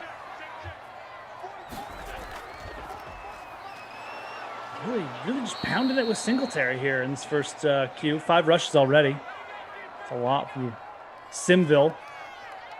So we know the Bills are probably going to be the best team in the AFC East. They looked great last year. They took a really big step forward. They got good pieces. Everyone's coming back. Who do you think for the next 3 years is going to be the best team, the second best team, I should say, in the AFC East? Is it very clearly Miami, or do you think New England with Bill Belichick and all the free agency moves they made and just having that infrastructure in place, that the Pats are going to bounce back, Mac Jones is going to come in, he's going to be awesome? Where do you see it stacking up behind the Bills? Or do you think the Bills, it was an anomaly the year they had? No, I think the Bills are a franchise who are going to be good for a while. Again, they might regress this year. They might even have trouble winning the division or something. But I think you'll see Buffalo be a quality team for a while. I will take the Patriots over Miami. I don't know. Maybe that is a hot take. This is a team that, they didn't make the playoffs. They led the league in turnovers and still didn't make the playoffs last year. You are almost certainly not going to lead the league in turnovers next year. Like, it just doesn't happen. Turnovers is a bit of a fluky thing. They did lose a little bit on defense. And realistically, you're going to need a bump from your quarterback spot. I mean, the Patriots went 7-9 with getting nothing from their quarterback spot. And they just about grabbed out a couple other wins. They made way more acquisitions and moves, and I think their defense especially has a lot of room to kind of flex a little bit. So I'll take the Patriots long term if I'm being dead honest. And obviously, we haven't even touched on Mac Jones yet. I love to hear this, my friend. Thank you for the positivity, because Miami's a team that's getting a lot of love. I mean, yes, I know that everyone hates Tua now, but as an organization over the last year or so, people are looking at the Dolphins as a team moving in the right direction, which I think they are. And I think Brian Flores has established a really nice culture there. But I do think that the Patriots are being written off too quickly here, right? I mean, bad year, COVID happened. They sort of had a weird year from a salary cap perspective, as Josh Allen has the nice run. And he fumbles, per usual. Miami defense picks it up. So there you go. That helps me out. I have the Dolphins DST. So I do think that the Patriots are being counted out too soon here. Miami is one of those teams I feel like people are just like scared to say they're against. It's like everybody likes them, so people are just like, oh yeah, the Dolphins will be okay. They're good. Like everyone just says that. Like I just don't. I mean, like you said, like people aren't really high on Tua, but like if you're not high on Tua, how are you high on the Dolphins? I mean, like it's just you can't really have both, in my opinion. I think the Dolphins are. But you don't need a good quarterback to win a Super Bowl. Yeah. And the Dolphins, in my opinion, aren't that good, like to do anything near that, like with have a Peyton Manning year or something. So I see this team as, ripe for regression, with fully recognizing, they have a good young core. I mean, I could be dead wrong on this, but yeah, if I'm picking any team of the top three in the AFC East next year to regress, it's going to be Miami. I can't see. I wonder if they're still in the market for Deshaun Watson. Yeah, they might be after because what's games. Happening here? What's going on with that? When is that dude going to get moved? When are we going to know anything about him? Is he going to get put on the commissioner's exempt list? I think it's a huge carrot that's dangling for a lot of these teams. Like they want to go grab this dude. They just don't know what he's going to be. Yeah, and I mean what he can be because of all the off the field stuff. And look, we get a bad start here, and you could be hearing a lot more Deshaun Watson stuff. So Bert is our resident Alabama fan, so we'll read this. He says Tua wasn't given a fair chance last year. I really don't get the Tua hate. What? I think he's pretty good, and his receivers are going to be there. They're going to catch the ball for him. Yeah, I mean, okay, I'll take issue with he was given a more than a fair chance because they actually pulled the incumbent starter to give him a fair chance. So he was definitely giving a chance last year. What I will say is I think the criticism of Tua has been unfair because I think he actually was better than people are remembering. He was super accurate, didn't turn the ball over a lot outside of that Bills game that was atrocious. But I don't think Tua was all that bad given the fact that he took over midseason. I think the keys to the castle for a full off season, getting healthier, young guy.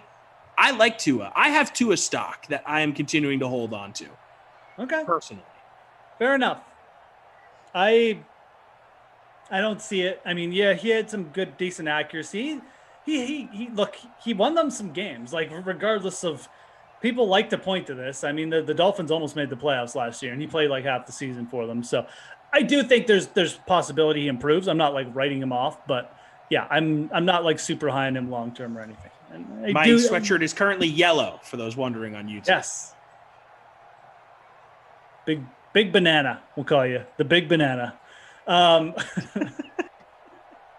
okay, that's a very creative nickname, Jeff. Thank you. 7-0 Bills. Devin Singletary, the only touchdown we had. We had a Josh Allen fumble. Dolphins driving. This AFC East showdown. Again, if you're just new to the Sims, we are following the 2021 schedule right now. I actually don't even know what week we're in. I believe it's week 8. Week 8? Okay. Let's actually go up to the... Are we about to play the schedule game? And let's do the schedule game. Yeah, we should do a schedule. I know you like the schedule game. I'll play the schedule game with you. Let's do Miami first, since we're talking about it. Yes, that's a very. I'll let you pull it up. Since we've talked about Miami, I was just trying to find the records for these teams. I know our producer Jew is going to automatically put it in the chat now, so I'll get back to that. But let's do the Miami Dolphins schedule game for 2021, and Tom and I are just going to assign them wins and losses based on our feelings, on our thoughts, on our opinions, our biases, and we're just going to see where we end up. So we'll go through the entire Dolphins schedule here.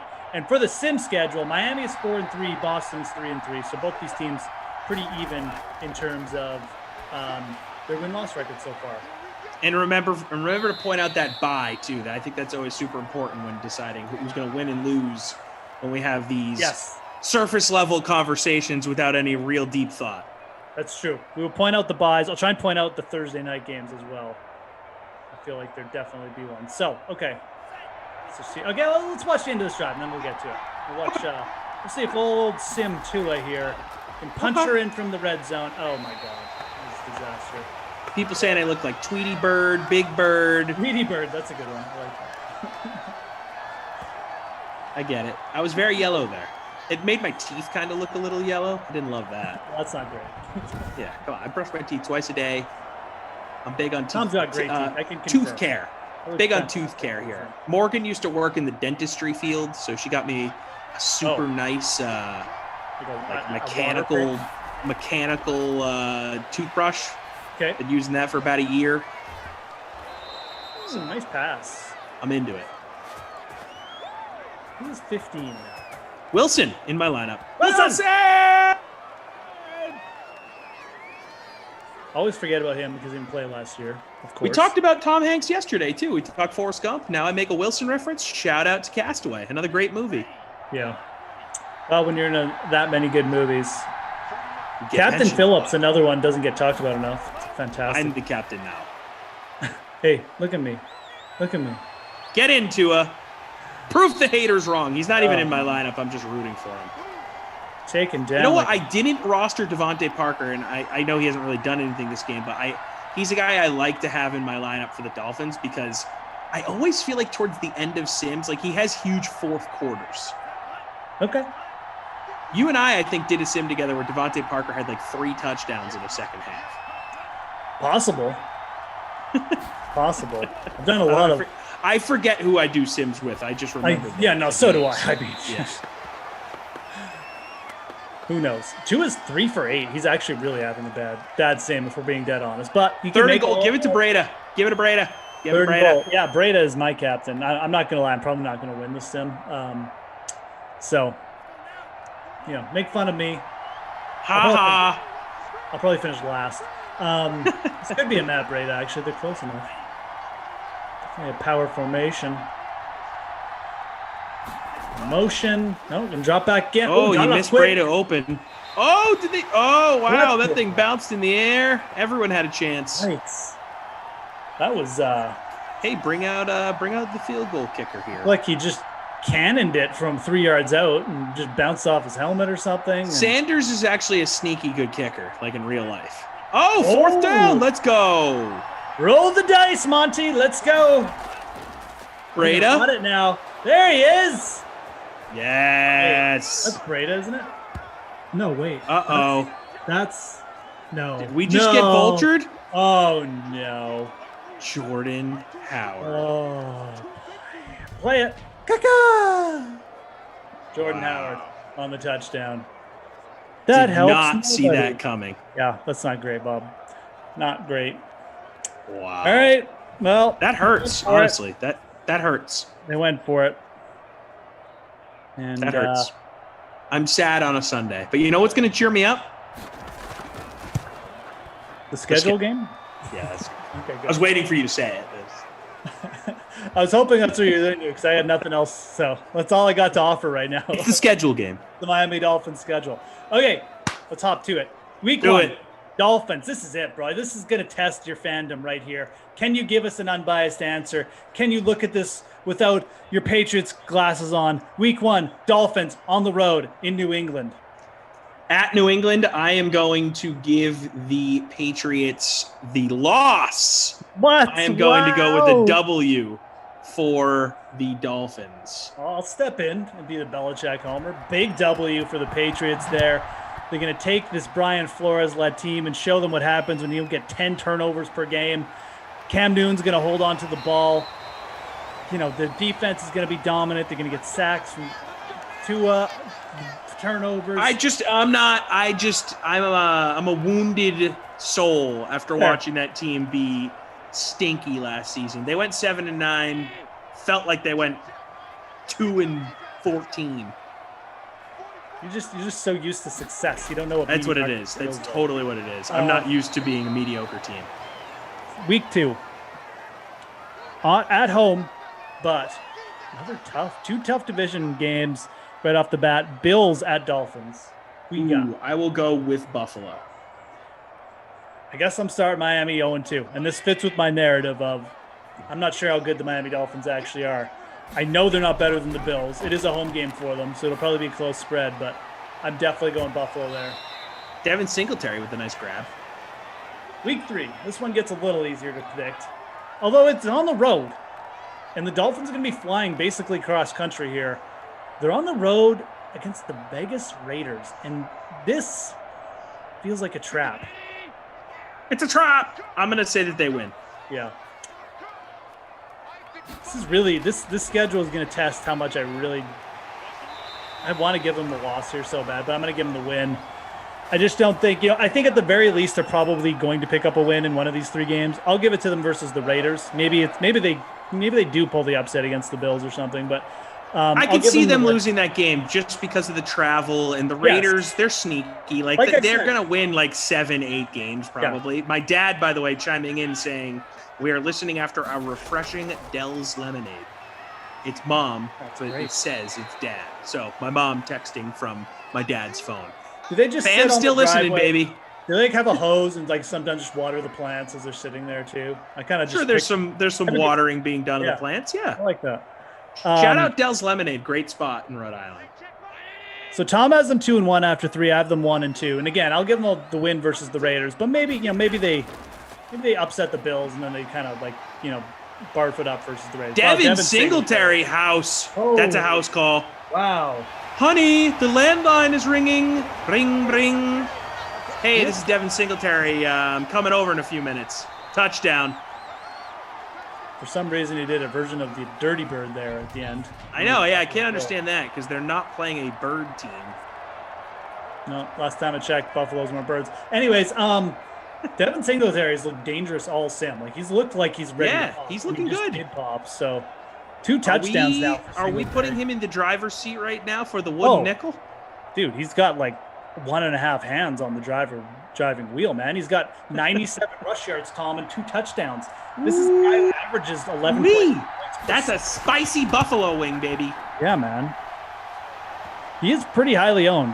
Surprisingly high owned. Did you guys know something I didn't? 23.2 points in the flex. But 8.6% owned there in the free roll. Wow. So. Okay, DK Simfam. I never getting their revenge. Never. Getting their revenge. Okay, we're at week 3. Let's roll into week 4. Another tough one. At home versus the Colts. Oh boy, this stretch. Ooh, yuck. At home versus the Colts. I am going to give them the L. 2 teams I don't really like, to be honest. Go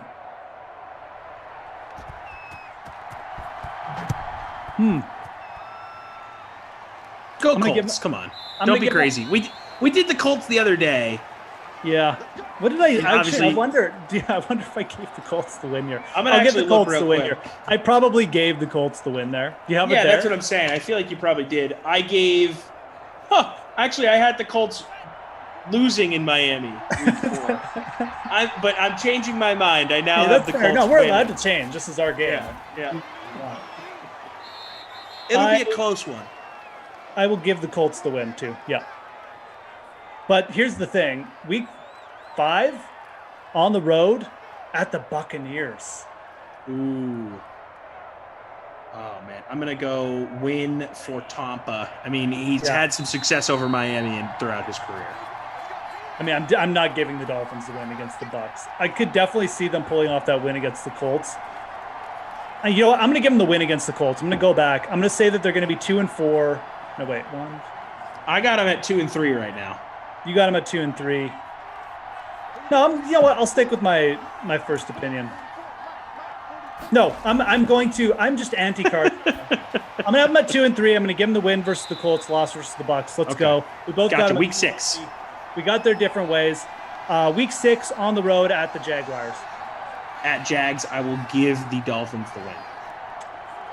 Yeah, I'll definitely give them the win there too. Week 6 at home versus the Millennium Falcons. I will give Miami the win. I think that they'll pull out the win. I think they got enough. I think the Falcons could be an interesting team, but again, on the road, it's not that long to travel, but still, they're not really like a great spot for Atlanta. So That'll be an interesting game. I could definitely see either team pulling that out, but I'll give it to Atlanta. So now we got them up 4-3 after 7 weeks. So things are picking up a little bit. I'm going to see here. Let's watch this. Week 8. I'll pick back up here. I just want to see this play. Minute 30 left in the second half. A little play-by-play update. Oh, Tua. Okay, well, this is a good play to pop in with. Tua with a nice, 15-yard jaunt down the sidelines. Clock's still running. 14-7 if you're just joining us. Tom and I are going through the Miami Dolphins schedule, if you're just wondering. And we are now on week 8. And we have the Dolphins on the road at the Bills. That is the game we are playing at this moment. That is a good point. The Bills are going to win. Yeah, I'm going to give it to the Bills, too. They're up 7 points in this sim. They'll probably be up at least 7 points in the real life, too. On the road, I'm not going to give it to the Dolphins. So we got them up 4-4. Week 9, though, things look back up for Miami because they're at home. And, well, quite frankly, they've got what you'd call, a free spot on the schedule. It's the Houston Texans. Yep, they are going to beat Houston. Yeah. Maybe if this was the road game, you could entertain, maybe this is a letdown or whatever, but ain't going to be there for me. And just to check in again, we haven't had any Thursday nights or buys yet. So we're on week 9. We both got them 5-4. We gave them the win at home versus the Texans. Now we do have a Thursday night game coming up here. So it's a short week. 10. Week 10, and it's at home versus the Ravens. I will give Baltimore the win. Yeah, me too. Short week. Lamar Jackson just can come in, probably run around a little bit, do enough. Tud? No. Close, though. What was that, Gesicki? There's Gesicki. I'm going to give the Ravens the win, too. And so we'll get 5-5. That was week 10, Thursday night game. They got longer rest now, and the longer rest, they probably don't even need to win this game because they're going to be on the road at the Jets for week 11. They will beat the Jets. Yeah, I feel pretty confident as well saying that. It's on the road. The Jets defense could stand up there. Oh my God, we didn't know. Is that Jordan Howard again? Yes. Are you kidding me? A double vulture? Going to the mall? No, we're going to the I think Howard is going to be the wooden nickel winner here. Well, he's got to be Devin Singletary, but yeah, this is...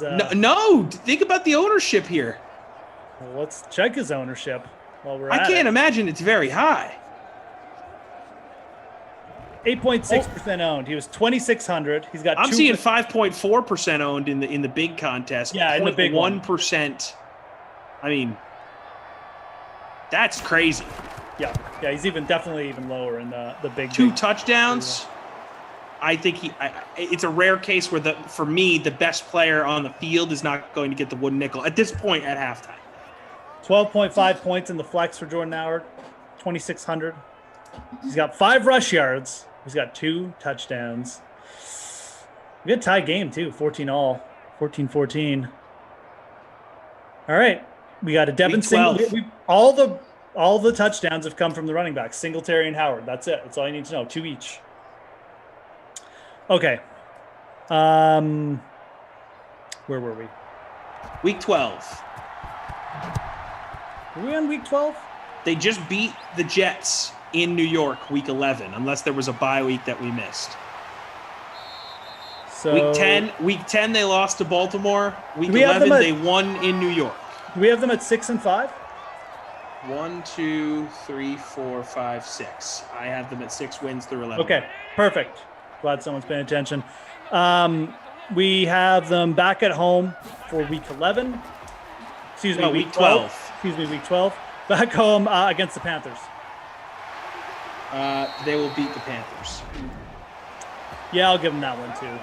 Sam Darnold will probably blow that somehow. So we had 7-12 or 7-5 each after week 12. Week 13. Now we still haven't hit the bye either. So week 13, they're going to be back at home and they're going to be against the Giants.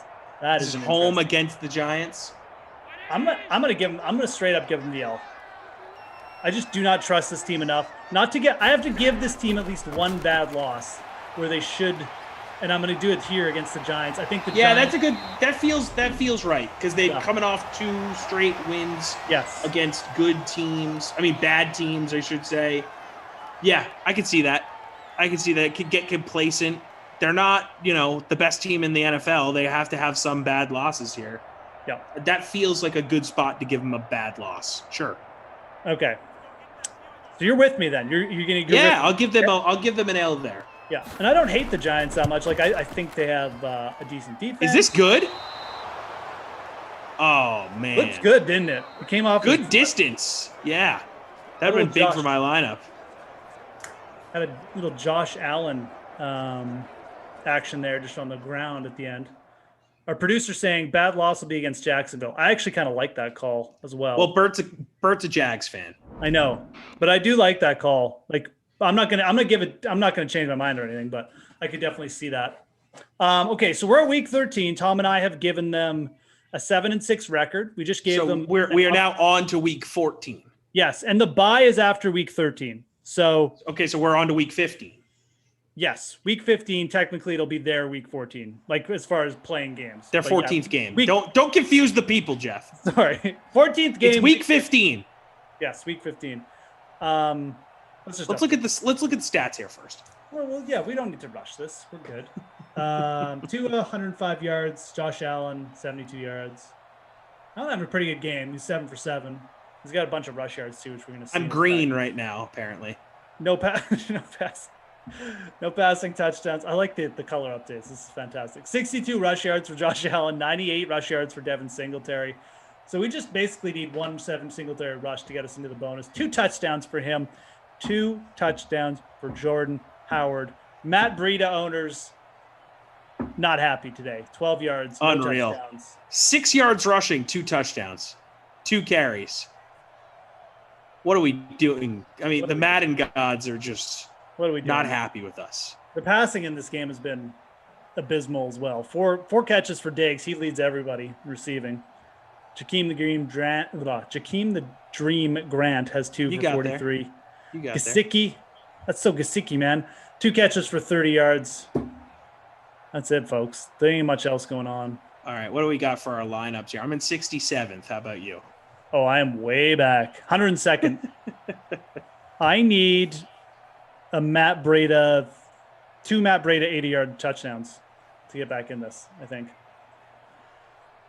Matt Breida 73% owned. Definitely trending for the bust of the sim as well. The Nodwood nickel, the asbestos nickel, as I'm going to start to call it. People saying I look like a Cabbage Patch Kid in the green. I guess you look like you're the starting left tackle for the Seattle Seahawks. Yeah, there we go.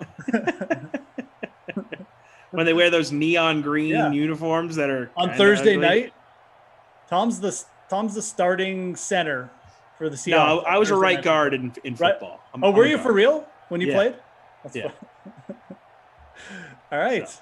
There you go. So I was actually semi. You were close. I mean, you said every other position on the line. That's right. I should have just said O-lineman. All right. Third quarter. We'll get back to it. But we got to finish the schedule. Week folks. 15. Here we go. This is serious stuff. We got after the bye, Jets or Dolphins back at home hosting the Jets, and I think that's a win for Miami. Miami does work at home late in seasons because the cold weather teams are not used to the warm weather. So I think that Miami gets the dub. Yeah, I agree 100%. I ain't going to give the Jets an upset there or anything. No. Okay, week 15. Just did that. We're doing week 16. Week 16. Thank you, friend. Dolphins on the road at the Saints. And we both have them at 8-6 now. I will give the if I have them at 8-6 right now. Do I have them as a 10-win team? Well, let me hear the last 3 weeks. Let's do it together. Yeah, because we're past the bye. Again, we got them at 8. We got them at 8 wins right now. We got Dolphins on the road at the Saints. Then we got Dolphins on the road at the Titans. Then we got Dolphins at home versus the Patriots. Okay, so I'm going to give them tough finish. I'm going to give them a win week 18 at home over the Pats. Pats always lose that game. I'm going to have them losing in week 17 to the Titans. So that would put them at 9. You know what? I'm going to give them the win in New Orleans, but I don't feel great about it just because I don't know who's playing quarterback for the Saints. Like, it could be disastrous. Yeah. So, no, absolutely. I think I got him at 10 wins. I actually don't hate giving them the win there. I actually feel like I got them at 10-7. I almost feel better about their chances against the Saints than I do against the Patriots late in the year because, you know, the Patriots are deep this year. Like, and I'm you going to like give them the Patriots. You're a Patriots fan. I'm actually going to give them the win at the Saints, but then say they lose their last 2 games. I'm going to give them a 9-8 record. They're going to get blown out by the Titans, and I think the Patriots will probably squeak out. Doesn't it feel weird to say a person's record with like the new schedule? That's like why I'm getting the added game. That's why I keep having to add it up because I'm like, okay, there's 17 games. 10-7. Oh, okay. So yeah, Tom's got him at 10-7. I got him at 9-8. I see this as a very 9-8, 8-9 team this year. I really do. I think they need a massive jump from Tua, or they just need everything to go their way again on defense, which it did last year. So I think 9-8 is with this schedule. Again, you know, there's a couple trap games on there on the road at the Raiders, on the road in state at the Jaguars, hosting the Giants. I think they probably lose at least one of those games. I don't see them as a team who's going to be beating elite teams. So I think 9-8, that's where I got the Dolphins slated, man. Okay, that's fair. Yeah, and like, I think we're both very warranted in giving them that Giants loss, but like, you could apply that Giants loss to, like you said, a few of these games that could possibly be trap games, or they're going to drop a game that they should win because they do still have a young quarterback, and they're not, you know, the 70s Dolphins that went undefeated, right? Like, they're going to lose some games that they should win. They're definitely not the 70s Dolphins. Yes. Don Shula is not coaching this team. Shout out. I mean, Brian Flores is great, but, you know, Larry Zonka ain't walking through that door. Yeah, I feel confident in saying that as well. Okay, that's where we got the Dolphins. I mean, you can agree with us. You can call us morons in the chat, whatever. You guys do. You're a moron! Oh, suck. But yeah, that's where we got them. I think that's a pretty fair assessment. Okay, so what are we doing for Buffalo? Rossi's fat. Yeah, no, we can do Buffalo quick for sure. Rossi's Fat Cats is 5-12, 6-11, not big. I wouldn't be shocked. It is the Dolphins we're talking about. I think the Dolphins still have a deep enough team that it's not going to like result in like some kind of 5-11, and they do have 2 games against the Jets, so you know they have the Texans on the schedule. I think the Jags not good. Yeah, I think there's far better chance the Dolphins. They have a pretty easy schedule. Yeah, I Atlanta agree. could be bad. They were 3rd in the division, right? So, yeah. No, 2nd. You're right. Sorry, 2nd division, but it's still a fairly easy schedule. Ooh, taking down just short of the first there. Miami driving. Okay, so let's watch this drive, and then we'll get into the Bills. We'll go through it a little bit quicker. But yeah, man. I mean, the Dolphins' schedule, like you said, it's easier. I think that with the depth in their team, I see this team having a better shot at like 10 or 11 wins than going like 5-12 or 6-11 or whatever, but I'm still not that high on them. I mean, all right, Breda, 6 rushes, 26 yards. Awful. The driver's seat for the babysitter Billy Award, in my mind. Oh yeah, dude, he's put his seatbelt on. Let's put it that way. He's incredibly disappointing. The keys are in the ignition for Matt Breda and the babysitter Billy Award, and he has bestest nickel. The asbestos nickel. No, I didn't get it. Yeah, he heard us. He's like, oh, yeah? But you know what he just did? He just set up the Dolphins for another Jordan Howard touchdown. Yeah. Bring in the power back. Bring in the vulture. Release the Kraken. Let's see what happens. Jordan Howard, by the way. That's not a nice little career. He wasn't a bad power back when he first came out. I don't know. Breida stuffed, so. Oh boy. Could be getting tired. He did some things with the Bears early on. It's a good between the tackles guy. Another big guy who was just a solid runner, ran a little bit lighter for a big guy. He just didn't. His first 3 years in the NFL, 1,300 yards, 1,100 yards, 935 yards, 6 tuds, 9 tuds, 9 tuds. Yep. Very good between tackles runner. Nice play. Touchdown. Albert Wilson. Wilson! That's it. Wilson! Play by Tua. First passing touchdown of the game. Albert Wilson. I think that was excited to see where that moves me in the contest. It is his second catch. I ain't going to move me anywhere. Oh, my God. Move me up Yawning. A slight bit. I'm only doing 2 sims. You just yawn 4. on the air? Yeah, I did. Do it all the time. Go to T-Hose. Grab a coffee. Timmy's. Go down to Timmy's. Got to start calling it its proper name, Tom. If you're gonna Timmy's. Next time you go into Toronto or wherever, Montreal. No, there's a Tim Hortons in St. Louis. Oh, that's right. Yeah, downtown somewhere. I'm just saying, if you want to look cool, there's one around here. If you want to look cool in Canada, you go up there and hey, do you know where the nearest Timmy's is? People won't even look you twice. They'll be like, oh yeah, you're cool. You're from around here. Now, if you said T-Hose, I don't know what you probably get some looks, right? So T-Hose, baby. Up the lingo. All right. What are we doing with the Bills' schedule? 21, what are we thinking? 14 Dolphins. Let's go with the Bills' schedule. Week 1, big game at home versus the Steelers. Ooh, I think that they beat Pittsburgh. Yeah, me too. I can't. I'm sure it'll be a close game. Steelers defense will show up, but yeah, I'll still give the Bills the edge there. Week 2. No, we don't want to change our answers here. On the road versus the Dolphins. Win. I gave them the sweep there, so I'm definitely giving them the win. So nice 2-0 start for the Bills, who I still think are an elite team. Their defense needs to step up a little bit, but their offense should be clicking again with Josh Allen. Week 3. This is going to be an interesting game, but they are at home, and it's versus Washington, one of my favorite teams from the NFC East. I think it'll be a fun game, but I think Buffalo wins. And it's a Ryan Fitzpatrick revenge game. I will also give Buffalo. Ooh. I'm still going to give Buffalo. I wouldn't be shocked if they lost that game. Devin Singletary really doesn't want Jordan Howard to win the Wooden. No, 121 rush yards on 11 attempts, 2 touchdowns for Devin Singletary. That was almost a house call, too. That was almost a house call. He already made one of those. All right, we got him. We got this team 3-0. So we just think they're going to come out humming. No regression for Buffalo. And quite frankly, I can see it with the schedule. So week 4, I don't think much is going to change here at home against the Texans. Yeah, we're going to go ahead and give Josh Allen another win there. Yeah, 4-0. Not even up for debate.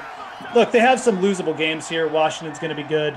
The Dolphins certainly aren't trash, and it's a division game. And Pittsburgh's going to be okay. Yeah, absolutely. So I got them 4-0, but they could even be 2-2 here. But the 3-1 is definitely a high chance. But we got them at 4-0. It's our game, so we put them up whatever we want. All right, week 5. Week 5, really tight. Really starts to toughen up here. On the road at the Chiefs. Loss.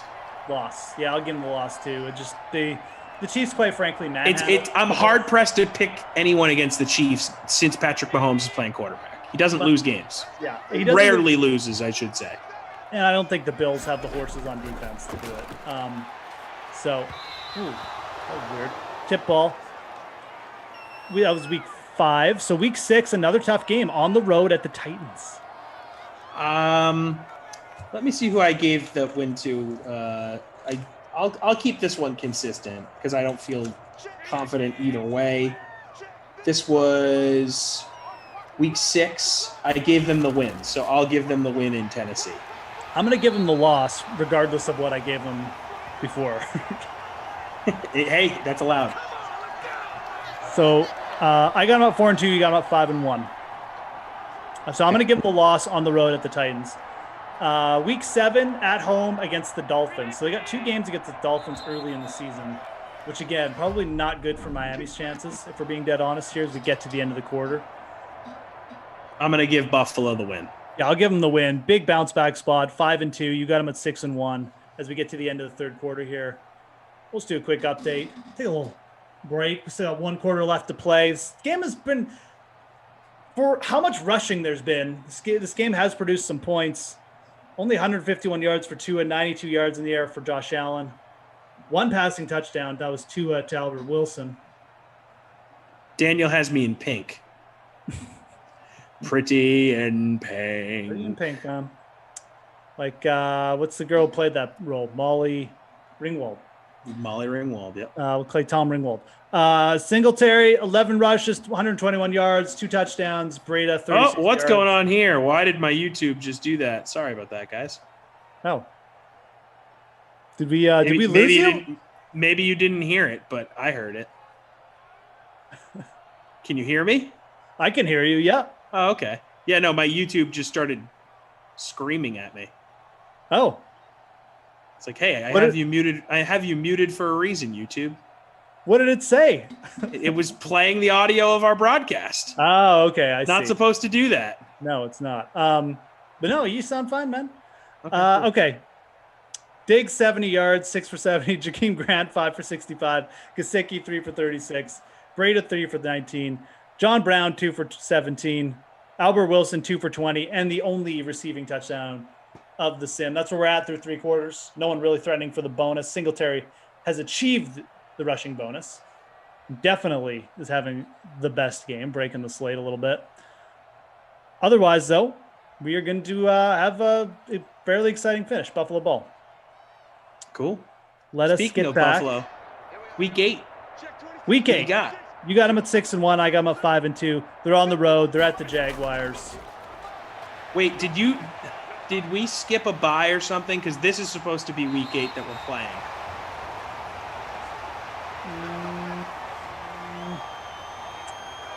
Let's see. 1, 2, 3, 4. Oh, I did skip a bye. Is there bye week 7? Their bye is week 7. Okay. Right so before week 8 is right before the Dolphins game, which we both gave them the win anyways. So there you go. So their 8th game is in week 9. We're on 9. week 9 against the Jaguars. Come on, Jeff. What are you doing? What are we doing? Week Are you 9. giving them the win? Yes. Week 9. They're at Jags or they host the Jags? At the Jags. I will give the Buffalo Bills the win. Yeah, I'm not gonna call a major upset. 6-2, 7-1 for you. Week 10. This will be their 9th game on the road again, but again another weak opponent at the Jets. I'm gonna give the Jets the win. Okay, I like this. Division rival. They pull off the upset. I'm gonna give the Bills the win because it's the Jets. Like I just don't care. I just think that I don't think they're gonna go undefeated in the division. That's fair. I'll probably give them the Patriots a win or two. So, but I'm gonna give the Bills the win there. And was that their 9th game? I said. Yes, this will be their 9th game in week 10. It is now week 11. Josh Allen with the touchdown. Rushing touchdown there for Josh Allen. Can tie things up. How long was that? I didn't even see that. The run? Couple yards. Oh, yeah. Out of the pocket guy. No one covering him. You Eight gotta cover yard Josh scamper. Allen. Okay, fair enough. Josh Allen getting on the board there, tying things up. 5th rushing touchdown of the sim. Okay, week 11. At home again, but versus the Colts. I am going to give the Bills. Well, who did I do a few weeks ago here with the Colts? I gave you said this is week 11. Yep. I said the Colts will lose, so I'll give the Bills the win. Okay, I'll give the Bills the win too. We got them at 8-2. Week 12, on the road at the Saints. I'll give the Saints the win. No, sorry. I will give the Saints the loss. Buffalo gets the win. I'm going to give the Saints the win. I feel like in the Dome, they'll dial up some defense. the Bills have to lose somewhere, although this is a very winnable game for them. But I'll give them the loss. 8-3, you got them at 9-2. Week 13, at home versus the Patriots. I will have them beating the Patriots. Don't think we've had any Thursday night games either. Just keep an eye on that. We might have one coming up. Okay, so did you say they're going to beat the Patriots at home? Yes, I have them beating the Pats. Okay, 10-2 for you, 9-3 for me. Going into week 14, on the road against Tampa Bay and the Bucs. I will give the Bucs the win. Yeah, that's going to be a tough one, dude. That defense probably still going to be very good. I don't know. The Bills' defense probably not enough either to slow down like Mike Evans and stuff. So loss for me as well. So I'll put it on 9-4, 10-3 for you. We're into week 15. That Bills-Bucs game might actually be a Saturday game too or something weird. Yeah, I think it is a Saturday game. Doesn't matter. Who cares? It doesn't affect the schedule much. It doesn't really, no.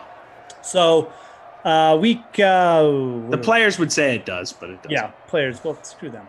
What do they know? Week 15, Panthers at Bills. I mean, I'm giving the Bills the win here. It's the Panthers. Yeah, Panthers stink. I'm giving the Bills the win. Watch this here. Right up the middle. Okay, you got them at 11-3. I got them at 10-4.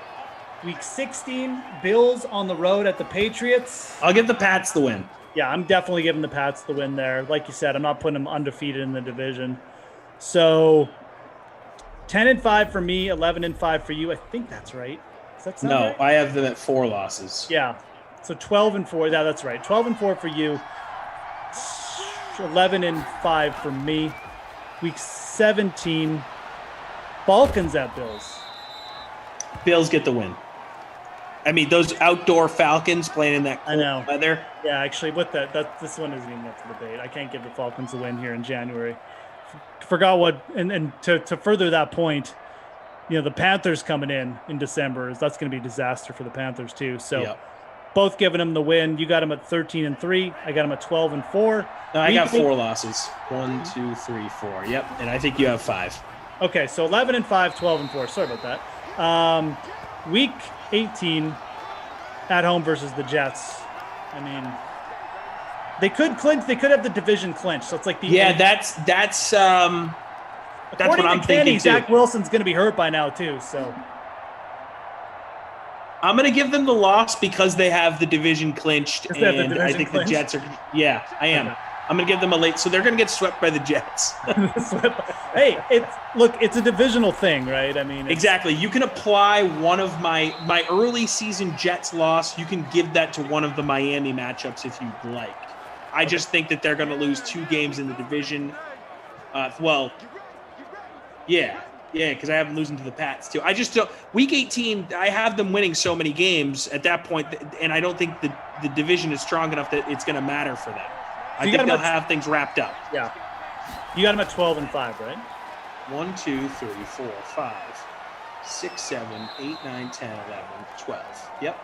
Okay. I'm going to give them the win and get at the Jets. Although, realistically, it's like the same thing. We're ending at the same number, 12-5. So Tom sees them grabbing one more win before the Jets game and then resting in the Jets game. I see them needing them to win the Jets game to get to 12-5. Either way, this schedule actually looks not that bad for them, quite frankly. Like for a division winner, they have the Jets twice, obviously. But they also have the Saints aren't that tough a matchup in my opinion. They got the Jags. They have the Texans. They have home games against the Steelers and Washington, which is very doable. So I think 12 wins for the Bills we might even be undercutting them a little bit if we're being dead honest. This was like a very good team last year, but I think that's reasonable. I would be shocked if this team had less than 10 wins next year. It's just hard to put 12 wins in context now with this extra week. Yeah. It's like 12-5 feels impressive with 17 games, whereas 12-4 in a 16-game schedule is super impressive. Does that make sense? the extra game thing, it's going to be weird for us to kind of like put these things in context now. We're just so used to it's so weird. Like adding that extra game throws all of our heads out of whack. It is weird. Absolutely. I am trying to find out what their over-under number is here. I'm just going to shout out their number for their win total. I bet it's 11 or 11 and a half. 11 or 11 and a half, yeah. Let's see here where it goes. There they are. 11 on the dot. You were correct, friend. 11 even on the DraftKings Sportsbook. That feels like a perfect number for them. It does. I mean, we gave them 12 wins, but it's, I mean, maybe 11 wins gets them the title and they need to rest. So 11 is, you could get the push. If I'm being dead honest, I'll take the over on that 11. I don't even think that's a bad bet. So probably need like a Josh Allen injury not to get there. And now, well, I mean, look, I shouldn't even say that. They got Mitch Trubisky. They got Mad Biscuit. So, all right, let's get back to the sim because things are tightening up here, folks. We got 21-21 game, 2 minutes left. Second and goal for Miami. If you're a Bills fan, you're going to be so upset if Josh Allen gets hurt. I mean, and Mitchell Trubisky comes out there. Like, oh, no. Because honestly, Josh Allen puts himself in a position to be hurt. I mean, I know. The guy's huge. He runs a lot. Big body. Like, he's had good injury luck so far in his career. But I wouldn't be shocked, all right? I mean, the guy moves around enough to take some big hits. He's a big boy. Yeah, he definitely puts himself in position, like for at least for a concussion where he might miss a couple games or something, right? So yeah, he's definitely a big guy, but he's a bruiser. I feel like we're in overtime territory here if we're getting a field goal try. I know. And it's really unfortunate. Them to go for it. Although if they go for it, then Buffalo's going to have the ball in there too. Okay, take the field goal, but we are definitely in OT territory. Buffalo with one timeout. I don't like it very much. No, this isn't great. Not great, Bob. This game's been okay, though. It's been fun. Back and forth. A lot of rushing. Yeah, Singletary having a hell of a day. Yeah, well, I mean, Litza is right. We should have brought in the Jordan Howard battering ram. Netherlands beat Ukraine. I always cheer for the Netherlands. It's good. They have a very, very solid soccer fan base. Yeah. They should always have a solid team, too. Good athletes coming out of the Netherlands. Dutch. Remember when Iceland was awesome a few years ago? That was cool. You always get these random countries good at soccer for a little spurt here. Right? There's only 60,000 people that live there, and they somehow made this awesome international team. It's a bigger number than that, but you guys know what I mean. I don't know if it is that much more than that. Greece has had their moments. Here we go. Let's see. How many people live in Iceland? I'm going to say 800,000. I'll let you guess. Just over 350,000. Oh, wow. I was way over. I was almost going to say 1 million, but that just seems crazy. When you put it in that context, it's nuts. Yeah. Yeah, exactly. No. Yeah. Supposedly a nice place to visit. I'd actually like to go there one day. Yeah, there's cheap flights there, I guess. I know a lot of people that did the Iceland trip when I was in college. That was a cool place to go that was relatively inexpensive compared to other international travel you could do. Yeah, exactly. But then it's expensive when you get there. That's how they get you. Oh, for sure. Yeah. This chocolate bar is $30. It's all imports, baby. It's true. Hard to get stuff to Iceland, I imagine. Yeah. It's cold. 3rd and 6, no huddle. One timeout left, 50 seconds. Clock ticking. Ooh, Josh Allen with the miss. Here it goes. Okay. Game on the line, 4th and 6. Who you got? Dolphins D, Josh Allen. You know what? Go Dolphins D here. I hope Josh Allen takes a shot and it's a pick 6. because I have the Dolphins DST in my lineup. All right, Tom's calling for a pick six. I'm going to call for a sack, which means we'll get a touchdown. Buying time, nothing. Nice. Cruddy, Josh Allen throw to end the game. That's what we Buffalo get. will come out and call one timeout, but thankfully, Tua can come out here. Victory formation. All right.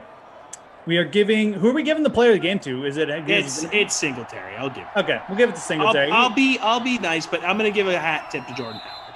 He really had a pretty solid game, Devin Singletary. If I was with Koff, he would implore me to do Jordan Howard. I appreciate you going against Kaufman then.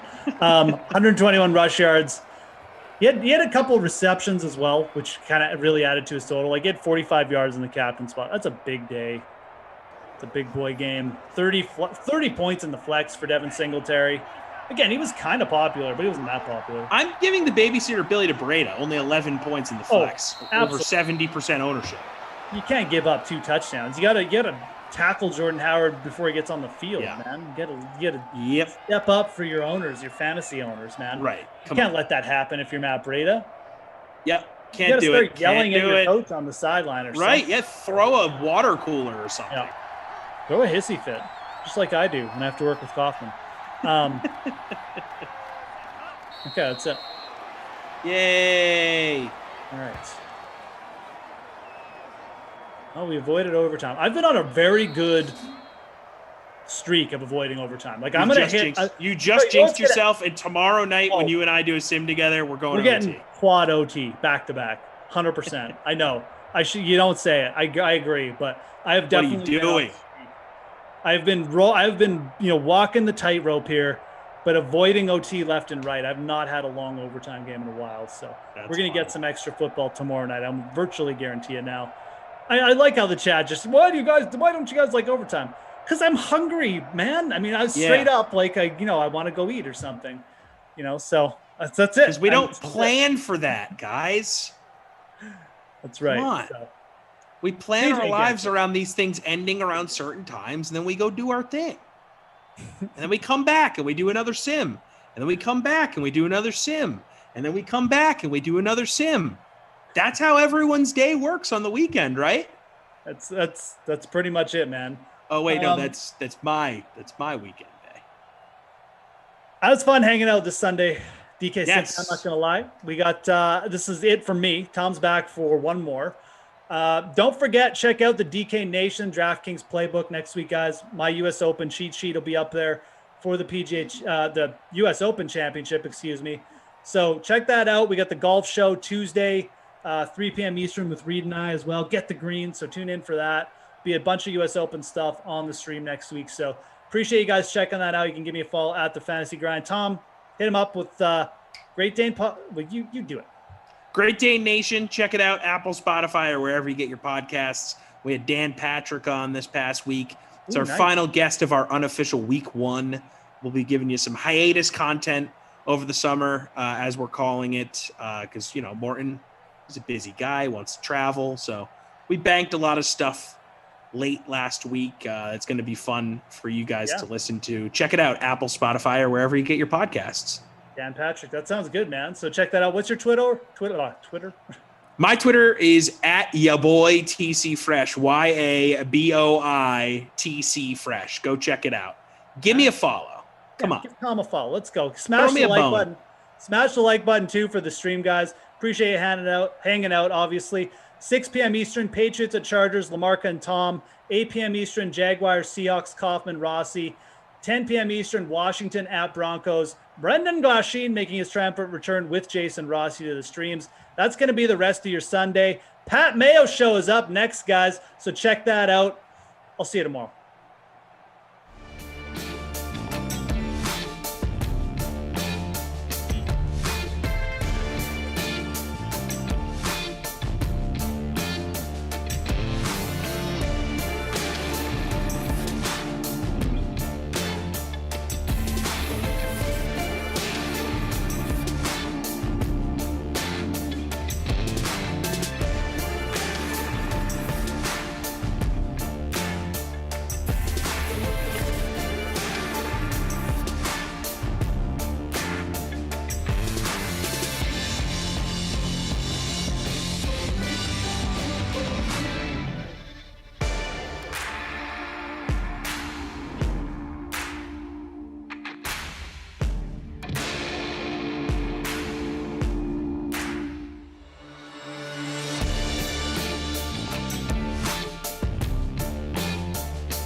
projections have, at least mine, have Kupp over Woods, but I don't even believe that because I like Woods more than I like Kupp. And it's funny how you say that Woods is underrated. I think that he is such a better because he's a fine fantasy player. All these guys are relatively inconsistent once you get to this level. For example, like Woods is being drafted as the 20th wide receiver off the board. Kupp is number 23 in half-point PPR right now. But it's the little things with Robert Woods, like you said, the crisp route running, his ability to work himself into the run game, and that just makes the offense so much more effective. And he is a awesome blocker. He is one of the best outside blockers at sealing the run in the NFL on the outside. I mean, he's not T.O. when it comes down to it, but he's one of the best that we currently have. And that stuff is just not going to show up on the fantasy sheet. And sometimes that might actually take away from his target share because, if you're blocking on 3 consecutive, they don't really ask Cooper Kupp to do a ton of blocking. With Woods, they actually ask him to seal either the outside or try to seal the edge. Like when you see Henderson coming in the game, like Henderson is so fast once he turns the corner near the sidelines, and it's almost always running to Woods' side. He is exerting maximum effort on that. So it's little things like that that can take away from some of the upside that a receiver has. But I think I'm with you. I would much rather have Robert Woods in the spot than Cooper Kupp. Would you go with anyone else down here? Like, is it worth a shot to take on Deshaun Jackson? Would you think about Atwell? Just like they spent all this draft capital on him. Why not? I would not think about Atwell. I mean, we're talking about right now likely being wide receiver 5 on this team. No, thank you. I mentioned I'm not concerned about Moore being 5'7". I am concerned about Tutu Atwell, being in Floyd Mayweather's weight class. I think that, and no, I don't want to see them fight, and I won't pay $50 for it. But I think that Deshaun Jackson with Matthew Stafford's deep ball and ability to get vertical, like if he's going to have a couple weeks at the beginning of the season where he's healthy, and we've seen him have those monster games. That's probably more the way I'd be interested in, like a DFS matchup with him healthy. And Van Jefferson came on a little bit at the end of the year as well, and they spent draft capital on him. So Tyler Higbee would probably be the third option in this offense that I have the most interest in because after that, you got your top 3 with Kelsey, Waller, and Kittle, and then you've got the next range with the Pitts, Hockenson, and Andrews. I think Tyler Higbee has got some interest there. I'm with you when it comes to Higbee with Gerald Everett gone. I don't want to get too sucked in, but right now he's going as tight end number 18 off the draft board. Like, he'd be a fringe, like, after that class that you mentioned, like, I feel like he's right there with Noah Fant and Hunter Henry, Mike Gesicki, and he might even be better than those guys. Yeah, we've seen him have monster performances, right? If you look at his splits without Gerald Everett, he's absolutely a tight end 1. And like you mentioned, Stafford's got a history of knowing how to work a tight end. So I think that they run such heavy 11 personnel. He's going to be on the field a ton. I mean, that's already a good start when you compare him to other players, and you compare him to Gesicki, where there's a lot of mouths to feed there, and Stafford's better than Tua, right? You compare him to Fant, and there's a lot of mouths to feed in Denver, right? And so much of his stuff is yards after the catch, and you're looking at Teddy Bridgewater or Drew Lock there, unless, of course, Aaron Rodgers or Deshaun Watson gets traded there, but I'm not drafting fantasy players on Denver and anticipating that. I think Higbee at tight end 18 is an absolute steal. Yeah, I'm with you. Like, I see that Evan Ingram is going 40 spots ahead of him. Just give me Higbee. Maybe that works out. And the good thing is when you draft tight ends that late, and that's why that like middle range at tight end never really works out. Darren Waller's sort of an exception to that, and even he was still going up like the first 5 rounds a year ago. Is if you punt on tight end and you take your sleeper guy, if they're no good after 2 weeks, you don't feel like you have to keep them on your roster. You can make the move pretty quickly to move on to someone else. But this is what becomes the Evan Ingram problem. You draft him in the 7th round. It's like, okay, here's a guy with top 3 upside at the position. And then he sucks. But you're like, well, I spent a 7th round pick on him. I got to keep playing him. It's tight end. Who else am I going to pick up? Like, I think that there is something. I mean, it's unquantifiable, obviously, but that's how the mentality of fantasy players work. That if I try to trade for a guy after 3 weeks, if it was like a top 3 round pick, it becomes abundantly clear like this guy is no good. The guy that drafted him in the first place still wants close to full value because you feel like such a taking a guy in the 3rd round that's no good and someone's offering you pennies on the dollar, but that's pennies more than he's probably worth. You still don't do it. Like, it just becomes one of these psychological things that maybe it's just me and these are traps that I fall into, but that's why I don't like the 7th round tight end type of guy.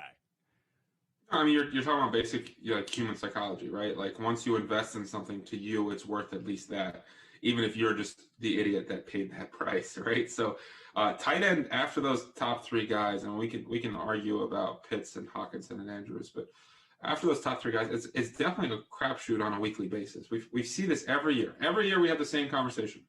This is the year where the tight end is so deep. It's deeper than it's ever been. 2-3 weeks into the season, I don't want to play any tight end. Like that's what it comes down to. So give me the cheap guys late, and I think Higbee's got some of the most upside there. So I'm absolutely in on Higbee. All right, let's go up the coast. We're going to Seattle. Maybe they'll let Russ cook for the entire season. Who knows? Because that was just glorious fantasy-wise for the first 7 weeks last year. Their over-under is 9.5. Minus 125 to make the playoffs, plus 275 to win this division, 12-1 to win the conference, 25-1 to win the Super Bowls. Looking at Russ Danger, it does look like he is going to be back. He has plenty of weapons. That's all great news. And right now he is being drafted as quarterback number 6 off the board, number 47 overall. So Dak, Lamar, Russell Wilson, Justin Herbert, and Aaron Rodgers are all clumped into this little mini tier of quarterbacks. So you have Mahomes, Allen, Kyler, then those 5 guys, then everyone else. That's how they're currently being drafted. I still think that's a pretty price to pay a top 50 pick on Russell Wilson. Yeah, I mean, this comes down to assumption of rational coaching, right? Like if Russell was going to be that first half of the year guy, and they were going to let him air it out, we could definitely have a conversation. But they tried to protect their defense, which was giving up historical numbers to the opponents, and they did it by leaning on the run game and making Russ go back to 28 pass attempts a game instead of 40. And that really cuts your upside. And we've seen Russ be such a high floor player because his efficiency is off the charts, right? But last year also with that volume, he had efficiency that was it was not sustainable, throwing 4 or 5 touchdowns a game. And once some of those red zone numbers dropped a little bit, we saw kind of him come back down to earth a little bit. And then once they switched the game plan up, he wasn't the same quarterback. So if you're going to draft Russell Wilson that high, you really have to believe that Pete Carroll's lying and that they're going to go back to that first 7-8 games of the season. And, throughout Pete Carroll's career, he's never really done that. I do really like Seattle to make the playoffs at minus 125. They've only ever not made it once in Russell Wilson's career, and they still went 9-7 that year and finished 7th in the NFC. And of course, now 7 teams make the playoffs. So they played a tough conference. They do get the Texans and Jaguars and Bengals on the schedule as well, 3 of the worst teams in the NFL. So I think that there's definitely going to be some up weeks for this offense, but I'm not buying in Russell at that price tag. Well, the biggest thing, too, is I guess you can play this one of 2 ways because the Rams projected to have a pretty good offense and defense. Don't really know about the Cardinals' defense. Maybe it's average, but the offense projects to be pretty good. And then if everyone isn't just hurt starting week 1 for the Niners, their offense and defense could be really good. So you might see a situation where Seattle's defense, not the best even now, that they just give up a ton of points and they can't stop that bleeding, and it forces Wilson to pass. Or even in those situations, do we not trust Pete Carroll and the staff to just let him? I haven't projected it, less than 550 pass attempts when I did the median projections. That's not great. And that he still scores a ton of points because of his legs, but I feel like it's even overshooting what he's going to do on the ground over 17 games. Is he really going to rush for 600 yards? Probably not. Yeah, I mean, that's one of the Russell really picks his spots, right? And in bigger games, he's willing to use his legs a little bit more, but he definitely is really looking to throw. It's not a knock on Russell's talent. And, to your point, the defense still stinks. They're not good. They got a lot better with Carlos Dunlap, which just tells you how bad they are because that's an average player and he shouldn't make that much of a difference. But the question is, do they try to stop the bleeding by just going so slow, which has been an issue for that offense forever, their pace of play? Do they just try to really lean on the run game and keep their defense off the field? Or do they say, that's cool. You can score 30. We can score 35 with, Russell, Metcalf, and Lockett. And it might be week dependent.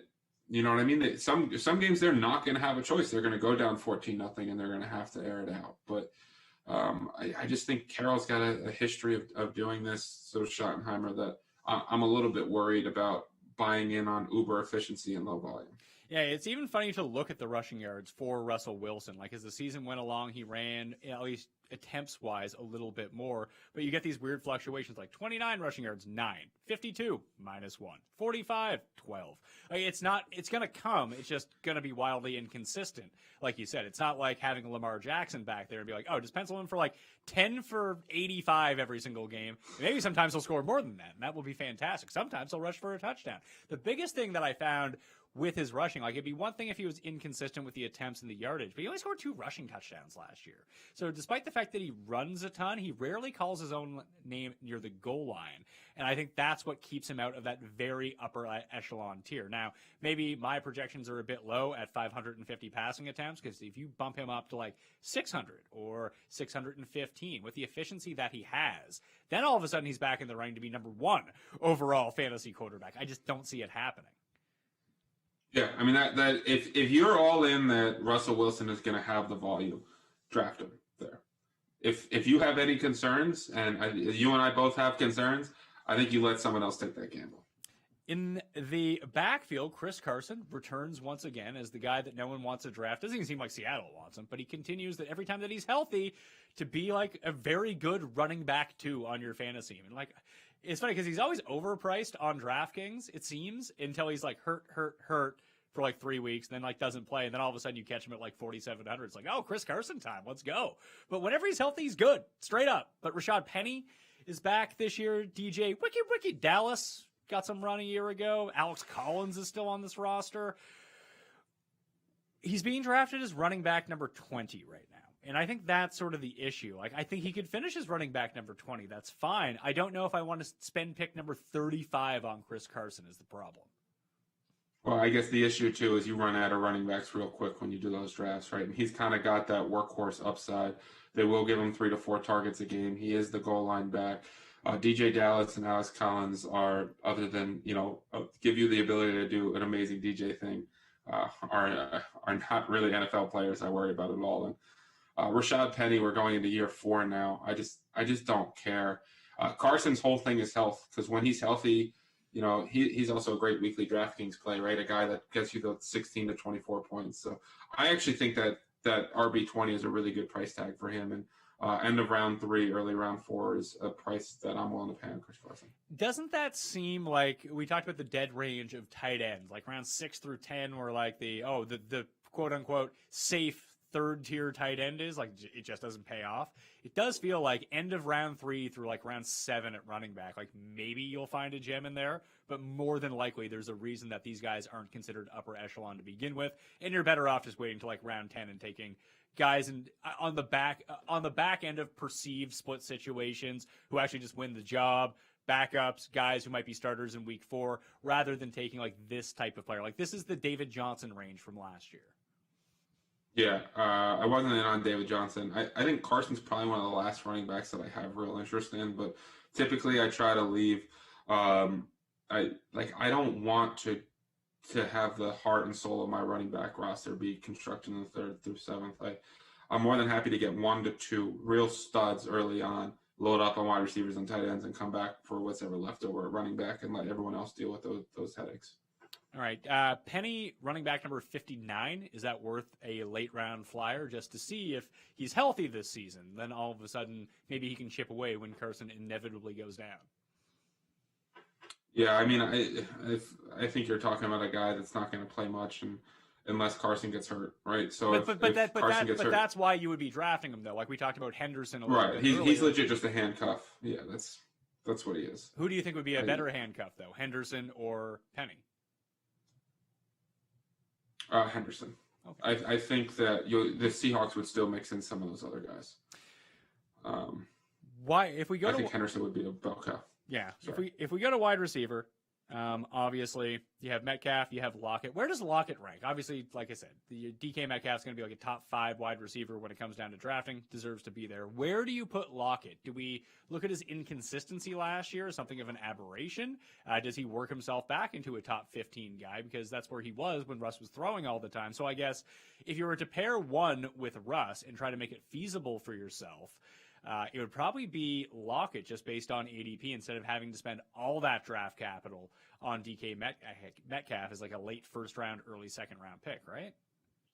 Yeah, the hardest part with Lockett is that like inconsistency is his issue because volume is the Seahawks offense issue, right? So like when he sees 8 or more targets, he's like a top 5 wide receiver fantasy performances in the NFL, but like it's so sporadic when he actually gets those opportunities, which is why he started last year so hot because they were throwing so many pass attempts. So that's my biggest issue with Lockett is that there's so many like 8, 10, 12, 47, then 8, 10, 4. You know what I mean? Like that tends to be my biggest concern with Tyler Lockett is the consistency on a week-to-week basis in redraft. So when we look at where he's going ADP-wise, wide receiver number 17, pick number 54, that's one receiver ahead of CeeDee Lamb, ahead of Robert Woods and Kenny Golladay and Cooper Kupp. That's sort of the range, and just behind like Allen Robinson, Mike Evans, Julio Jones, Amari Cooper. So is he coasting on these big gains when people just go back and look at his stats last season? It's like, oh, really good season for Tyler Lockett. But it was really like 4 really good weeks, which you can probably bank on. But that's not the type of guy you want. He's probably going to win you 4 games. Yeah. He's probably going to win you 4 games throughout the course of the season. He might also lose you 4 games. I don't know. When you name those guys, like I would rather have Robert Woods. I'd rather have CeeDee Lamb. I'd rather have Allen Robinson. I'd rather have Mike Evans. I'd rather have Julio Jones. It's tough for me to say that he's the right guy there without having any faith in the volume of this offense. Dwayne Eskridge comes in. Do we expect him to have much of a role here? No. I understand they spent some draft capital on him, but to me, it's going to mostly be Lockett and Metcalf, some targets to Carson. You'll get a little bit of Gerald Everett in there mixed in with the Will Disleys and everybody else's. But I just if we're saying that Russ is going to throw 550 times in the year, there's not much upside for Eskridge. Well, here's what I have for Eskridge right now: 12% target share or market share of the targets. That would translate with the Russell projections into 40 receptions for 590 yards over 17 games. So worthless. Yeah, I mean, I think he's going to end up a little bit lower than that. Okay. But I mean, listen, if he has 600 yards and 4 touchdowns, he's going to have a couple startable weeks. Is there a path or a scenario where Lockett or Metcalf goes down? Would Eskridge be the guy you think that takes that role, and then he sees a huge bump up? Yeah, especially with Moore leaving, right? That was a big guy that Seattle used. So if one of those guys goes down, he could definitely be in play because now you're talking about as a top 2 receiver for Wilson, assuming that he makes that transition to the NFL, right? Because he's an older prospect. That's the thing. Like, it could be Freddie Swaim on this team, who we've actually seen not necessarily be useful fantasy-wise, but who's at least ingrained into this offense, knows the offense. And it's very clear that Russell Wilson doesn't mind throwing to him. Right. Like, you're almost making a bit of an assumption saying that he will be the wide receiver 3 as, an older prospect from Western Michigan. We've seen that kind of guy flame out a lot too. So I think they overdrafted him. I know a lot of analytical people think they overdrafted him too. So he's just one of those guys where, sometimes I let people just be other people's headaches, and I'm not going to end up with much Eskridge at all this year. Is Gerald Everett now on the team worth anything fantasy-wise, or does Will Disley still being there it's a snake eating its own tail? Like, you're never going to know which weeks to start Everett and which weeks not to start Everett, or is Everett good enough that this is why they brought him in? He is a viable part of this passing game. Yeah, I mean, Everett was a good prospect coming out of college. He's a good athlete. He's got a lot of run after catch ability. We've seen him have some big games for the Rams, right? Higbee is definitely better than Disley.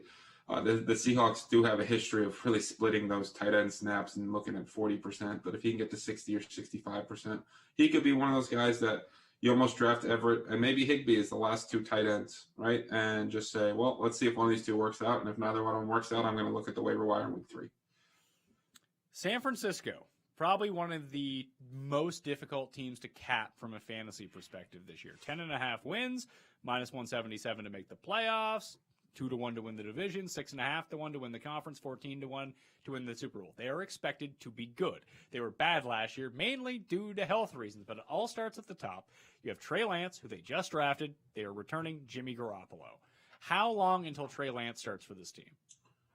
Not long. I mean, it was really interesting. The day after the first round, they asked Todd McShay and they asked Daniel Jeremiah, other than Zach Wilson and Trevor Lawrence, which quarterback do you think is most likely to start week 1? And they both said Trey Lance.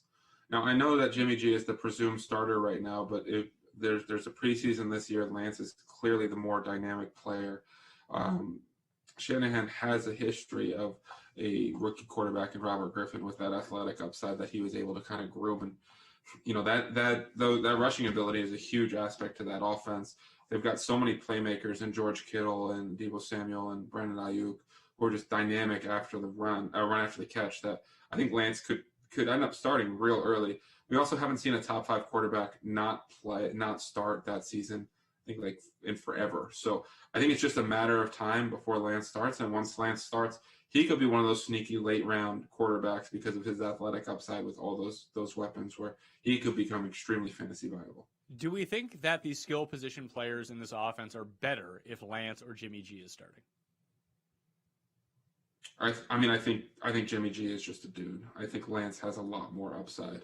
But at the same time, they might try to protect Lance more, and he might run more. And the passing volume has always been an issue in this offense in general, right? Like, it blew my mind when I was looking the other day and realized that George Kittle had never scored more than 5 touchdowns in a season. Ayuk and Samuel are obviously they're 2 incredibly dynamic players, but the question is, what's the pass volume? What's the pace of play of this offense? Does the defense, get healthy with Nick Bosa back? And, are they going to become a more run-oriented team? And then is it Mostert? Is it Sermon? Does Wayne Gallman take the goal line opportunities, right? Like you said, this is one of the more difficult teams to cap because there's so much uncertainty. The play volume's not great. The defense is really good.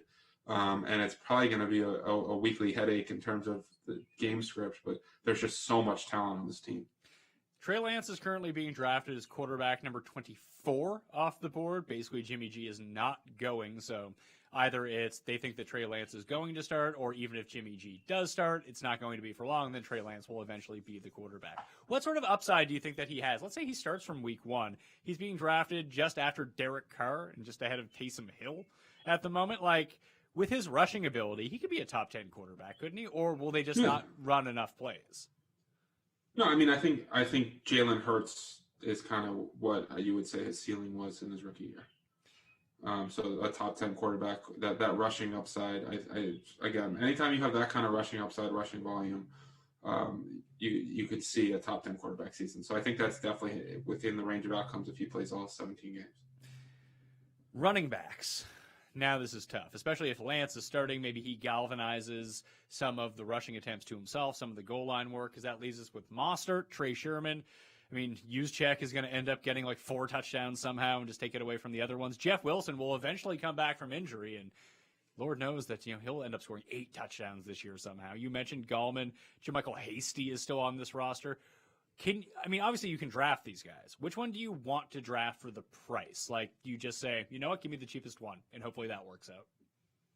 Yeah, I mean, I've seen that Sermon has passed Mostert in a lot of different formats, and I can't get on board with that. I mean, 2 years ago, Mostert was the number 1 player in yards per touch in all of football. He's got that dynamic ability, and people are going to point to Sermon doing so well in that zone scheme in college, but we've seen Mostert be extremely efficient on 8 to 10 touches. So with this being a split backfield, give me the most efficient player at a little bit of a cheaper price tag.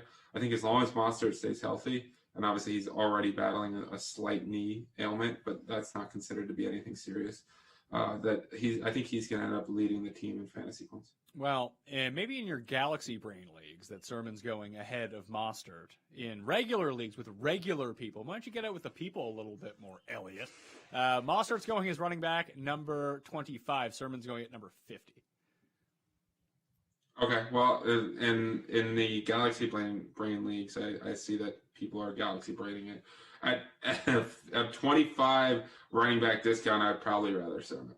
Yeah, I think but I think that kind of goes to the point of who is going to be the cheap guy in this offense, in this backfield. Like, investing a lot of draft capital into a guy with a real fuzzy position where, maybe he'll get 8 carries today. Maybe he'll get 17. Who knows? For a high-end price, not great. Like, he'd be essentially like a swing 4th, swing 5th round pick now for Mostert. And he could pay that off for sure, but the week-to-week consistency won't be there. I'm spending a 10th round pick on Sermon, or even going down the board a little bit if Jeff Wilson can work himself back into it. And one of these guys gets hurt, a lot like what happened last year. Then all of a sudden that Wilson is thrust in, he's a last round pick.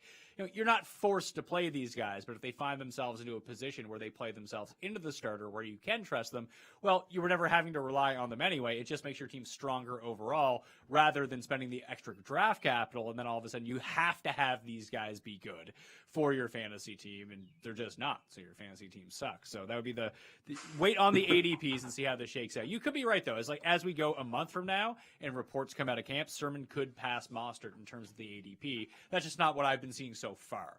At receiver, I mean, we kind of talked about it. Is it a Jimmy G team? Is it a Lance team? How does that affect everyone? Like, Ayuk really came on towards the end of last year. We all kind of like Deebo Samuel, and last year was an injury-plagued season for him. So I'm not really concerned with Richie James or Jalen Yaherd or Trent Sherfield. It's those two guys that I'm concerned about. My biggest problem is that they're not even number one receiving options on their own team. Yeah, I mean, this is one of those amazing NFL teams and fantasy nightmares, right? And good Lord, when you have to write this team up for showdown, is it a nightmare every time? But I don't know. And I think that's honestly the most honest answer I can give. Like, I think Deebo Samuel outperformed Brandon Ayuk on yards per route run last year. He's probably the best player after the catch in the NFL the last couple of years. They really try to get him the ball around the line of scrimmage, which probably helps with Lance that they try to protect him a little bit more.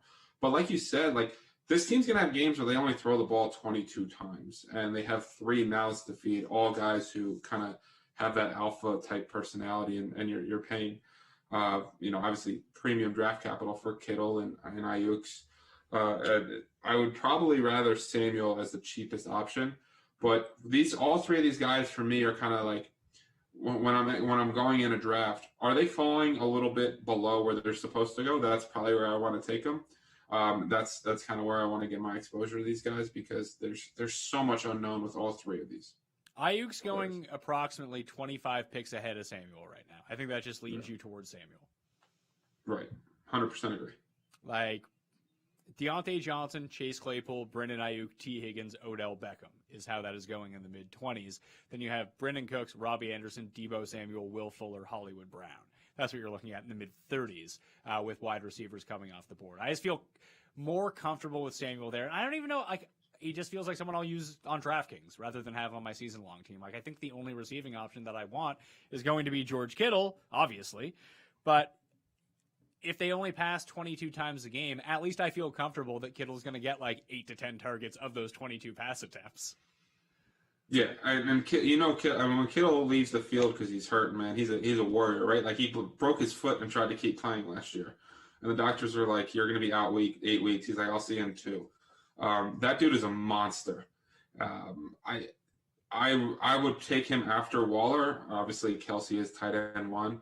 But I definitely think getting one of those top 3 tight ends can play a major advantage in drafts, because you have a tight end that you can rely on and can put up wide receiver 1 type numbers, while your opponent is probably picking between Gerald Everett and Tyler Higbee. I think that the actual draft capital and the value of tight end is, you would really take Waller. You would take Waller ahead of George Kittle? I would take Waller ahead of George Kittle, because I feel like he's a guy that's, going to lead the tight ends outside of. Travis Kelce's kind of like his own person, but we saw last year, right? He was at the top in target share, air yards. I think the way they brought in Henry Ruggs to kind of take the top off of the defense and give Darren Waller that those underneath routes was huge for him, because he's so dynamic after the catch. He's such an elite athlete. I just think that the Raiders' play volume will be higher too. Their defense is worse. They're going to have to throw the ball more. I would take Waller over Kittle. It's funny. I'm looking at the projections right now, the median projections for the year that I ran. I didn't even notice this. Darren Waller is projected for 30 more fantasy points than George Kittle. I mean, I like your projections and I like my opinion, so that makes sense. And I'm just trying to see what the discount is between the two. Obviously, Kittle is going ahead of him in fantasy drafts. Kittle is going at pick number 22, and Waller is going at pick number 26. All right, they're both going in the second. end of the second round, beginning of the third round is where you're getting them, whereas Kelce is going at the back end of the first round. What do you think is the better value there? Is it Waller at the very end of the second, beginning of the third, or is it Kelce at the end of the first? This is a cop-out answer, but yes. Like, if my answer is basically like it's always Travis Kelce for me at the end of the first round. I think he's a cheat code. But if I don't get Kelce, I'm very much looking at Kittle and Waller on the comeback. If you were playing 0 RB this year, or even if you want to take a second round running back and kind of punt wide receiver off, could you ever envision a scenario where you took both Kelce and Waller, and that way you box everyone out of tight end? And the theory behind it being that you have the best tight end by far, so you're going to outscore everyone there every week anyway. And then you make the position even thinner by taking 2 of the only good 3 tight ends? Yeah, the question is, like, are you hurting yourself more than you're hurting your league in terms of upside? Because you're only going to play one opponent, right? So not everyone else is going to be hurt as much that week. So theoretically, what you could do is draft Kelce, Cam Akers, Darren Waller, let's say, with your first 3 picks. Would you hate that team?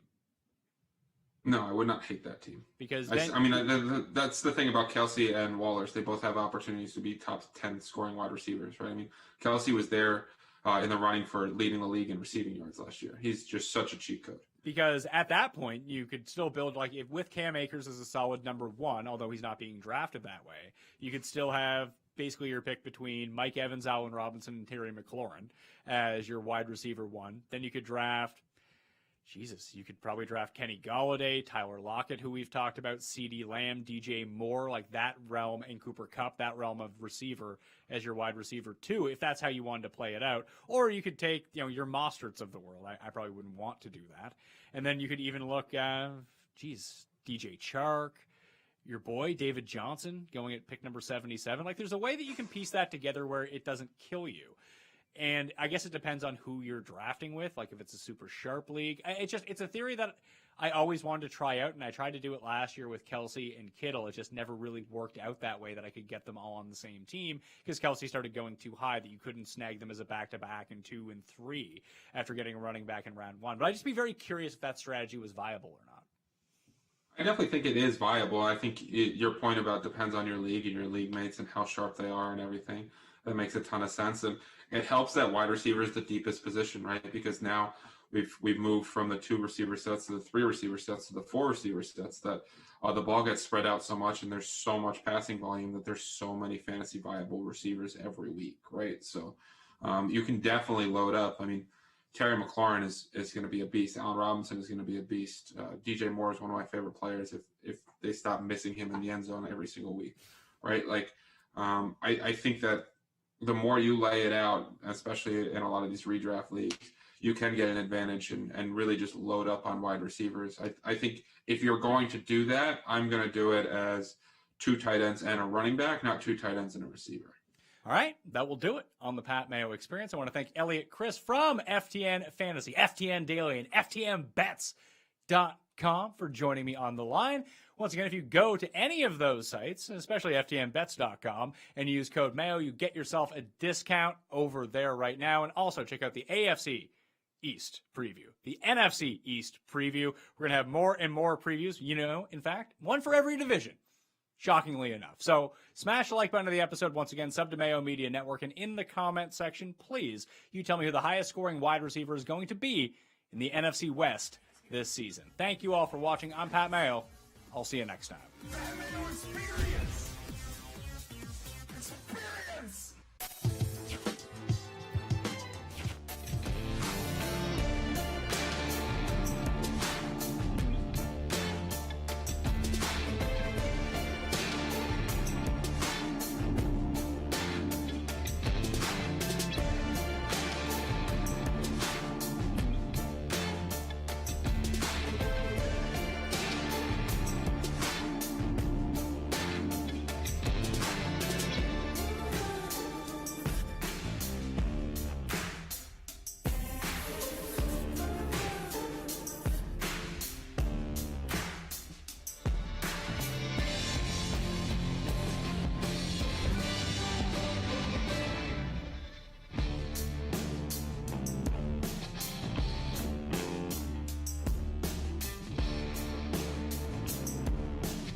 Yo, welcome back. I'm Matt LaMarca. That's Tommy Freeze, Pops. This is the Dream Stream. We got a little New England Patriots versus the Los Angeles Chargers. Tommy, what's going on, brother? Hey, man, this is my 4th straight sim, so I have been locked in to the Dream Stream today, baby. I am ready to go. Number 4, it's going to be the best one yet. Well, we appreciate your service here, Tom, because, if it wasn't going to be you doing it, then I might have had to do it, and I don't want to, we respect the hustle. So I get it. Why don't you walk me through your lineup decisions here? How did you approach this contest?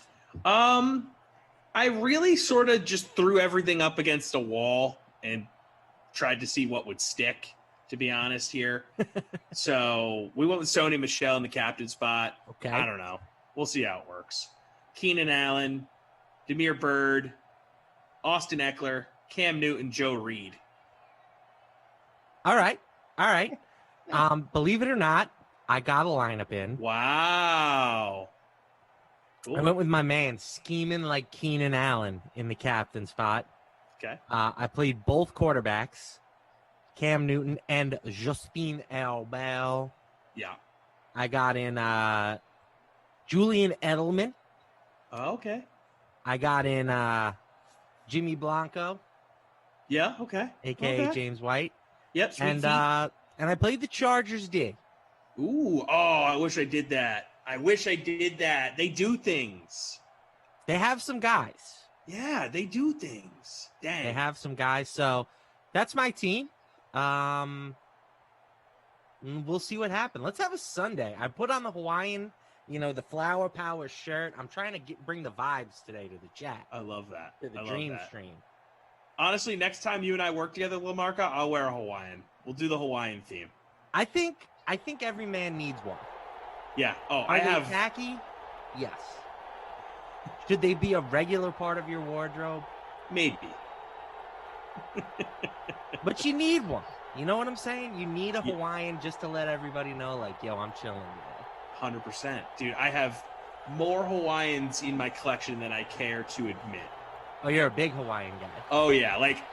I used to have a rule that when I'm on vacation, I only wear Hawaiian shirts the whole time. No matter where I am on vacation. We got some of the usuals here hanging out in the chat. We got Choker. We got Rossi's Fat Cat, my guy. We got K-Nut. Jeffrey Orris. I'm sure some more will trickle in as we get going. And my guy, Keenan Allen, with a carry on the first play of the game. This might be a dumb question. What channel is the late NBA game on? I'm not 100% sure. It's either ESPN or TNT. The regular game, the first game was on. It's on TNT tonight. I just double checked. But some big news in the first game, Tom. I don't know if you were watching, if you were paying attention. Yeah. Oh, yeah. Kyrie Irving goes down with an ankle injury. He's unable to play in the second half. It didn't look good from what I saw. There are various degrees of ankle injuries. He really couldn't put a lot of weight on it. He told the trainers to back off and give him some space. He wasn't ready to get off. I don't know. We'll see what happens. I feel like if there's going to be one of him or James Harden in the lineup, I think Harden's the more likely candidate for Game 5. Yeah, it did not look good. Very gingerly walking to the locker room. And I thought that the Nets, with just Kevin Durant, still have a chance, right? Because he's Kevin freaking Durant. The guy can take over a game. Of course, yes. But the Bucks take care of business. The series is tied up. James Harden is likely to come back, I think. I think I saw some people on the interwebs saying that he's going to be back for Wednesday. It's not confirmed, but that's sort of the scuttlebutt around the Nets. Okay. So Durant and Harden together, we know, can win games, right? I mean, two of the greatest offensive players ever. So even without Kyrie, the Nets can win this series. But if you're a Bucks fan, you're hoping that Kyrie's going to be out for the next 3 because you want every chance possible to have the Nets be as weak as possible because they have so much firepower. We had a fumble there, but they overturned it, so the Patriots will retain the ball. Cam Newton's going to get started with a little quick hitter to Julian Edelman. Jeff in the chat is saying that he saw the x-rays came back negative. That doesn't mean he's going to not miss time. It just means that he avoided, like structural damage. I'd imagine that they're still probably going to do an MRI on it, but we'll see. I also don't feel like Kyrie is going to be the type of guy that's going to push it if he's close to being injured. And that's not risk. Oh, that's a huge stick right there. That's not necessarily a knock on Kyrie, right? Like, your body is your career. I feel like you mean it as a knock on Kyrie. No, I don't, because I feel like I'd be the same way. Like, I'm not gonna risk my $1 million maker here, right? Like, you can't continue to stack cash if you're gonna put yourself in a position like Isaiah Thomas did a few years ago, where he pushed it, and now he's basically, out of the league. I mean, 10-day contracts here or there, but he's nowhere near the player he was, obviously. That's how I would be if I went through that. So I wouldn't be shocked if Kyrie doesn't play for a while. And again, no, and I know it seems like a knock at Kyrie because I am anti-Kyrie, but no, I feel the same way. If I was in his shoes, no way am I going out there. If I'm not 100%. We've got some more chat about the Hawaiian shirts. Bang saying I'm Hawaiian. I refuse those hideous shirts. They're not Hawaiian shirts. Ask any bloody Hawaiian. K-Nut says he calls them tourist shirts. Obviously, they're tourist shirts. Yeah, people like to just not have fun. That's what it is. This shirt says I'm on vacation. You know what I'm saying? I'm here for a good time. Right, exactly.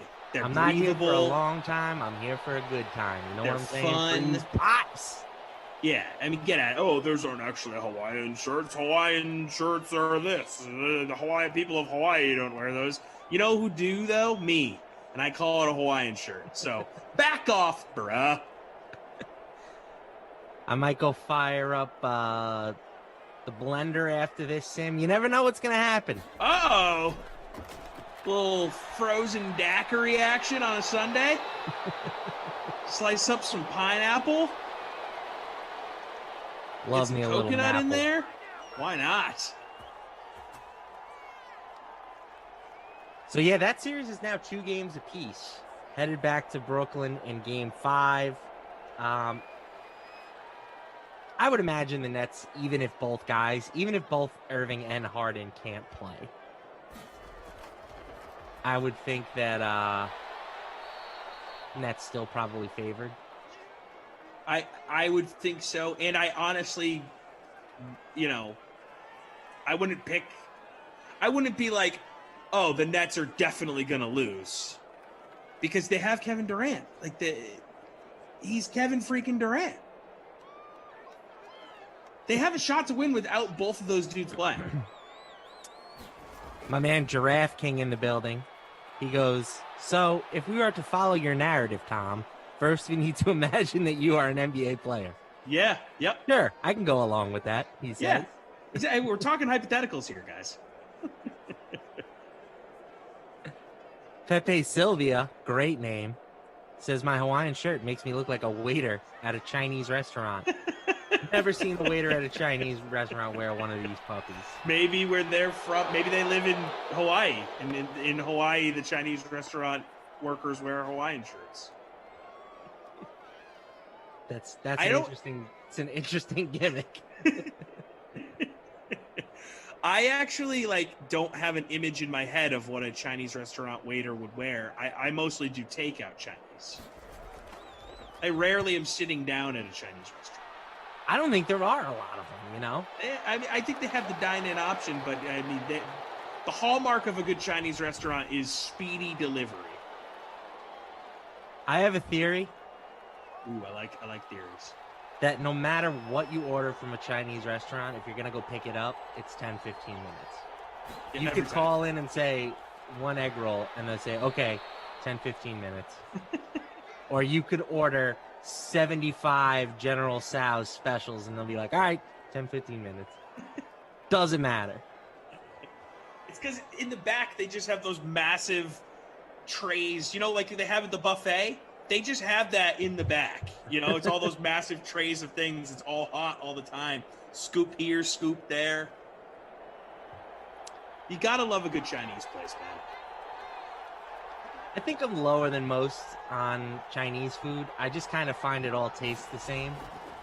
Like orange chicken, sweet and sour chicken, General Tso's chicken, Kung Pao chicken. It's all fair. Very similar, right? Yeah, it's just slightly spicier as you go up the scale. Yeah, I see it. It's got that, but I like that Asian flavor. Like there is a time for it, for sure. Yeah, a little sweet, a little spicy. I'm here for that, no doubt.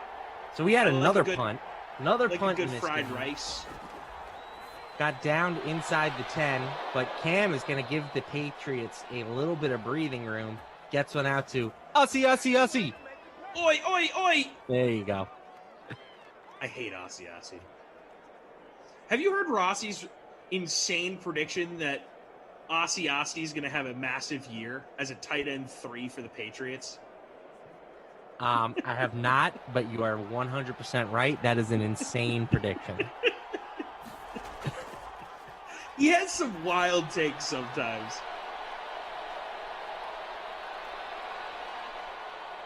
He couldn't do anything with no tight end competition this past year. They spend massive money on Hunter Henry and Jonnu Smith, and you know who's going to have a big year? Devin Asiasi. Bringing back the 3 tight end offense. We've seen the dual tight ends in New England. We've never seen the tri-head. Trips tight ends to the right on 1st and 10 here. What are we doing? Now that would be Belichick playing chess when everyone's playing checkers. League's going fast. He goes, no, we're slowing this thing down. I will say, don't forget to hang out for the 8 p.m. sim if you're out there in Simland. Our guy, Jason Rossi, coming on following his charity event today. He's going to have the dome shaved up. He's going to have the face shaved up. Yeah. It's going to be, as Jordan says, a brand new Rossi. You know what Rossi should do? He should do this first sim with the bald head, but then every sim moving forward until he has hair again, wear a different wig. Like, he just needs to get a crazy wig What do you think his wig budget is? Yeah. No, go on. I'm sure if you go online, you could get, like, 15 cheap wigs while his hair has time to grow back a little stubble. That sounds more like a Glash bit than a Rossi bit. Yeah, you're right. But I've seen Glash dress up with... Rossi. I've seen Rossi dress up with Glash. Like, they do kind of the tandem dress up sometimes. All right, that's the end of one riveting quarter of Madden football. We have 0 points on the board. Cam has 44 passing yards. Herbert has 32 passing yards. No rushing to speak of. James White is in the negatives. Sony Michel has 4. It's just been brutal. Asiasi, 2 for 37. Joe Reed, I think you said you played Joe Reed. Yes, I do. I sometimes put him in there. He's sneaky, 2 for 23. I do think he retired in real life, so he's going out in a batting in Madden Simland. Yeah, he's actually a sneaky, decent player in Simland. I'm going to look at Joe Reed's Wikipedia page real quick. Yeah, let's get the Joe Reed bio. So, anyway. Okay. Here we go. We have another return tonight. In addition to Bald Rossi, we've got Glash coming back. After his vacay, maybe he'll be rocking a Hawaiian shirt. I'm going to text him. Joe Reed, not saying that he retired on here on his Wikipedia page. Says he's a current member of the Chargers, was drafted in the 5th round of the 2020 NFL Draft. I feel pretty good that he hung it up. Let me see here. Joe Reed retirement. It'd be weird that they don't put that on his Wikipedia page. Joe Reed